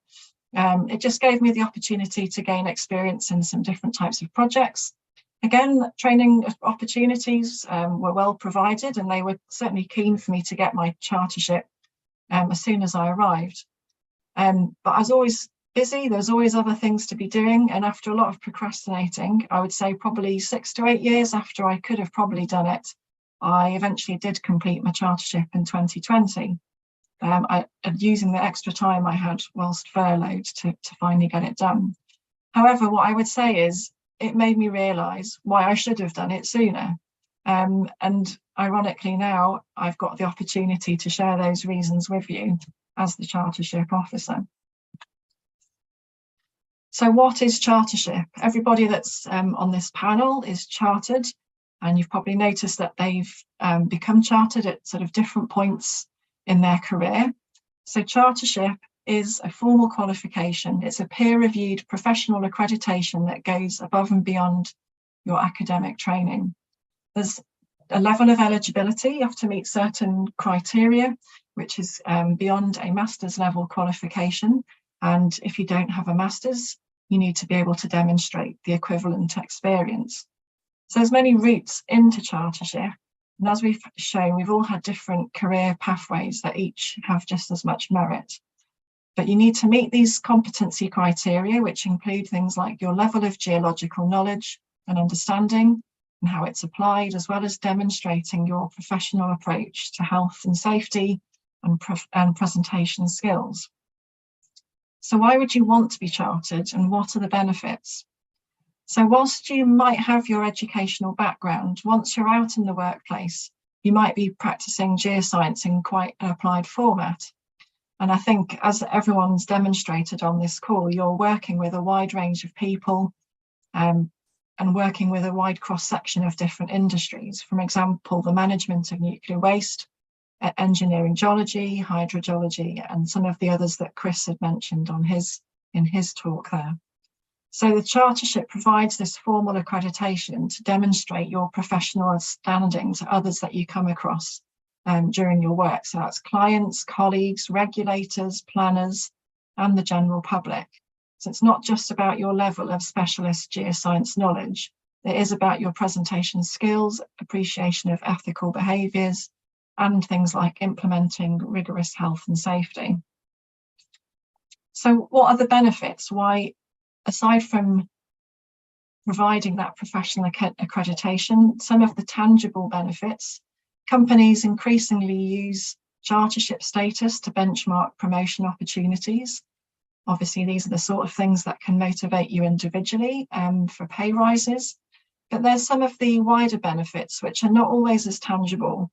And I've put those at the bottom. It really does increase your confidence and skill, and helps you to reflect and shine. And some of those factors you just don't have if you don't have that structured sort of development plan in place, which is something that chartership can help you to do.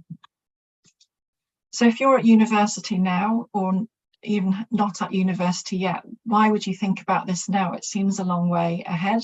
If you need to have a master's level and also to have experience in the workplace before you can apply. So thinking about it now is about understanding the process, knowing what you're working towards and what you need to do to get there. And I think of particular relevance that you can start at any time is thinking about your professional development.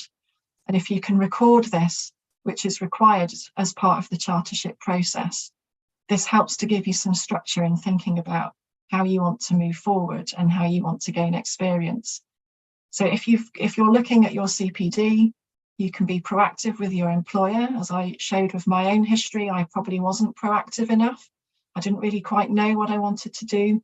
And I think when you set out these goals through having a CPD record, it helps you recognise your strengths, look to see where you need to sort of build your skills and look at your other transferable skills. And that's the bit that helps you build the confidence and understand your value.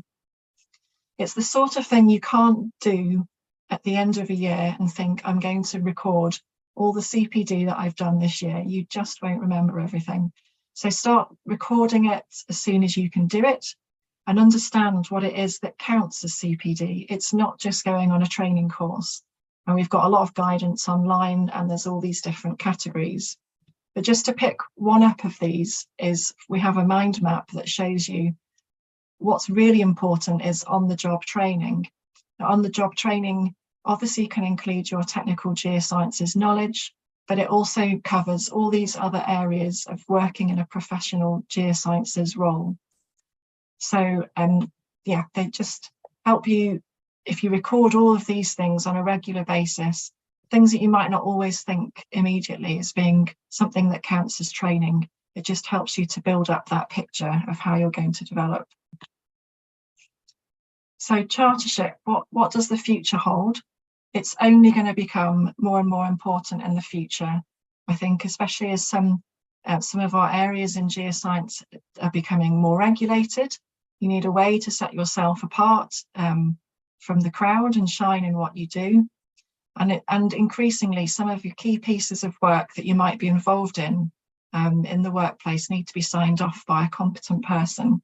And chartership is a stepping stone towards becoming that competent person within your specialist area. And all of this helps to raise the bar of the quality of professional geosciences delivery and how it's perceived outside our areas of expertise. So I guess my recommendation to you at this stage is have a look at what chartership involves, have a look at the CPD, understand what you might start to think about in terms of planning how you'd like to develop. And a great way to sort of start this journey is to become a student member at GSL. The fees are a whopping £16 a year. It's been vastly reduced after a pricing restructure for the very reason that we realised how important it is for students to have access to this information. And there's a lot of stuff that Geological Society has available in terms of resources, and it really will help you to sort of plan your future in a geosciences career. So if you want to find out a little bit more about being part of GELSOC or about chartership itself, even at this early stage, just please do get in touch with us. I've just put a couple of links below, and yeah, I'd love to hear from you. That's all from me. Thanks.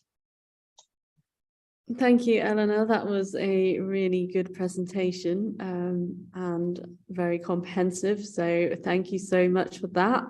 We're almost out of time, but there are a couple of questions that I think it would be great to cover. So there's a question in the Q&A from Matthew. It says, hi, I'm a current PhD student in micropaleontology geochemistry, interested in chartership towards the roles associated with the energy industry, energy transition. Can I be chartered with these specific skills? How would I go about this when I should apply within my PhD? Anyone want to tackle that one? Oh, I can certainly encourage you to apply with those specialist skills. I think it's an area that's really growing.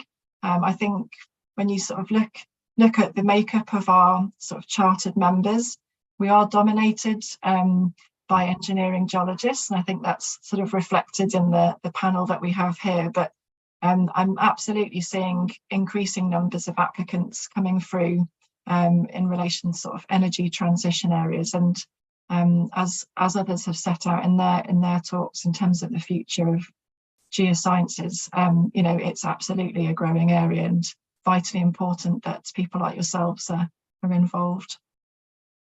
Yeah, I agree. The level of being chartered is a demonstration of your competence to do that work, and I think it's great that people outside of engineering geology are beginning to see the light of that more and more, because, as you say, it has been mostly engineering geologists.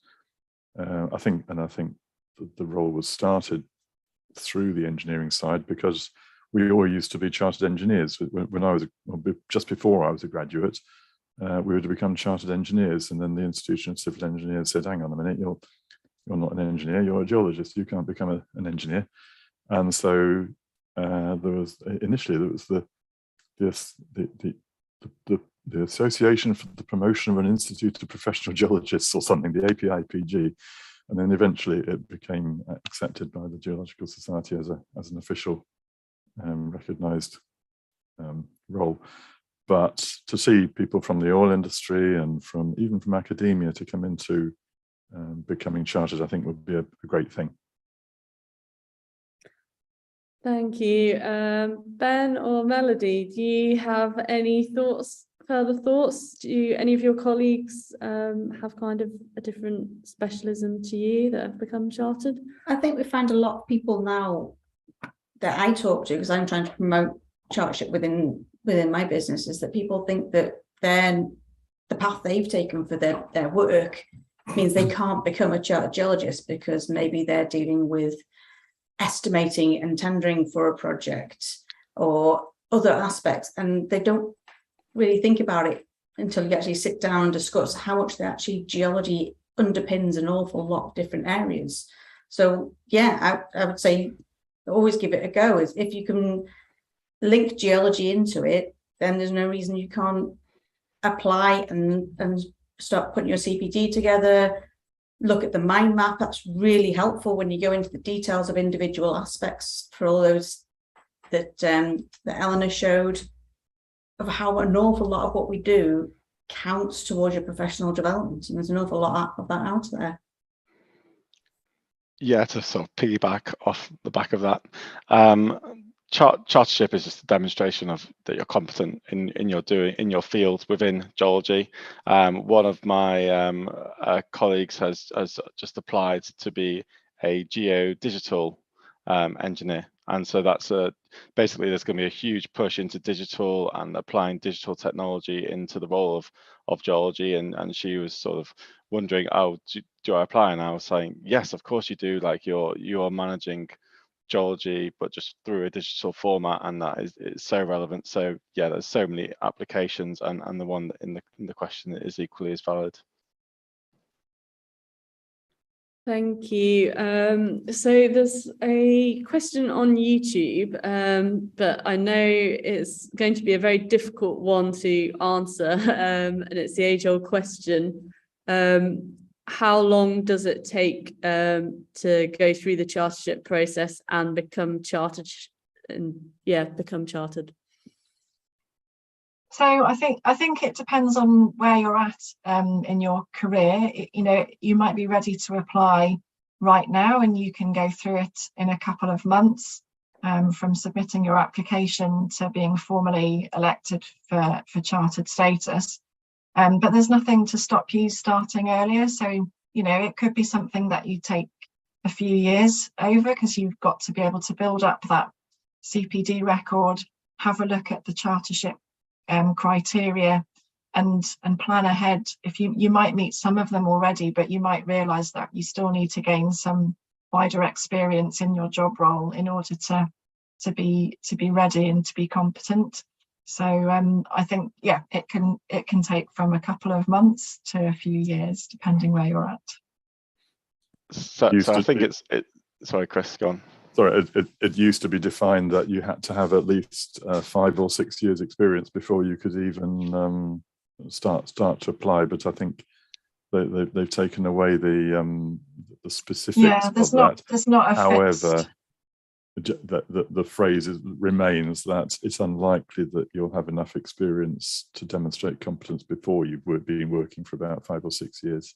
And it depends on your experience, your as you say, what you're actually doing. And there are the 7 competencies which you do have to be able to fulfill. And it's not just the 1 or 2, you have to do them all. But having said that, you don't need to be the world's expert, you just have to demonstrate competence. And I think that's the important thing, that it's the level of competence isn't, some people seem to think that you need to be a world expert. That's not what we're looking for. We're looking for just being sufficiently competent to do the job. Yeah, so I applied to be chartered after 5.5 years postgraduate experience, and I did have my master's. I was sort of at the early stage that I probably felt comfortable in terms of the timescale before sort of the start. When I started thinking I'm going to go for this, I gave myself 3 months to apply. Started writing. You have to write a professional report. You have to notify your CPD. Then you have to do a presentation. Basically, I aimed for 3 months and I didn't get it in. So I missed that first submission date, and then I successfully applied 3 months after that, managing to get all my supporting evidence and stuff together. So I think it's probably sensible to give yourself 6 months, take your time over it. It's worth trying to do the best job you can in the time scale, because you can apply multiple times, but it's very nice to feel very confident going into that process, knowing I've done a really good submission. I think this proves or demonstrates that I am competent across all these different criteria. So I would add that when you put your application in, you also have a supporter who provides their supporter statement, and that person is already a chartered geologist or chartered scientist themselves. So they should be in a good position to give you that guidance as to where you're at in the process and whether you're ready. Yeah, get yourself a mentor who can guide you through the process, either as a colleague, or if you haven't got any colleagues who are sufficient or sort of appropriately qualified to do that, then come back to the GSL, and you can have an external mentor to help you. There's a lot of help out there to guide you and to give you support and encouragement. Absolutely. And we've got a LinkedIn group, a mentors LinkedIn group to help with that. I was just about to mention that myself, that that's a good place to get hold of a mentor. Obviously the sponsor's supposed to know you, but a mentor can be someone who doesn't know you directly and will just help guide you through the process. Yeah. So a final question, what is the difference between a chartered geologist and a chartered scientist? Is it just kind of the body of chartership, or is there more to it? So I think so we are licensed by the Science Council to award chartered science status. I would say, as a general rule, it's better for somebody who maybe has come into a geosciences role but perhaps doesn't meet the eligibility criteria in terms of the geology degree, the master's level degree or experience that's behind them, but they still need to be they need to still have a sort of solid grounding in understanding geology and the application of it in their day-to-day work. I think it tends to be more on the contaminated land, environmental side of things, where the CSI becomes more appropriate, because a lot of people coming into our industry aren't necessarily coming with a geology degree, but they're coming in with an environmental science degree, which is perfectly, it's useful. It might be more chemical or a more ecological or whatever aspect of the science that we're working with, but it's all to do with land and the ground, linked to the ground, but not specifically quite so geological as the chartered geologist approach would be. Thank you. So a final question before we wrap up for today. Someone on YouTube has asked what kind of costs will incur to go through the process. Does it cost you money? And can you give an idea on how much process could cost? So yeah, the fees are all on our webpage. I should know it off the top of my head. I've got a feeling it's £122. Melody's nodding. That's brilliant. It's about that. I think it was about 120 last year. Yeah. So yeah, it's the same for chartered geologist as for chartered scientist. But yeah, if you have a look on our webpage, there's a lot of guidance on there about the chartership process and about the fees as well. And if you are in a work environment, then you could always approach your employers. A lot of employers will support chartership. They're going to encourage it, and they may pay your fees for you. It depends who you work for, but some will support you to the point where they will pay. Often they will pay your professional subscription to a society like the Geological Society, and they benefit from their employees being chartered and proving their own competency. So often they will put contributions or pay fees for you. Yeah, absolutely. The companies will benefit from you becoming chartered, because they need to demonstrate that the people doing the work for them are competent to do that work. And if they haven't got any chartered people to demonstrate that, then they might start to lose work. So from a commercial point of view, it's definitely in their interests. So yes, most of the larger companies certainly will cover your professional fees and the cost of going through it, and will give you time, hopefully, to actually help you put this together, because it does involve time. As Benjamin said, it's a fair amount of work to pull together, but once you've done it, you've done it, and you don't need to do it again once you've got chartered. Well, thank you very much, everyone. I think we'll draw it to a close for today. So thank you, Melody, Ben, Eleanor, and Chris, for a very insightful chartership session. I'll be back tomorrow at 12:15. We've got a session on climate ecology, geohazards and engineering, which we have kind of talked about in lots of sessions today, but it's a specialist session. We've also got a session on academia and postgrad pathways, and finally geodata and risk management. So don't miss any of tomorrow's sessions. We'll be starting at 12:15. And thank you all very much. Have a lovely evening.